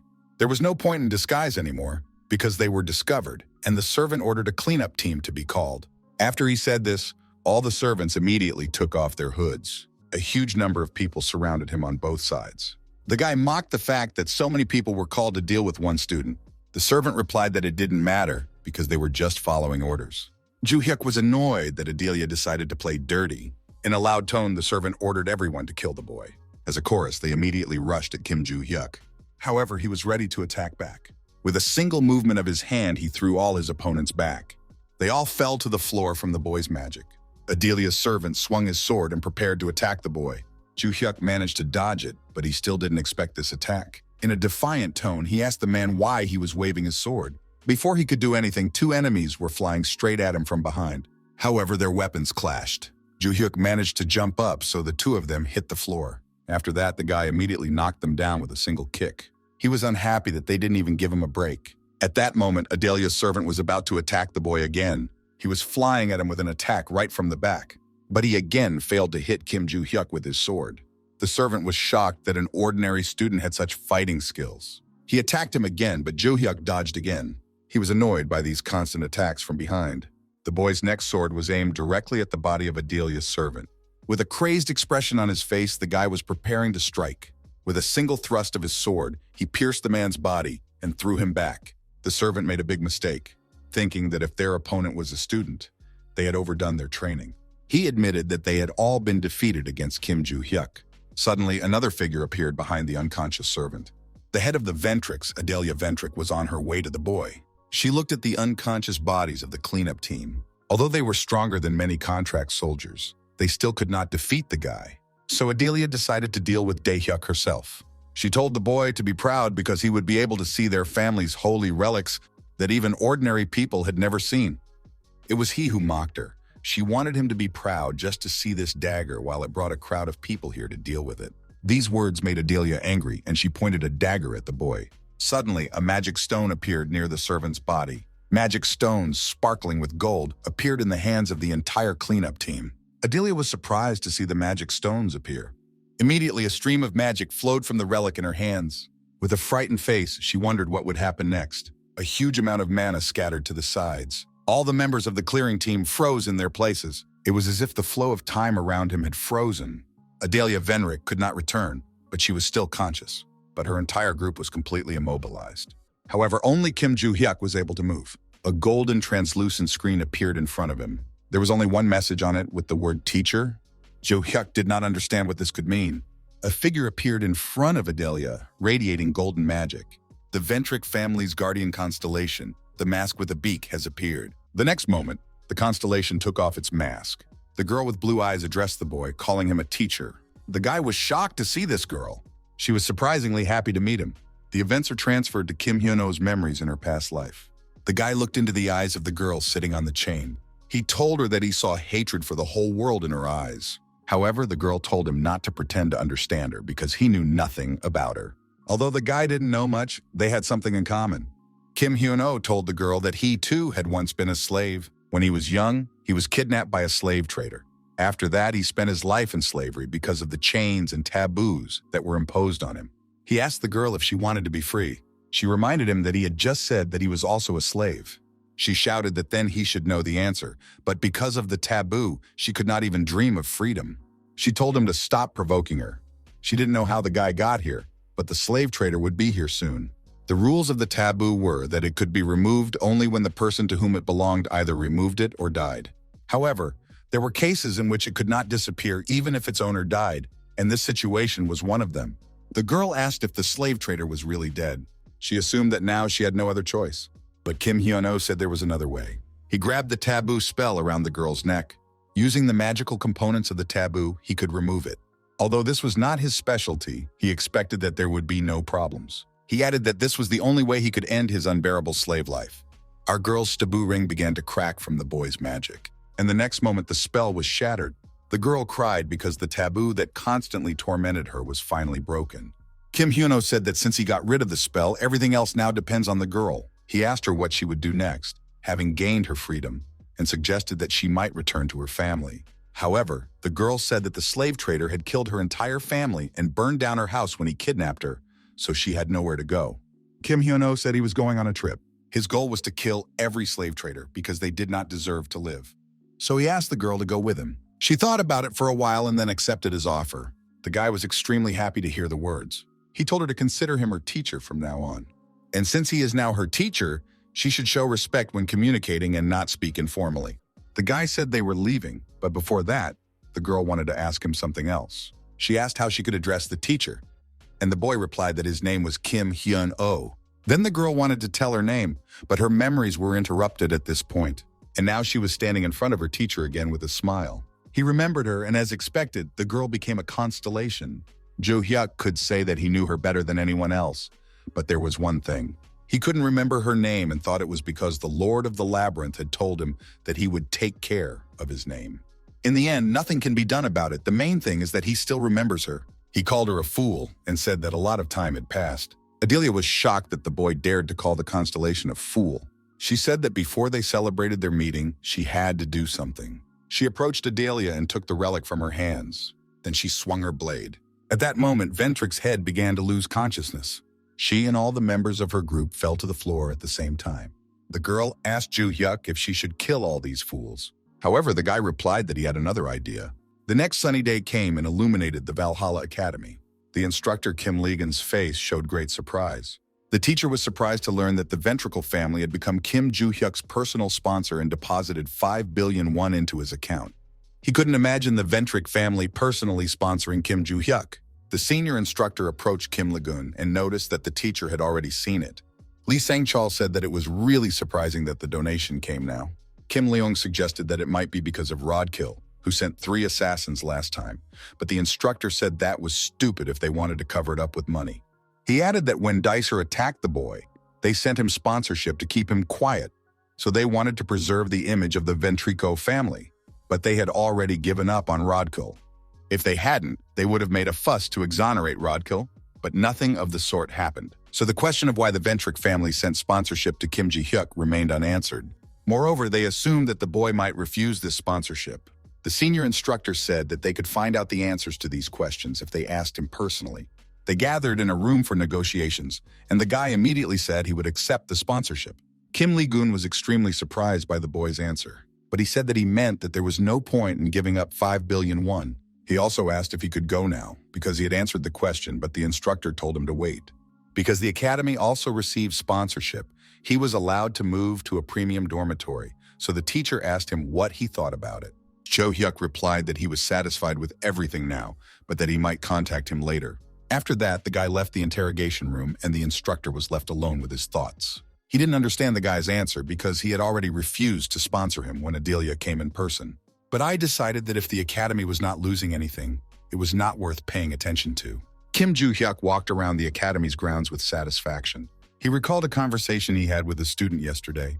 The girl asked if she should just kill these fools, but the guy had a different idea of how to use them. Adelia was sitting on her knees right in front of the guy. At that moment, the boy turned to the frightened head of the Ventric family.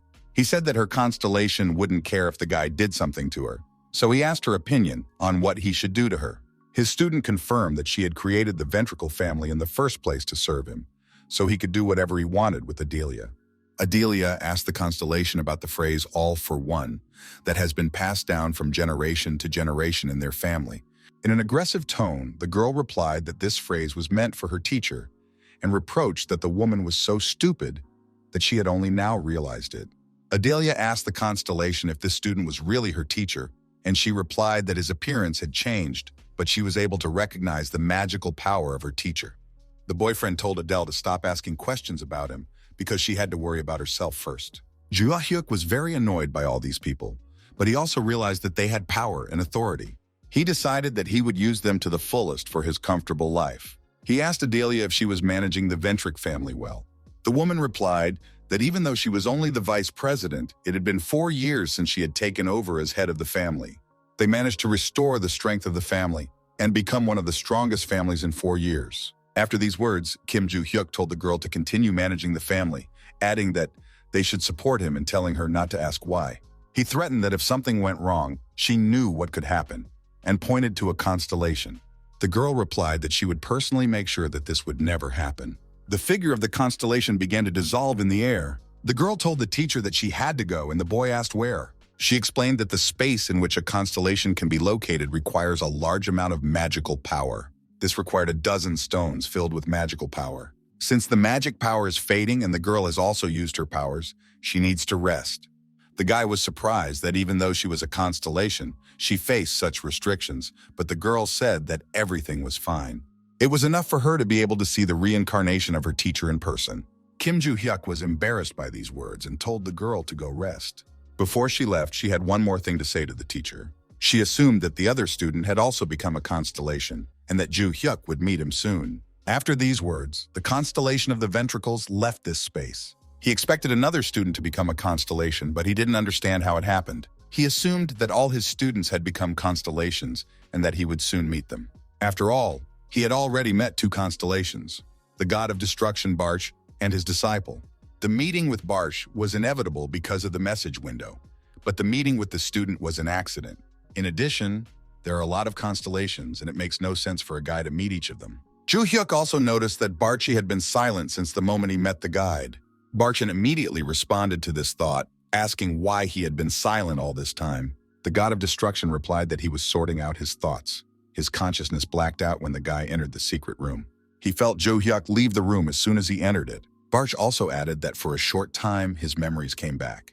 Mockingly, the guy asked if he remembered what a weakling he was, and Barch didn't like the joke. During this time, he learned the concept of a name that the boy should have already known about. The god of destruction said that it was the Lord of the Labyrinth who gave him the name Barsh. After these words, Kim Juhyuk entered his classroom. He sat down in his seat and began to think further. He asked Barsh that the one who stole his real name and gave him the name Barsh was the Lord of the Labyrinth. The god of destruction replied that the Lord of the Labyrinth had given him his name and power at the same time so that he could become the owner of the Tower of Destruction. Juhyuk asked whether this power affects a person's personality, and Barsh replied that when he was the owner of the tower, the influence of the name he received made him cruel. Now that he was closer to his original personality, Juhyuk asked how the labyrinth gives and takes names. The boy suggested that perhaps because this world is a labyrinth, the Lord can give and take away a name whenever he wants. Barsh asked what the guy meant by saying that this world is a maze. Classes were over, and the sun began to set behind the clouds. Juhyuk left the academy, at which time he told Barsh that although it was sad, it was true that the world was a maze. He recalled that Gid had mentioned that there was a possibility of a counterattack, and they just had to wait. The next day, he found himself in a secret room. At first, he didn't even realize what had just happened to him. Juhyuk stood with a tray of food right in front of the guide. She asked the boy what that shiny silver thing was in his hands. He shouted that it was just a tray for food. He was very angry because it prevented him from having lunch. The guide apologized to him for not paying attention to the fact that it was lunchtime, but the guy sat down and told me to forget about it. The girl asked if Juhyuk still had the ring. He said yes and pulled it out in front of him. The guide said they could use it now. The guy noticed that it had no effect on his characteristics, so how could it help them against that lord? The woman said it was really simple. The boy had to put it on and enter the maze. The guy asked if he just needed to enter the maze. He also added that there are no natural labyrinths anymore, and that the ones that do exist are managed by someone, and the girl confirmed his words. But she also said that the Lord of the Maze would soon create natural mazes. After that, a dungeon breakout and a disaster will appear. The boy recalled that as soon as the mazes appeared, monsters came out of them and wreaked havoc in the area. In his previous life, dungeon breakthroughs appeared everywhere, and there was not a single safe zone in the world. After reincarnation, everything calmed down, making life much more pleasant. Juhyuk asked where and when the breakthrough would be and how big it would be.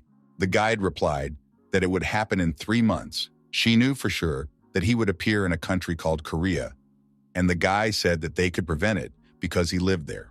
However, the guide replied that she only knew the country, that she was hiding from the Maze Lord, and that information could be limited. Juhyuk asked if their planet is a labyrinth. What kind of labyrinths are there? And the guide answered that it is a lord who creates them. The boy suggested that the lord was preparing to give and take names again, and the girl replied that he probably thought the time had come. By the time the Tower of Destruction appears, the Lord is preparing for a kind of human adaptation. The guy asked if he just needed to put on the ring and destroy the maze that would appear, and the guide answered yes. She also asked the boy how they used to destroy mazes. Juhyuk replied that since it was quite difficult to deal with the bosses, he ignored them and destroyed the maze stones, and then the maze disappeared. The girl replied that this was indeed the fastest way, but this time she needed to act differently. I had to kill the maze boss with the ring on. The guy asked if there was a specific reason why he should kill him.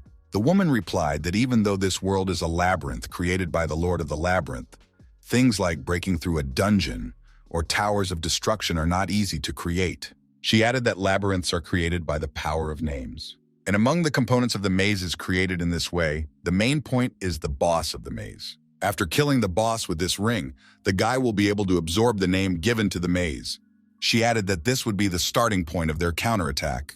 Juhyuk suggested that the number of names that this person took was clearly not a few. He asked how one could expect a counterattack with just one name. The guide replied that the Lord of the Labyrinth would not even notice that he had lost one name, but his current goals were to adapt people to the Tower of Destruction. She explained that the point of this plan was not just to steal one name, but to quickly clear the maze. To adapt, it will start sending out a large number of names to the world so that various incidents occur. This will be the best moment for massive name acquisitions, which will be an additional strength for them. But after the last statement, the guy had a question. He asked how they would be different from the Lord of the Maze if they took away the names. She was surprised that he was interested in such things, but he replied that he needed a good reason to act freely. The guide began by saying that they would not harm innocent people by absorbing names. The Lord of the Labyrinth takes a person's name, which can become a constellation or become attached to a name without the possibility of rebirth, so no matter what happens, the body is trapped. Moreover, if they use the power of the absorbed names, they will be free of the restrictions imposed on the people whose names were taken. The guide told the guy that if he was concerned, he could do it his way, because in any case, he would be the only one to know who owned the name at the time of the takeover. Juhyuk agreed and asked if they just needed to wait for the dungeon to break through. The girl replied that she would tell him the exact place and date when the time came, and the guy also asked if it would be enough to destroy the boss in the maze. And she said that when the maze is destroyed, the monsters inside it die, but the ones that came out stay alive, so the guy might need a team to keep an eye on everything. That was the end of their conversation, and the girl snapped her finger, just like the last time. At that moment, Juhyuk turned back and the people around him looked at him in surprise. At that time, the sun was about to set again. The guy, relieved, went home thinking that the girl could have warned him before bringing him back. He recalled that Gid had also said something about a team. Before his reincarnation, he always went with his students, because doing the work on his own takes a lot of time. Juhyuk was thinking about having to train his students again when he suddenly saw a familiar figure in front of him. Yenlan stood right in front of him, arms crossed. Juhyuk asked the girl why she had come here. Yenlan replied that when she lost to the guy, she thought a lot about the reason for her defeat. The girl realized that he was stronger than her and that's why she lost, while the guy was not impressed that it took her so long to realize this. After that, she added that she thought she looked a lot like the guy, and he grimaced at these words. She said that a person who has impressed everyone with his or her talents without being defeated is rare among adults. Juhyuk replied that if she thought he was like her in this aspect, which was not true at all, he considered himself a person who made an effort. Prot Yenlan replied that she used to think she was right, but now she is not. His movements were not just attacks, they were the movements of a man who had come through a lot of training. She was furious when she lost, but when she calmed down, she realized that she had lost because of her lack of experience. Yenlan then concluded that she had become stronger because of her experience with the boy. After these words, she said that she wanted to continue fighting Juhyuk. She believed that one day she would be able to defeat him. The girl offered him a fight, but he told her not to bore him with her strange logic. He had to go. But Yenlan followed him, saying that she had come all the way from China to compete with him, and he was just leaving. Juhyuk said that he was not interested and suggested that the girl spend time learning the family martial art instead of hitting on him. However, the girl said that she had only studied proper training until she was 6 years old, after which she became self-taught, and at the age of 1 month, the boy defeated her.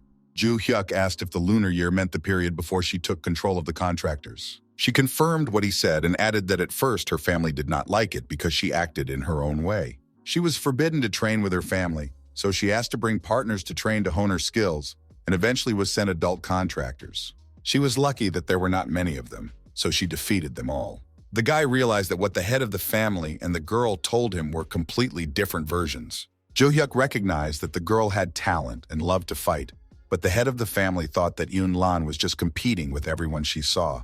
Then he asked her if it was necessary for the girl to be in the White Lotus Palace, and Yenlan said that it was not. The girl was stuck there because she was the main one for her family, but it didn't matter, because she was stronger than anyone who went there. However, now she believed that everything would be different, because she had found someone much stronger than her. Competing with the boy, she could have become stronger without the help of her family, but he did not care. Yunlan continued to beg Juhyuk to fight her. The whole thing seemed rather strange to him. If the girl was an outcast and was kept in the White Lotus Palace, why was the boy tasked with getting her out of there? Although he didn't know her story, he assumed that it would be better if Yenlan was in the palace. He said to let him go, and the girl asked him again if he would fight her. Juhyuk said it was not wise to fight here, so he ordered the girl to follow him. They came to the training room, and Aaron and Soyeon were surprised that the guy was not alone. Oh Seung-kyung was also tense at the appearance of Yunlan with Juhyuk. The guy told Yenlan to wait for him here. He needed to change his clothes. Aaron turned to the guy, but he confused her with Yenlan and ordered her to wait in an angry tone. Aaron asked who the girl was, and Juhyuk said that she was a crazy girl he met in the White Lotus, and she came here to fight him. Aaron was surprised by the reason why this girl came here. She was irritated by the words that Yenlan had traveled such a long way just to fight with a guy. Yenlan noticed the girl's irritated look and asked her why she was looking at her like that, if she wanted to fight with her, but Aaron said no. Soyeon guessed from the color of the girl's hair whose relative she might be, and the girl was surprised that Yunlan had come all the way from China to compete with Juhyuk. The guy changed his clothes and they stood opposite each other. He reproached himself for saying that it was a competition between them alone. He was annoyed that everyone else was watching them. Aaron said she was watching to make sure that Yunlan didn't do anything strange. Soyeon came to get Aaron, and Senyuk asked them not to pay attention to him. Yenlan said she was looking forward to starting because she was much stronger than last time. To these words, the guy replied that he could now fight at full strength. He recalled Gid's words that he would need a team. Juhyuk asked her if she had said she wanted to become stronger, and Yunlang said yes. So he set a condition that if he won, the girl would become his student, but she denied that the reason she wanted to become stronger was to defeat him. The guy replied that she could achieve this after becoming his student and offered to start. Yanlan said she hated having teachers, so she had to win. At the start, she immediately elbowed her opponent. He held back her punch with his hand and agreed that she had indeed become stronger. Yanlan was only more enthusiastic after hearing these words. She was sure that the boy had blocked her attack, but this time he would not stop her. Soyum and Aren were shocked by the magical power emanating from Yanlan. Oh Senyuk admitted that the girl's mana concentration was higher than Juhyuk's when they were competing. Yunlan rushed straight at Juhyuk with lightning speed. She realized that even if she threw only one punch, she had to use maximum force. Even if the guy blocked it, she would be injured. However, she was surprised by the actions of the guy in front of her. Juhyuk took the same fighting stance as Yonglan. The guy said that he likes to stand up to me face to face. And now the girl has already approached Juhyuk. The next moment, they clashed fists. Yinlan was worried that she had made the maximum amount of effort, but the guy was still pushing her away as if he didn't have much magical power. She realized that the boy had become stronger than when they fought. Yinlan did not understand whether she was facing the same guy as before. After the girl's attack, Juhyuk said that he defended himself only once, and he added that after that he starts attacking. With a single swing of his leg, he struck the girl's body with a strong blow. The girl was so sick that she was unable to strike again. The next moment, Yonglan was lying exhausted in front of Juhyuk's figure. He was happy because he had a new student. Unconscious, Yunlan was lying on the floor, but a moment later, she suddenly opened her eyes. The girl got up and immediately recovered. Yunlan was upset that she had lost again. However, the guy said that she was quite strong. He thought she would be unconscious until tomorrow morning. Yunlan did not understand whether it was a compliment or he was laughing at her. However, Juhyuk replied that it didn't matter because she was now his student. The girl wanted to offer to compete only with physical strength, without using magic, but she realized that this would not change the result. She solemnly stood up and said she would become his student. Yunlan asked Juhyuk if she was now officially his first student. The boyfriend replied that she was wrong. She was unhappy that she was not the first, and asked if he had recruited students when he was at school, but this was also not true. Choi Aren joined their conversation. She said that the boy started teaching her before Yunlan, so Aren was Juhyuk's first student and named Yunlan Niam. However, Aren was not Juhyuk's first student either, but he did not say so. Yunlan got angry because Aren gave her a nickname. She asked if you were annoying her on purpose. However, Aren asked why the girl was angry and called her Meow again. Yunlan was told not to give her weird nicknames, but Aren said it was a pretty cute nickname. Yunlan was even more annoyed that Aren called it cute, but Aren said that it was time to go home now. The girls continued to argue, and Juhyuk looked at them thoughtfully. This view reminded him of something from his past life. Looking at them made him feel nostalgic. Even before his reincarnation, he had already felt this way when he saw his disciples. He also called Yunlan a cat and told her to stop fighting. Juhyuk added that Choi Aren had started learning earlier, so she senpai'd her and told her not to be rude to her sajo. He also told Aren to show respect for her own self. The girl was delighted that he recognized her as his first disciple, Sajo. She agreed and said she was now Saijo Yunlan. After that, he said that given that they had sparred, they should go home and rest. But Yunlan asked where she was going to spend the night because she had come from China. The guy was surprised that she hadn't found a place to live and had come just to fight with him. She asked Soyin what she should do to compete with the boy again, and she was told that she should go to the Valhalla Academy in Korea. Juhyuk was disappointed that the girl immediately came here after hearing this without thinking about anything else. He said that the academy had given him a room in the dormitory, so the girl could stay there. Aren asked Kashechka if she was sure she would like it, and Yunlan was again annoyed that she had called her that. After training, he returned to the dormitory. He was annoyed because he couldn't finish his training properly because of Yunlan and Choi Aren. He now had two students, Yu So-young focusing on physical training and still far from learning fencing, and Oh Senyuk training alone. So at that time, he had only two people who could help prevent the disaster. While he was thinking about this, Adelia Ventric called him on his phone.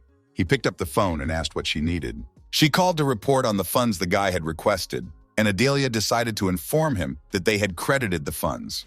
Juhyuk said he checked the donation this morning and everything is fine. He also told the girl to contact the contractors. After that, he added that in 3 months a catastrophe would happen, and Adelia was shocked by these words. She asked him how he knew about it, and he said not to ask about the source. He knew for sure that something would happen. The woman asked if the disaster would happen in Korea, and Juhyuk confirmed her guess. Then Adelia said that she would contact all the useful contractors from the ventricle family and guilds in Korea, and the guy asked to keep everything a secret. After these words, Adelia addressed the boy with a request. She asked if he would be able to respond positively to her efforts when the constellation woke up.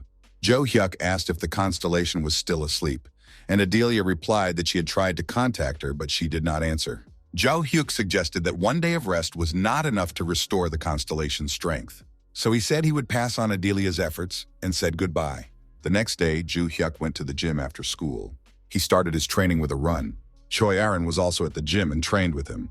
Yen Lan also came to the training, but it was clear that even running was not easy for her.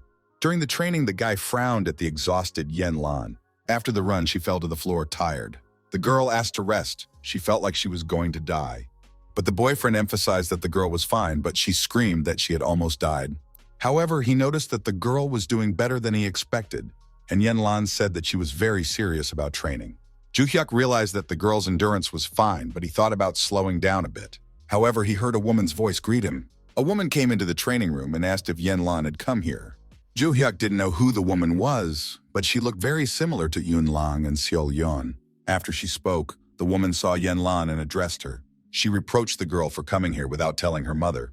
Yen Lan aggressively spoke Seol Yeonhwa's name. The guy asked the woman if she was her mother. He thought that Solyeon was Yen Lan's mother.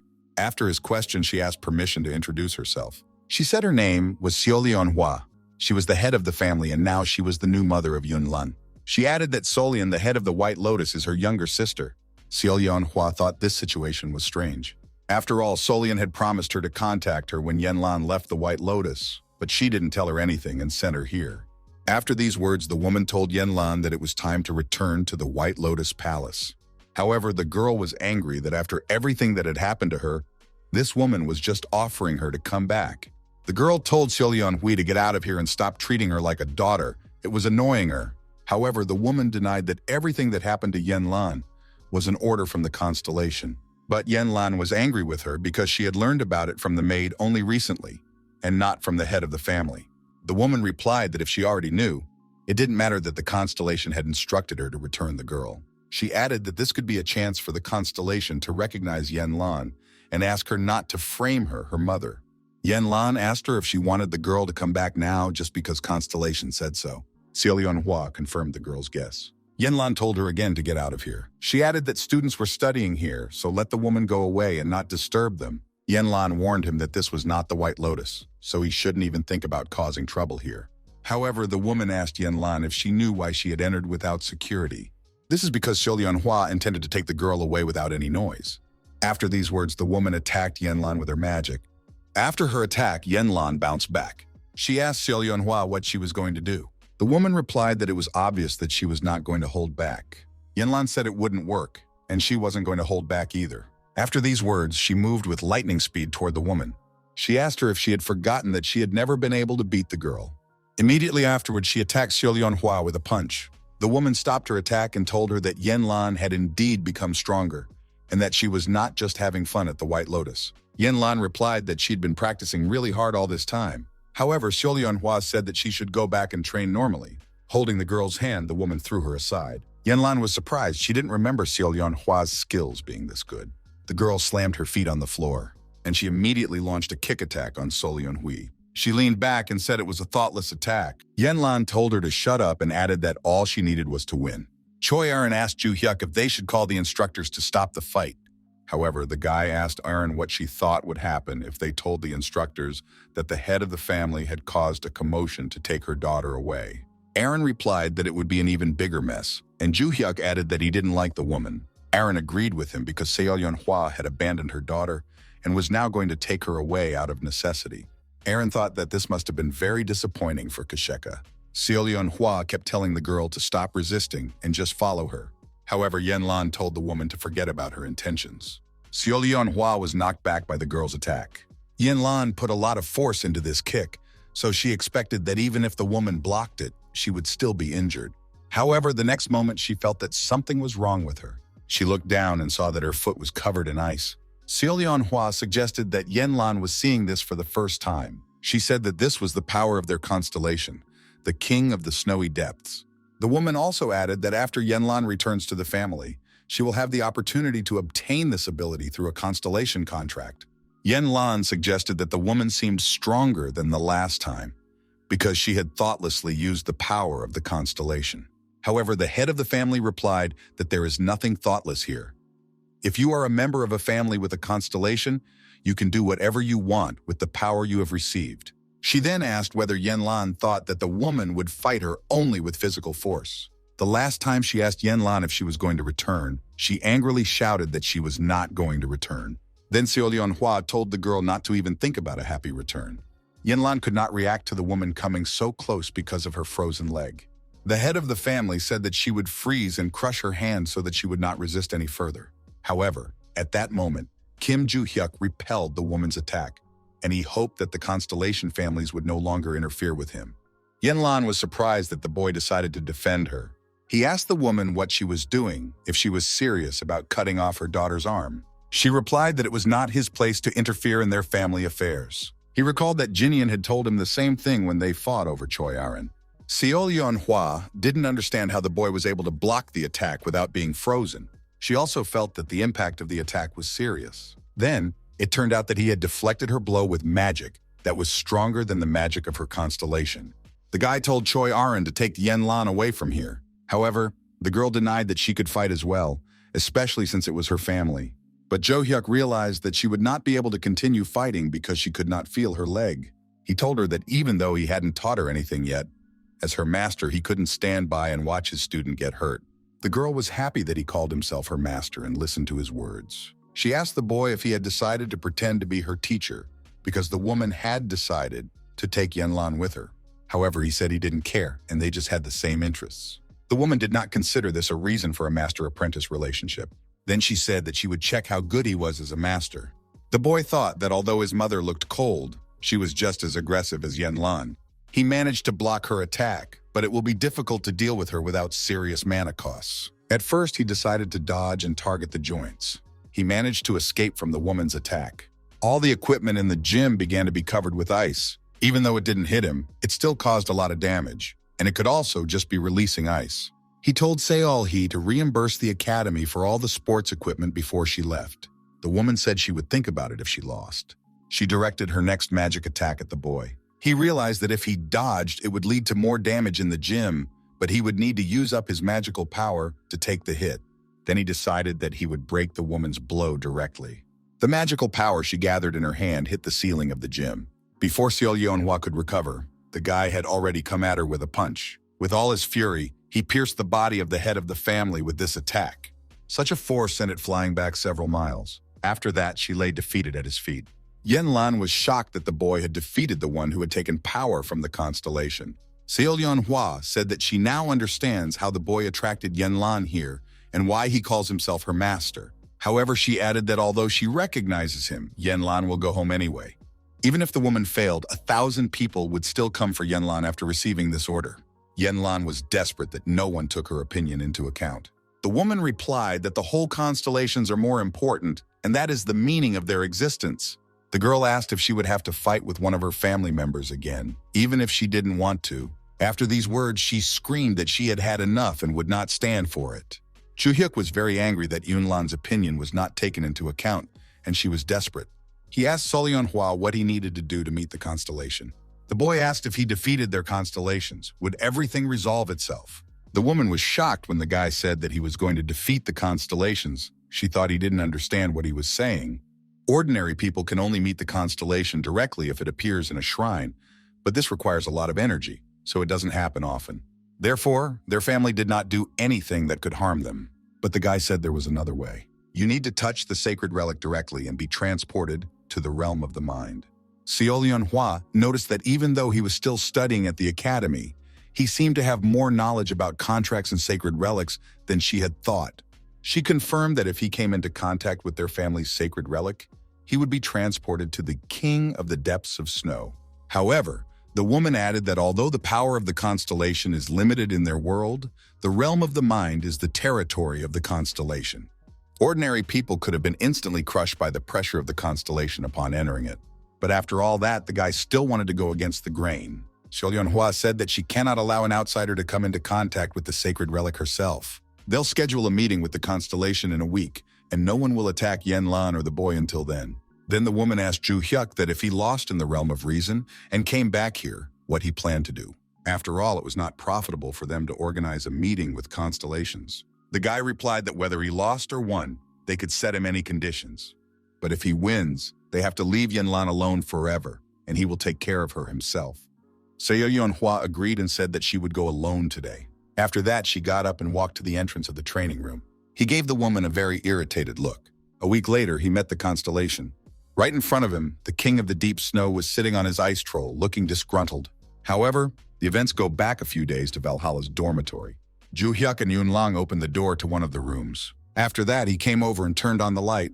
The guy told Yanlan that she could stay here for the time being. She was amazed that the dormitory was on par with the house of a wealthy family. She asked the guy if she could really live here. Juhyuk said he could, although he had to move into this room first, but he asked to keep the old one and the management allowed him to. Yanlan asked the boy why he cared about her so much. She said it was her family's business, so even if he hadn't interfered, everything would have been fine. Then the girl assumed that he was taking care of her because she had become his student. Juhyuk replied that he did too, but he also didn't like the family's attitude toward the girl. He was annoyed by arrogant people who believe that their status allows them to disregard the opinions of others. The guy asked if Yanlan might be uncomfortable with this. She replied that everything was fine. It was just the first time she had received so much attention, and she just wanted to thank him for it. Juhyuk was delighted to hear Yunlang say that. He said that if she came because of his hard training, something told him that her gratitude would quickly dissipate. He also added that he wanted to ask the girl something else. He asked if her family's constellation was the king of the deep mountain, and Yanlan said no, that it was the king of the deep snow. But the boy was interested in what this constellation was. The girl said that he uses ice when he attacks, but she hasn't talked to her family for a long time, so she doesn't know for sure. But she had also heard that the constellation was not very interested in family affairs, and that there were those in the family who knew nothing about him. The guy thought it was strange that the constellation told him to bring the girl to him. Yanlan agreed with the boy because she had nothing special in common with the king of the deep snow. She did not receive the protection of the constellation like other family members, so she had to know. Then the guy replied that he would take care of everything else himself. He advised Yanlan to recover before her family came over, because she would have to see her boyfriend off that day. Then Juhyuk came to the door and was about to leave the girl's room. She was overwhelmed by all the events that had happened. He arrived at his room and immediately began to call Adelia Ventric. The woman picked up the phone and asked what was going on, and Juhyuk said he had something to ask her. He said that today he fought with the head of the Seo family. Adelia asked how it happened, and the guy replied that Hua had come to pick up her daughter and it ended in a battle. The head of the family asked if the daughter of the head of the family, So, was in Valhalla, and he confirmed it. Juhyuk said that their school supplies were broken during the incident and asked the woman to take care of it. She said she would look into it and asked if he needed anything else. Juhyuk asked Adelia if she knew anything about the Seo family's constellation, the king of the deep snow. The woman said that she had heard that he did not personally care about the family's affairs, and that their family did almost nothing outside of it, so it was difficult to judge. Then Juhyuk asked if the Ventric family constellation had awakened. The head replied that she had not yet received a response from her. He suggested that the constellation had not personally met with the Seo family. Adelia asked if the guy was asking about the constellations because he wanted to talk about how hard the woman works. But he replied that Ventric's head had relaxed and started to talk heresy, so he hung up. Juhyuk was disappointed that no one knew anything about this constellation. Barcha told the guy that this was not like him at all. He emphasized that the guy was used to rushing into battle without paying attention to who his opponent was. Juhyuk replied that although he was getting stronger, his body was still weak, so it would be stupid to engage in confrontation without knowing the strength of the opponent. Moreover, the realm of the mind is its territory, which allows the constellation to fully control its power. But he immediately thought that if this was true, then why was Barch so weak in its dimension? Given its strength, it should be no weaker than other constellations. The god of destruction said he could give him some advice if he was going to fight in the kingdom of reason. He said that strength in the kingdom of the mind has nothing to do with the strength of one's own body. The boy asked what it was, and Burse replied that he could use the power based on the strength of the body he knew. He added that an ordinary person will not feel the difference once they enter the kingdom of mind, but this had nothing to do with Kim Juhyuk. The boy replied that he might have realized that God meant destruction. All he had to do was go to the temple and cross the constellations. A week later, he arrived in China to visit the So family. All the family members lined up in front of the chairman, and Kim Juhyuk and Yonglun. Manhwa said she thought the boy would run away, but he came anyway. Juhyuk said he was not that kind of person and asked if he could now touch the sacred relic. The head of the family told him to follow her. Juhyuk said goodbye to Yunlang, saying that he would return soon. She watched him tensely with her eyes. Manhwa opened the entrance to the room for them. In this room, there were huge mountains of cold snow. Juhyuk didn't understand why the room looked like that. The head of the family who pulled a small box out from under a pile of snow. She said that after she returned from Seoul, she thought for a long time about what to do with the guy if he lost. The woman said that while thinking about it, she came up with the idea of making him a slave in their home. The guy said let him do what he wanted and give him a mitten. She held out the mittens from which the magic was emanating. The boy took them from the hands of the family head. After that, he found himself in the realm of the mind of the king of the depths of snow. The constellation asked the boy who he was. Juhyuk replied that he would name himself when the constellation introduced itself. Juhyuk stared at the boy and tried to remember if he had seen him before. He realized that this guy was definitely not his student, but he looked familiar enough. The constellation of the Seo family asked Juhyuk who he was. He suggested that Juhyuk was a person who posed a threat to the Seo family. The guy replied that the constellation seemed to know him, but he did not, and suggested exchanging names. Constellation said only if the guy survives his next attack. The guy realized that it would be a long-range attack. A huge number of sharp pieces of ice flew directly at the guy. The king of the depths of the snow was waiting to see what would happen next. He was alarmed by what he saw in front of him. Kim Juhyuk dodged his long-range attack. Suzeria was surprised that the guy managed to dodge.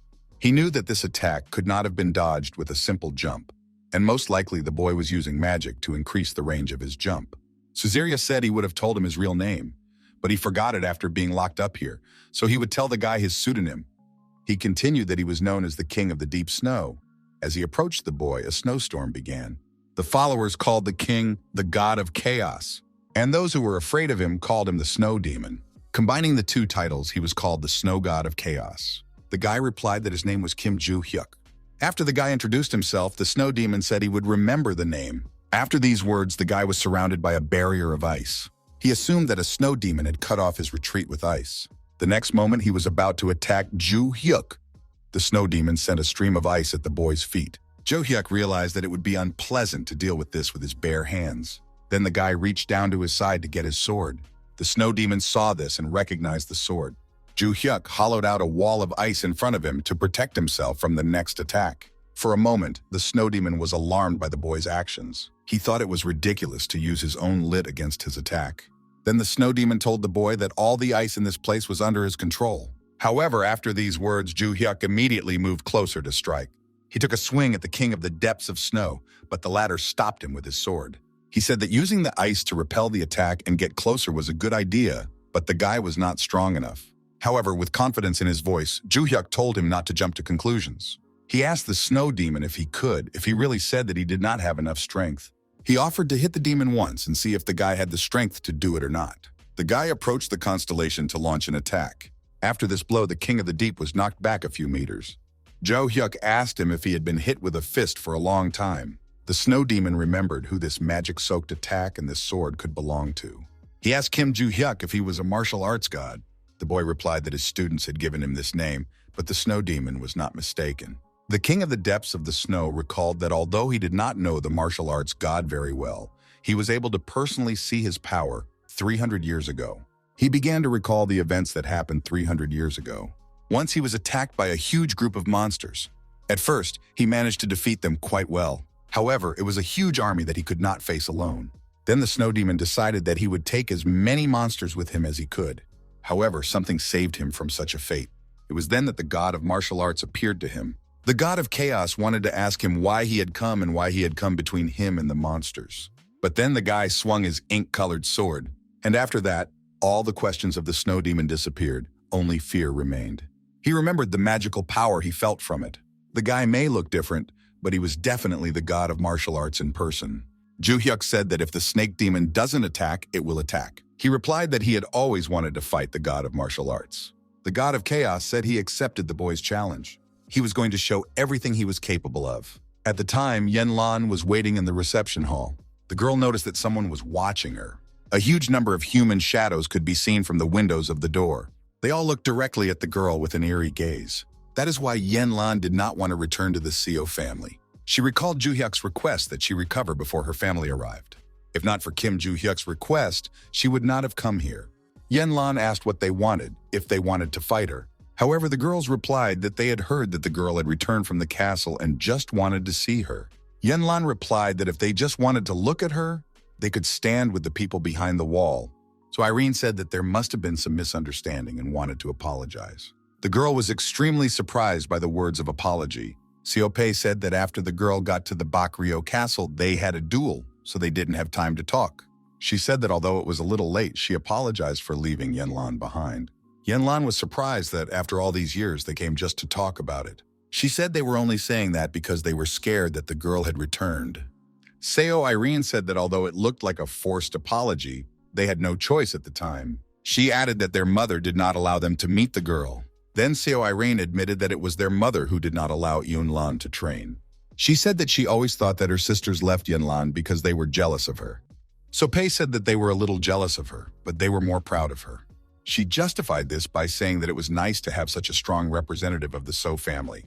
Although they held this opinion, their mother called them, and then Xiaolionhua forbade Yunlan to train.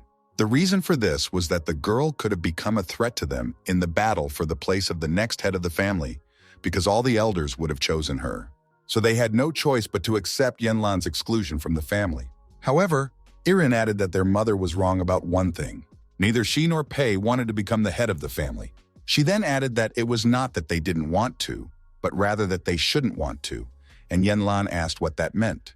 Then Lady Solyon interrupted their conversation. She offered to tell me the reason why none of the girls should have become the head of the family. At that time, Snow Demon and Kim Juhyuk continued their battle. The god of chaos continued to attack the boy with ice fragments. However, the next moment Juhyuk was right in front of him, but the Snow Demon synthesized the next fragments of ice.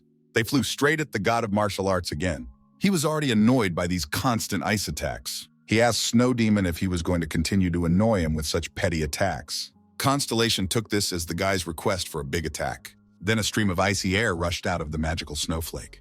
Juhyuk was surprised that his opponent had such attacks in his arsenal.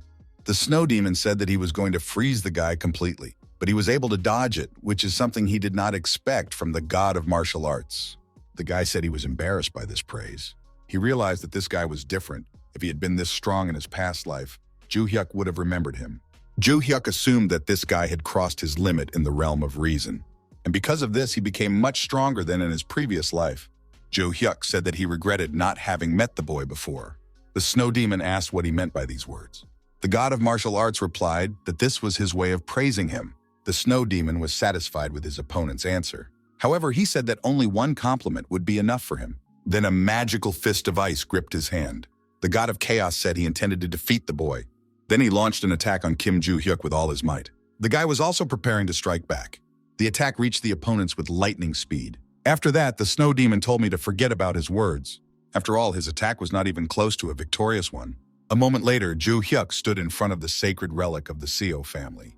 Xiaolionhua thought it would go faster, but the boy was using strange magic, and the constellation might just be playing with him. However, when she looked at the guy, she was extremely surprised.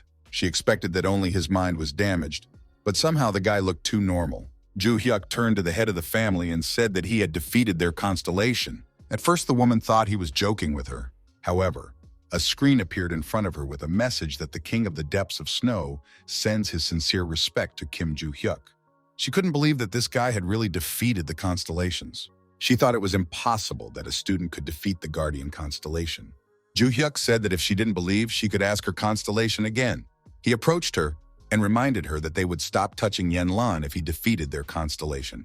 With an ominous expression, he added that they would have to change this condition. He came into the room and told Yenlan that they could go. Juhyuk saw the girls next to her and asked why they were all there. Solyon said that she did not expect the guy to come here. Juhyuk replied that he hadn't expected to meet her here either. Yenlan asked him if everything went well, and he said he would tell her on the way. He was very stressed by all these stairs behind him. It was already getting dark outside, and Juhyuk and Yunlan were walking from her family's palace. The girl said that given how quickly he came back, the guy probably lost. She added that it must have been difficult because he had no divine protection and had to compete with the constellation personally. Yunlan asked what condition Seol Hee-hwa had said if he lost, and he replied that she said he would become a slave to the Seo family. The girl asked him if he was going to serve the Seo family now. Juhyuk wondered about her reaction, and he didn't even know if he should tell her. The girl said she should have stopped him. Her sister and aunt told her that Seol Hee-hwa had put her life on the line for the position of head of the family. Since childhood, Jinu had wanted to become the head of the family, but her sister encouraged her to take control of her greed. But even after she became the head of the family, her greed did not subside. She wanted to remain in this position for the rest of her life. She even considered her own children a threat to her position. In Yenlan's case, the head was afraid of the girl's talent, so she isolated her, using her family and sisters to do so. She added that their family's guardian constellation had the same thoughts, even though she didn't even want to become the head of the family. After these words, the boy replied that he wanted to hear what the girl's thoughts would come to, but he still decided to say that he had defeated their constellation. Yunlan asked if he was joking, but Juhyuk replied that he doesn't joke about such things. He asked if it all started because their constellation ordered the girl to return to the Blue Lotus. The guy added that, according to her, the constellation did not want to control the family, so he personally asked the snowy demon about it. Juhyuk slapped him to bring him back to consciousness. He said that he was concerned about one issue. The guy said that he had heard that the constellation had summoned Yenlan and asked why he did it. The snow demon replied that the current head of the Seo family asked him to do so, and that her younger daughter should receive his protection but continues to refuse. So the woman thought that perhaps her daughter would listen to the words of the constellation, and that's why it gave this order. Juhyuk said that he thought that last time the constellation ordered him to abandon Yunlang. However, the god of chaos said that this was the first time he had heard about it, and he did not even know that the chairman's youngest daughter was named Yenlan. The boys were surprised by the constellation's answers to these questions. With an angry look, he told Snow Demon that the head of the family was just using him. Through lies and deception, the head of the family used everyone in the name of her interests. The girl was furious that Seol Yunhua was using both the family and the constellation for her own benefit. This woman destroyed her entire life just to become the head of the family. Juhyuk added that he told Constellation to terminate the contract. Yenlan didn't understand what kind of contract it was, but the guy explained that it was a contract that the Constellation had signed with the head of the family. Her contract with the King of the Depths of Snow was canceled. A woman will not just lose her position as head of the family, she will basically become a nobody. Yenlan replied that the guy shouldn't have gone so far for her. The next moment, she thanked the guy for everything he had done for her. Juhyuk replied that since the problems with the Seo family had been resolved, they could concentrate on training. At that time, an unknown figure was watching the boy from around the corner. She turned to her lord and asked him whether to continue following Kim Juhyuk, but he told her to find the enemy of that man instead. A group of people in robes gathered in a secret hideout. A girl with purple hair asked why they were all here. The guy next to her suggested that it was because of a summons from the Constellation Lord. The girl asked if the Constellation had ordered them to kill Kim Juhyuk, why it had suddenly decided to look for his enemies. The man across the street said it had changed its mind. Then she asked who was the first to receive the order and begin to execute it. The man with the skeleton mask replied that he was. She did not understand what kind of person this Kim Juhyuk was and who their target was now. The man with the skeleton mask replied that he was Juhyuk, a very strange guy. He had been following him and gradually learning him. However, he did not manage to get any useful information. The only thing he managed to find out was that the boy grew up in an orphanage and did not know who his parents were. The man was unable to find anything else about the boy. This information was provided to him by a search firm he trusted, so it was definitely reliable. The man added that, after that, he continued to watch and waited for the Constellation's orders. And Juhyuk defeated the strongest member of the Seo family and the head of the family. After Kim Juhyuk overcame the guardian constellation of the Seo family, the order was changed to search for his enemies. Then a semi-blurry purple screen appeared in front of the man. It asked whether the sacred stone was ready. The man replied that he was ready, and the members of the organization picked up a bright purple stone. On their table was a handful of such stones. Constellation asked whether they had managed to find the enemy of Kim Juhyuk.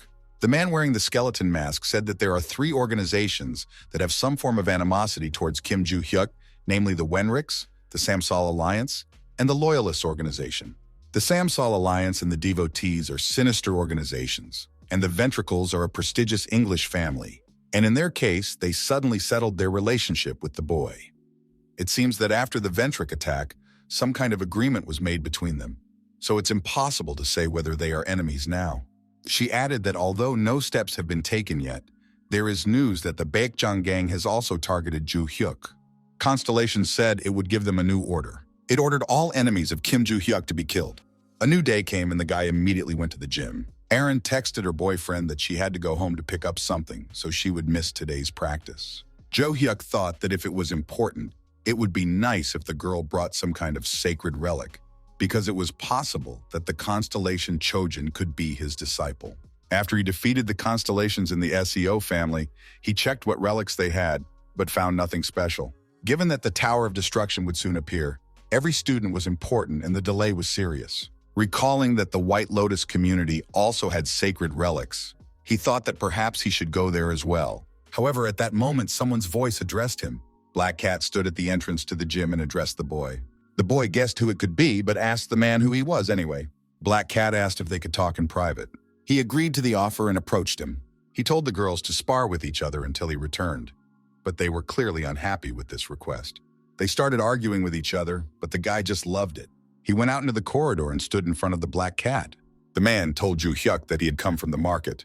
The guy replied that it was quite obvious, but isn't anonymity guaranteed in the market? He added that if he starts coming to the academy so freely, won't it damage the market's reputation?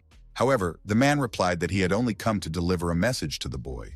After that, the Black Cat handed Juhyuk an envelope. He asked if the letter was for him. The Black Cat confirmed it. The man then added that the letter was sent by the real owner of the market. Juhyuk asked if the backstage ruler constellation was the real market ruler, and the man said yes. Black Cat asked the boy to read the letter and come to the market if he could answer it. He also said that in addition to the boy, the letter was delivered to several other people, and the constellation needed someone who could read the letter. He didn't know the content and meaning of the letter, so if Juhyuk understood what was written in the letter and wanted to respond, he should come to the market. The man said that the constellation was waiting and said goodbye. Barch asked the boy if it was really a letter from the constellation, and the boy began to unfold it. The god of destruction asked what it said. He didn't know such signs, and Kim Juhyuk replied that he needed to get to the market. The signs used to write this letter were invented by him.